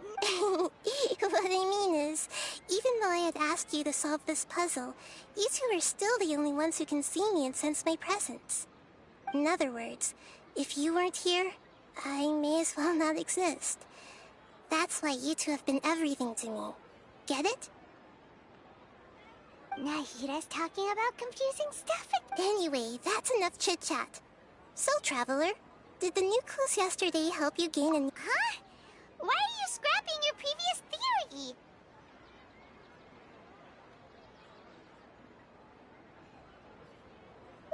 Oh yeah, you're right! Gosh, how did we not notice that? In a simple time loop, people's physical condition should also reset. So, what's your new hypothesis?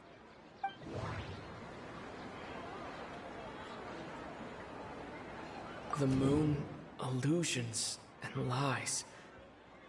What did they all mean? Mercenaries rely heavily on muscle memory, and Dia was able to use her experiences to avoid injury in later samsara cycles. The beep is a prompt tone for Akasha operations. We still hear it every night, even though we removed our Akasha terminals. Okay, Nahida said the Akasha relies on the power of a Gnosis to operate, as it is the manifestation of the God of Wisdom's power. It compiles the wisdom of the entire populace, and it grants knowledge to the people. We've already experienced the Sub-Zerus festival many times, and the day of the festival seems to be in a perpetual samsara.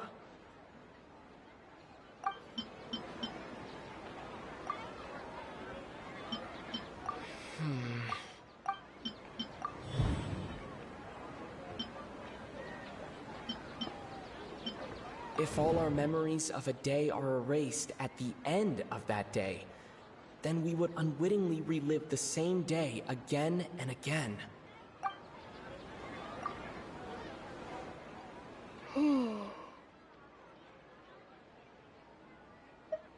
Oh! Then the beep we hear every night could just be indicating the deletion of our memories! That's why when we wake up, everyone thinks the Sub-Zero's festival hasn't happened yet! It's already the next day, but muscle memory can't be erased. That's why Dia has been... A brilliant deduction. Nahida, tell us if we're right or wrong. To put it simply, it's as if you've mistaken a pyrocrystal fly for a firefly in the night. You lost sight of its true nature because you focused too much on your perception that it glows. That isn't simple at all! Why don't you go talk to Miss Dia again? You might learn something new. Right! She did help us find her...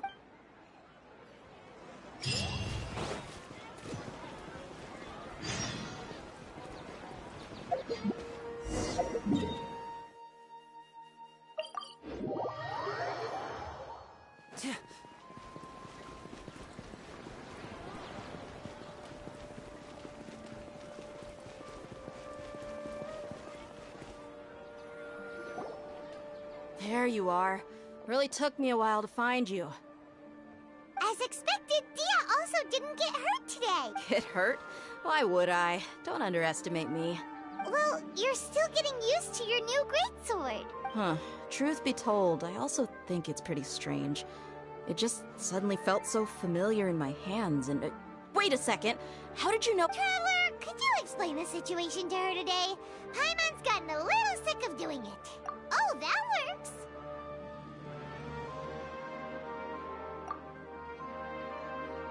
What happened to you guys while I was gone? Did you get brainwashed by some cult? Don't think too hard about it. Just take what we're saying at face value. Alright then, let me get this straight. You're telling me that my body's already gotten used to this great sword, but my brain just doesn't remember it? Yes! Your memory's being erased every day! Then I'd have to disagree. That's impossible. Oh? Why do you think that? If we've actually been reliving the Sub-Zeru's festival day after day, then what happened to the things we used, the money we spent, the food we ate? Common sense says my wallet should have emptied itself a long time ago. There's no way I wouldn't have noticed that.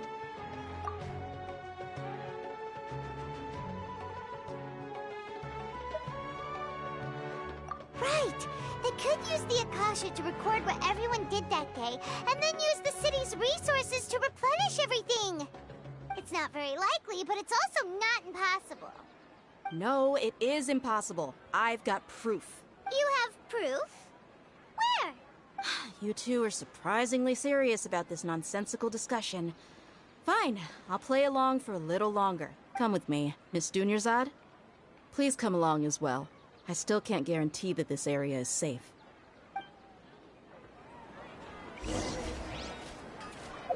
Paimon!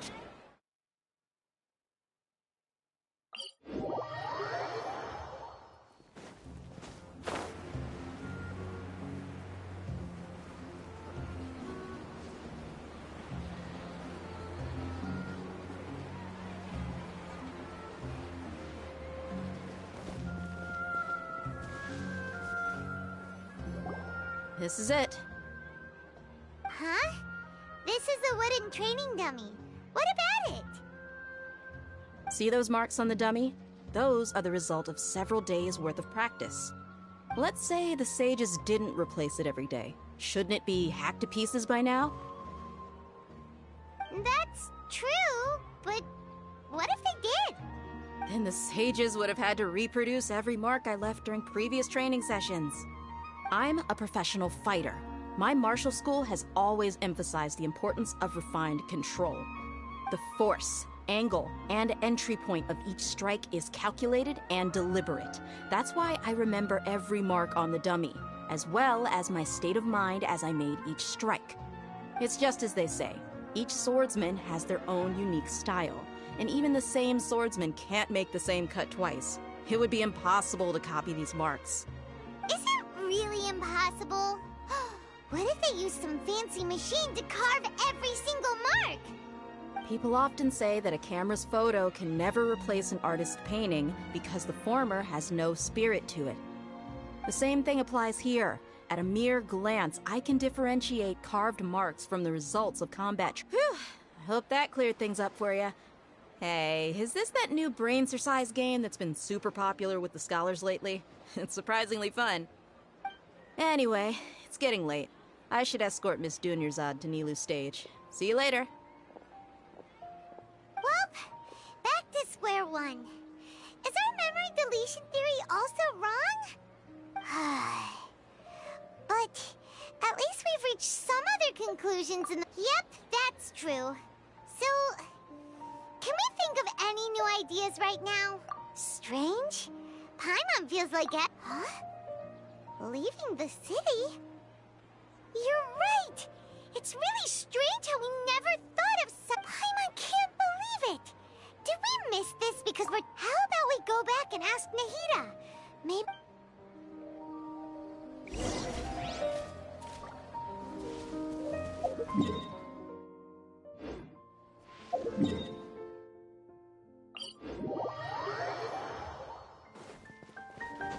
Hip! Hup!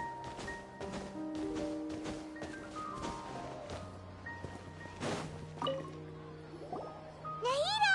We're back! You're back early today. Sort of. We're mostly... Leaving the city. As far as I remember, you've mentioned your plans to do that twice before. We did? But we don't remember anything. What happened after we talked about those plans? What... Let me think. I don't think you ever actually told me what the outcome was. Oh, it's probably more accurate to say that both times you never came back the whole night. But you two sometimes stay out the entire night anyway, so at the time, I didn't think too much about it.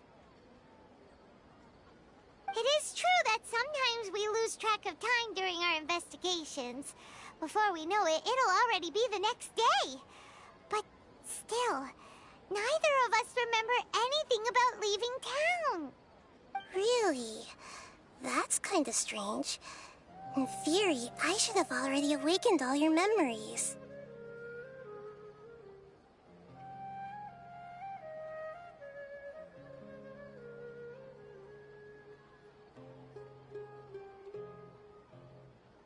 Yep, something here's definitely fishy. Let's get to the bottom of this tomorrow.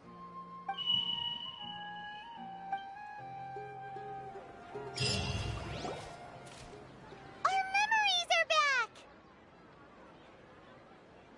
About that...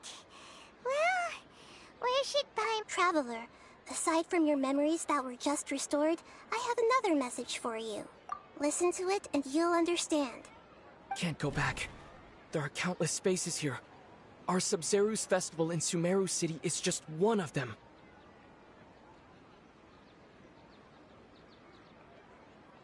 Traveler, you should be missing 2 days' worth of memories. Paimon will fill you in. It's time to carry out our plan from yesterday. Okay, let's go!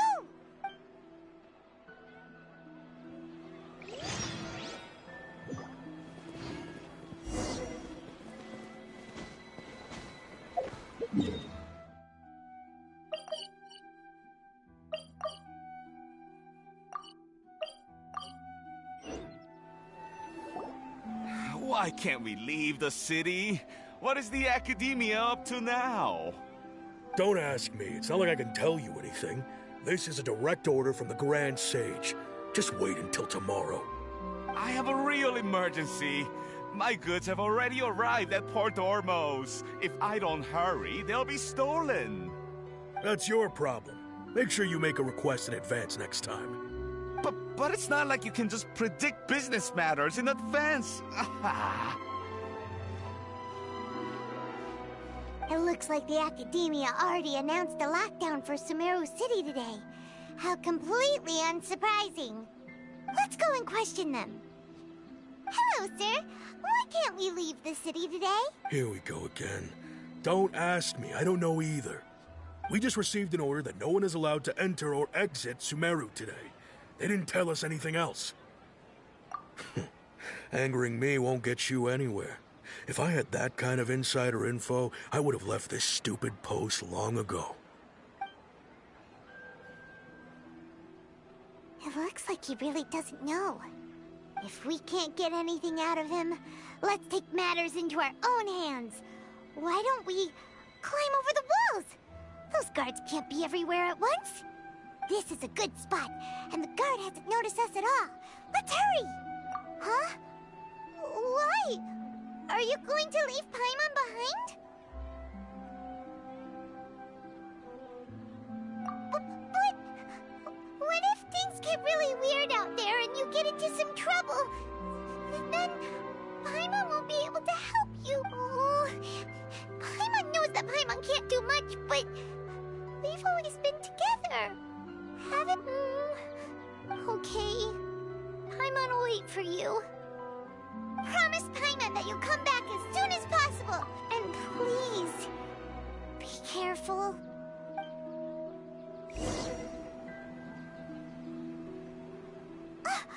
Memories!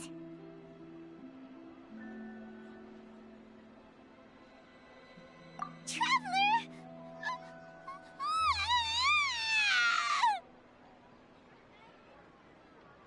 Paimon thought Paimon would never see you again. You just disappeared. Paimon waited for you for hours and hours at the city wall and you never came back. You promised Paimon that you were only taking a quick look. Paimon, calm down. He's here now. I don't think he understood what you were saying. Paimon doesn't care. Paimon wanted to go look for you, but you also said that Paimon should stay. Paimon was so worried and so scared the entire day.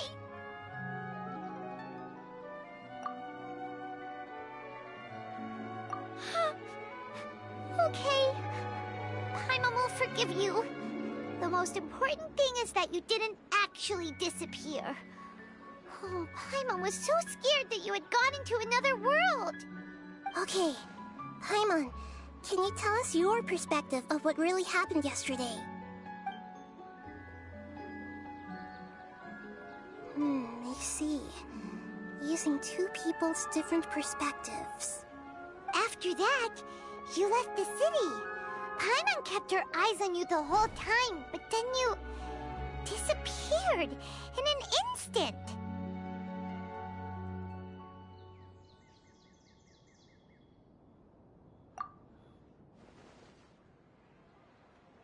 No way!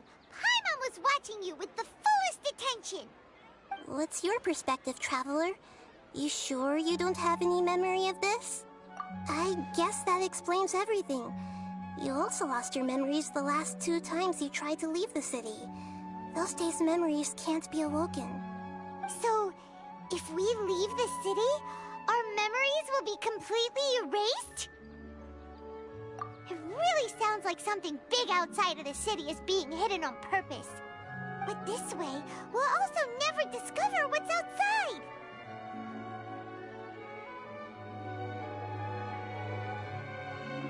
Something like a message? But how can we send it back? Don't look at me like that. I'm not used to being stared at. Well... okay. You want something that can pass on messages, right? Give me some time and take care of Dunyar's out for me. Yep, now we're talking.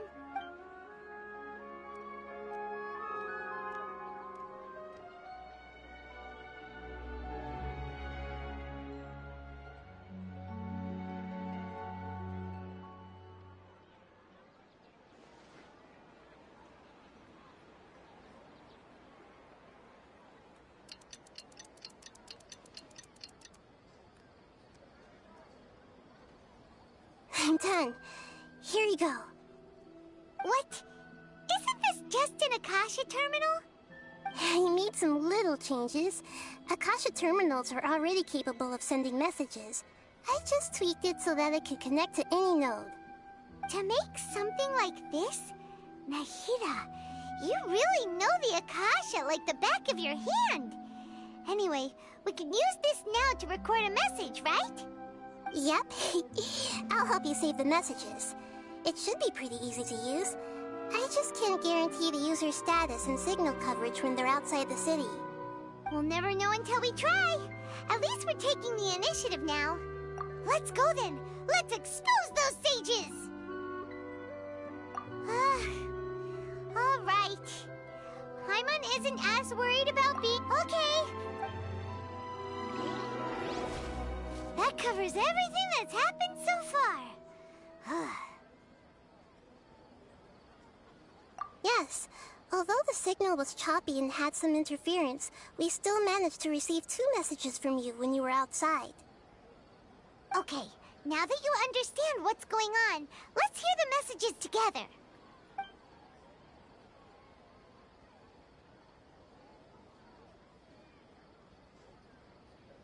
Can't go back.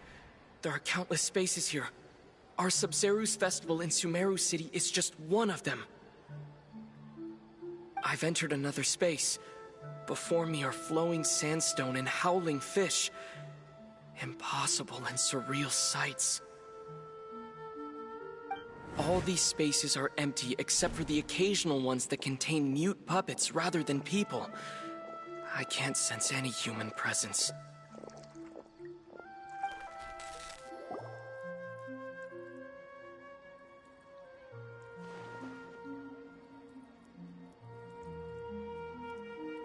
That's one heck of an info dump. It sounds like you left the Sumeru city space when you set foot outside of the walls. But everything looked completely normal when Paimon was looking out from the inside. That's unbelievable. And if we take your word for it, the other spaces all had very weird contents. There's another part here. I only received it last night. These spaces have been disappearing one after the other, absorbed by something like a sun in the sky. And now, even the final space has also disappeared. Behind me, a lot of spaces just appeared again from thin air. I get it now! Those spaces are actually...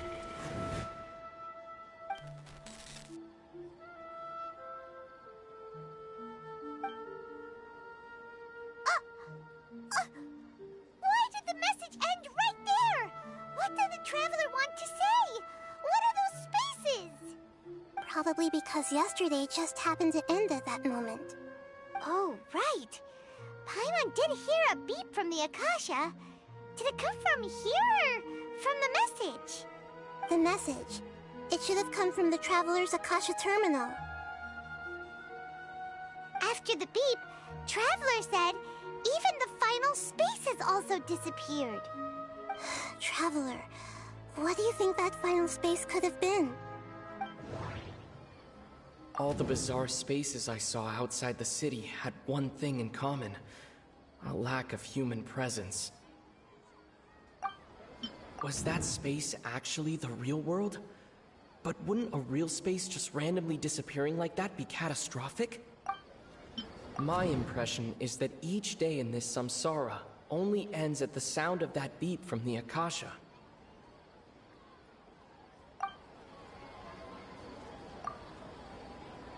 Oh, so that's what it is!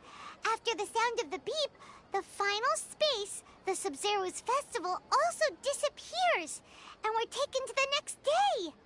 Later on, Traveler also mentioned a bunch of new spaces materializing behind them. Do lots of new spaces appear every day? Paimon's head is spinning. Just what are these spaces anyhow? Well, consider this.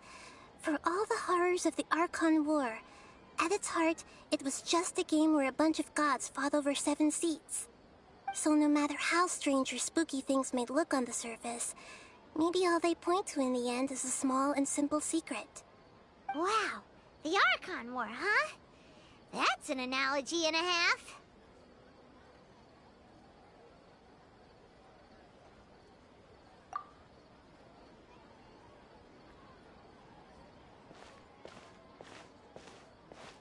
Hey, where are you going?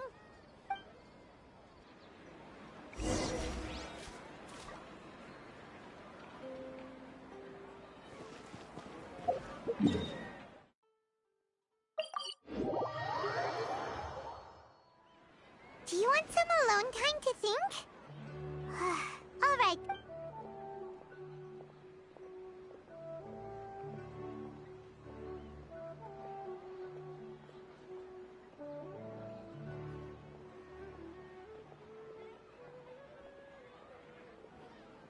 The dance of Sub-Zeros is about to begin. I'm going to go watch it. Okay. Why don't you go ahead, Dunyarzad? We still have some other stuff to do first. Okay then. See you later. Have you figured it out yet, Traveler?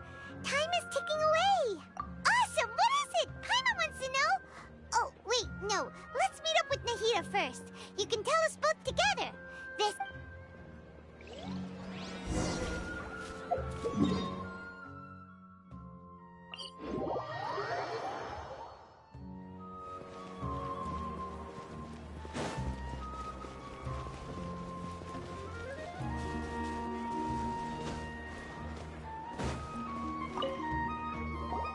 You're back! I've been waiting forever for you two. Judging by the looks on your faces, are you ready to take your Sub-Zero's exam and graduate from the festival? Okay. First off, have you discovered the hidden truth?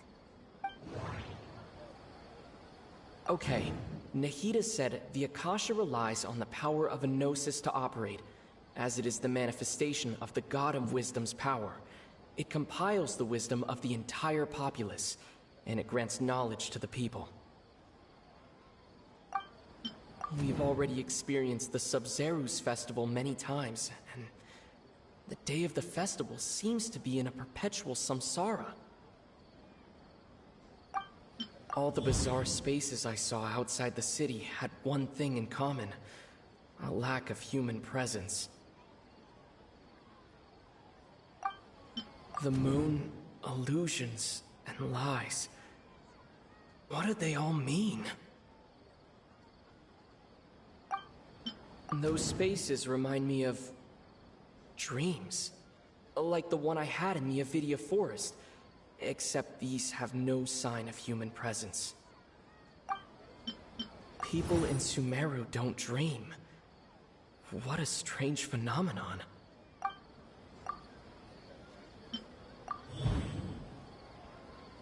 We are all in a dream. It isn't that the people of Sumeru don't dream, rather the Akasha is taking their dreams from them.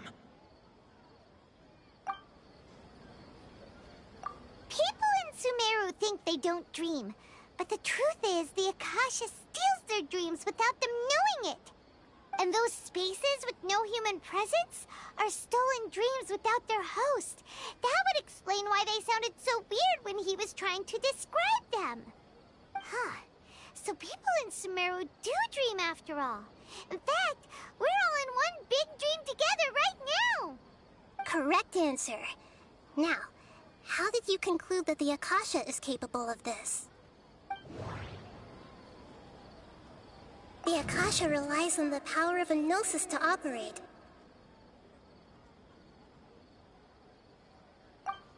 It is the manifestation of the God of Wisdom's power. It compiles the wisdom of the entire populace. And it grants knowledge to the people. That doesn't sound right. I need to carefully think things through.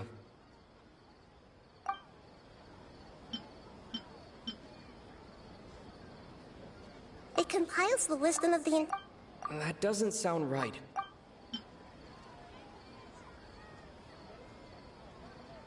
Oh, okay. Those dream-controlling creatures in the forest also get their power from the Dendro Archon, right? That would explain why the Akasha has the ability to control people's dreams, too.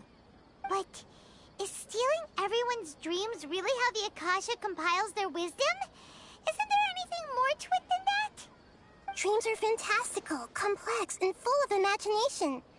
People's brains are the most active when they're dreaming. In other words, dreams are rich bundles of human wisdom. So in other words, the complete opposite of how Hypatia understood it. Paimon remembers her saying that the sages think dreams are foolish delusions, and the fact that no one dreams is a blessing from Greater Lord Rukkhadevata. So it was all a dirty trick? The real story is that the sages from the Academia are using the Akasha to steal people's dreams for their own use, huh? Oh? By the sounds of it, you understand the current situation pretty well. So then, what about the samsara? The beep is a prompt tone for Akasha operations. We still hear it every night, even though we removed our Akasha terminals.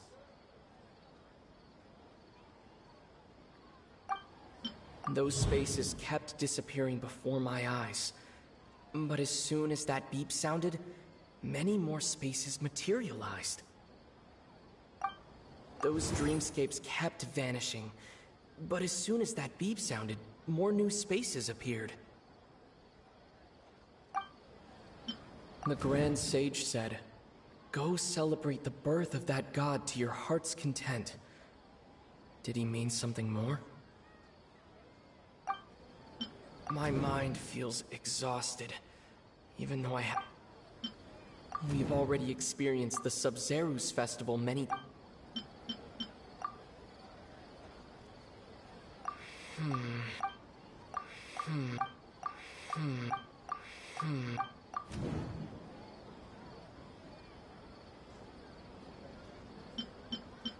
The Grand Sage said... That doesn't sound right. The Grand Sage... Correct. The Akasha is keeping each person's brain in a constant dream state, but also separating their consciousness from their own dream.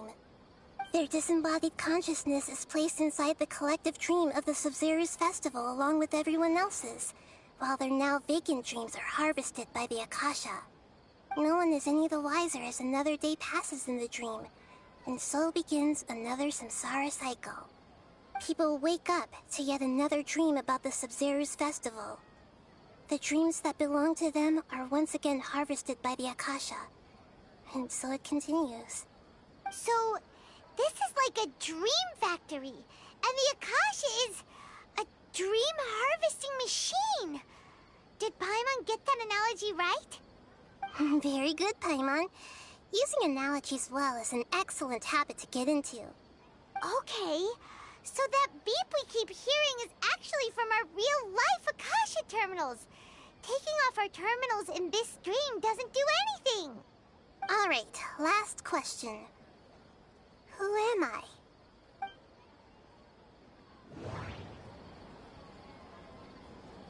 They say that alchemical divination is the Dendro Archon's divine revelation. So then, if Nahida has referred to herself as the moon... So you noticed. I thought that one would be the hardest question. That's why I put it last. That wasn't hard at all. Even Paimon guessed that. Everything about you is different. We just didn't want to expose you is all. Now that you mention it, Nahida, you've been hinting to us since the very beginning. It's funny. Thinking back to when we were asking all over the place for info about Lesser Lord Kusanali, Paimon didn't expect to meet you like this. Yes, those can wait until we're back in real life. On the other hand, I'd be happy to answer any more questions you have about here and now.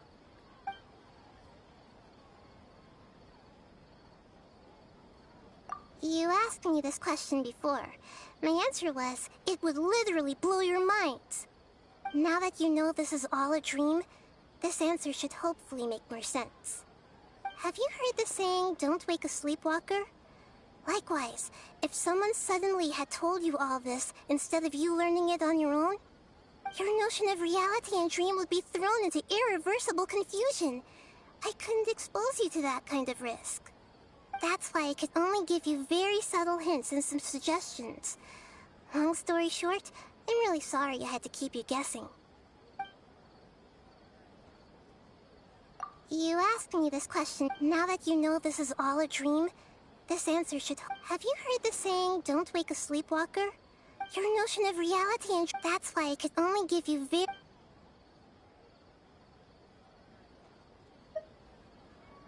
Firstly, this dream we're in is completely based on reality.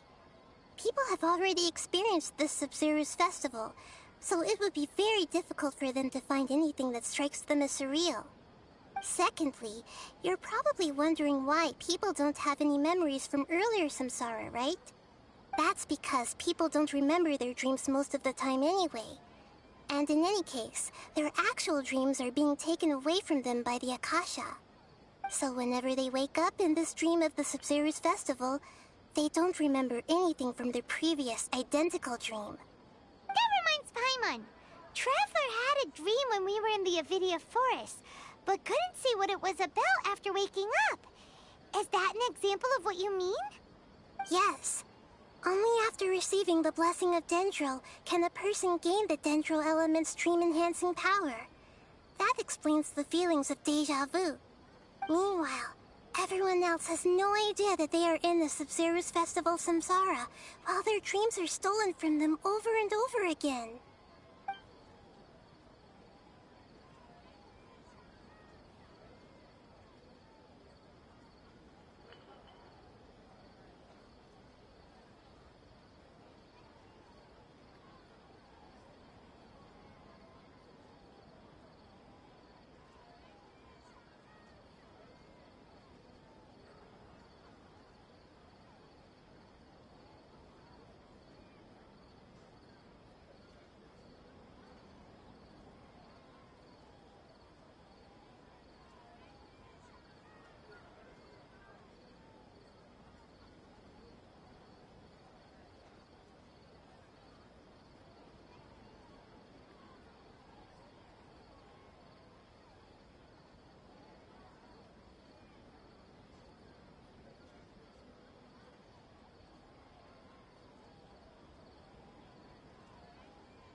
You asked me this question before.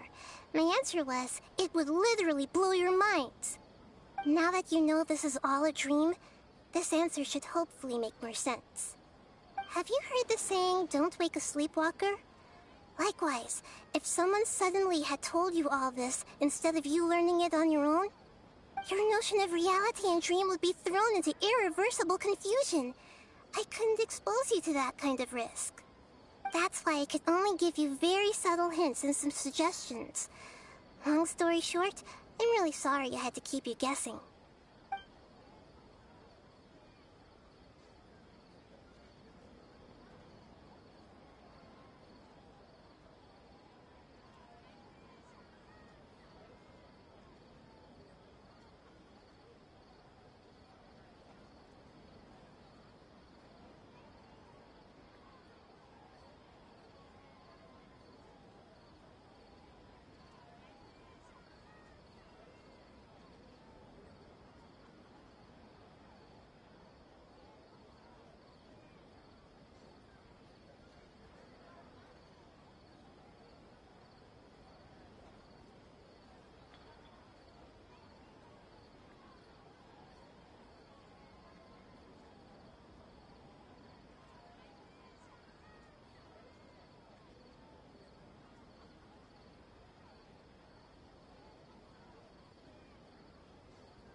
You asked me this question before. My answer was, it would literally blow your mind. Now that you know this is all a dream, this answer should hopefully make more sense. Have you heard the saying, don't wake a sleepwalker? Likewise, if someone suddenly had told you all this instead of you learning it on your own, your notion of reality and dream would be thrown into irreversible confusion. I couldn't expose you to that kind of risk. That's why I could only give you very subtle hints and some suggestions.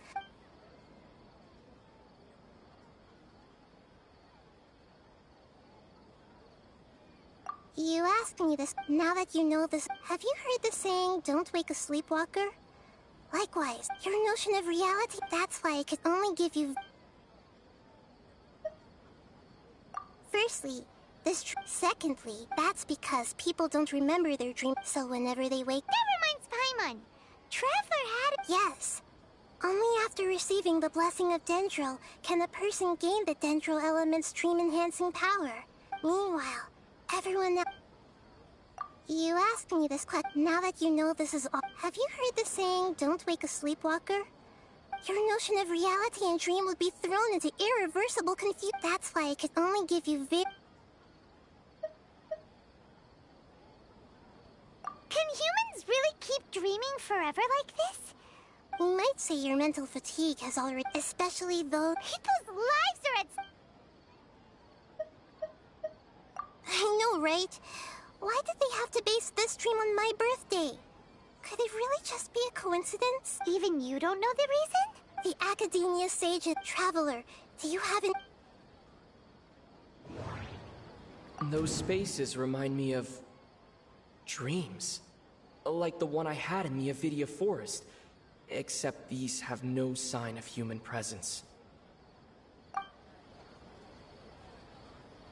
Okay, Nahida said the Akasha relies on the power of a gnosis to operate, as it is the manifestation of the God of Wisdom's power. It compiles the wisdom of the entire populace, and it grants knowledge to the people. The Grand Sage said, "Go celebrate the birth of that God to your heart's content." Did he mean something more? Celebrate the birth of that god? Could it mean...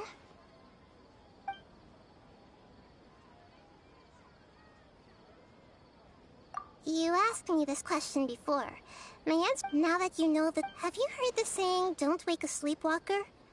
Likewise, if someone sudden... Your notion of reality and dream would be... That's why I could only give you very subtle...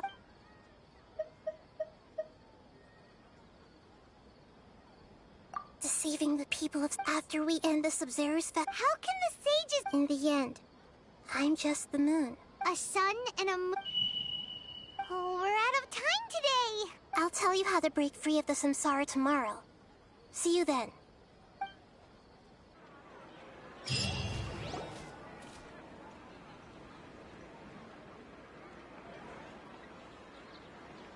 Good morning, Nahida. Wait.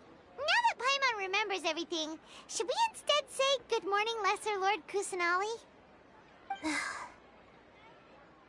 Hey! What's wrong, Nahida? You don't look too good. I'm afraid that what you're thinking right now is correct. Did Dunyarzad already disappear? No way! Are we too late? The real Dunyarzad's consciousness has indeed disappeared. It can no longer endure the constant dream harvesting.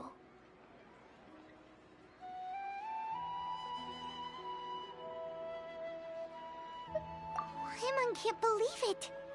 Wait, so what about that other Dunyarzad? Just what is she? She's actually something like a puppet, but not complete. The real Dunyarzad's consciousness could no longer keep playing her role in this dream. So another Dunyarzad appeared to replace her in the dream.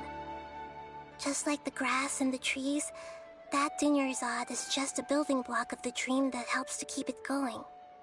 But personality-wise, she's nothing like the real Dunyarzad. Puppets are stiff, and can't copy a living person's vitality. After all, they're just there as filler. You know, speaking of which, the old Dunyarzad might not have been too different from a puppet. Dunyarzad truly believed that she met you within her consciousness, and it was you who inspired her. So you... Yes. I just gave her a little wisdom so she could look at life in a new way. So that she could be her own person. But even so, she's far from it. I'm still a long way off from being a real Archon. I couldn't even save her. Please don't beat yourself. I'm not Don't be like that, Nahida. To prevent more tragedy. Great, but... Although the Sub-Zero's festival dream is under the Akasha's control, only humans can dream. Even that means this dream belongs to... Huh?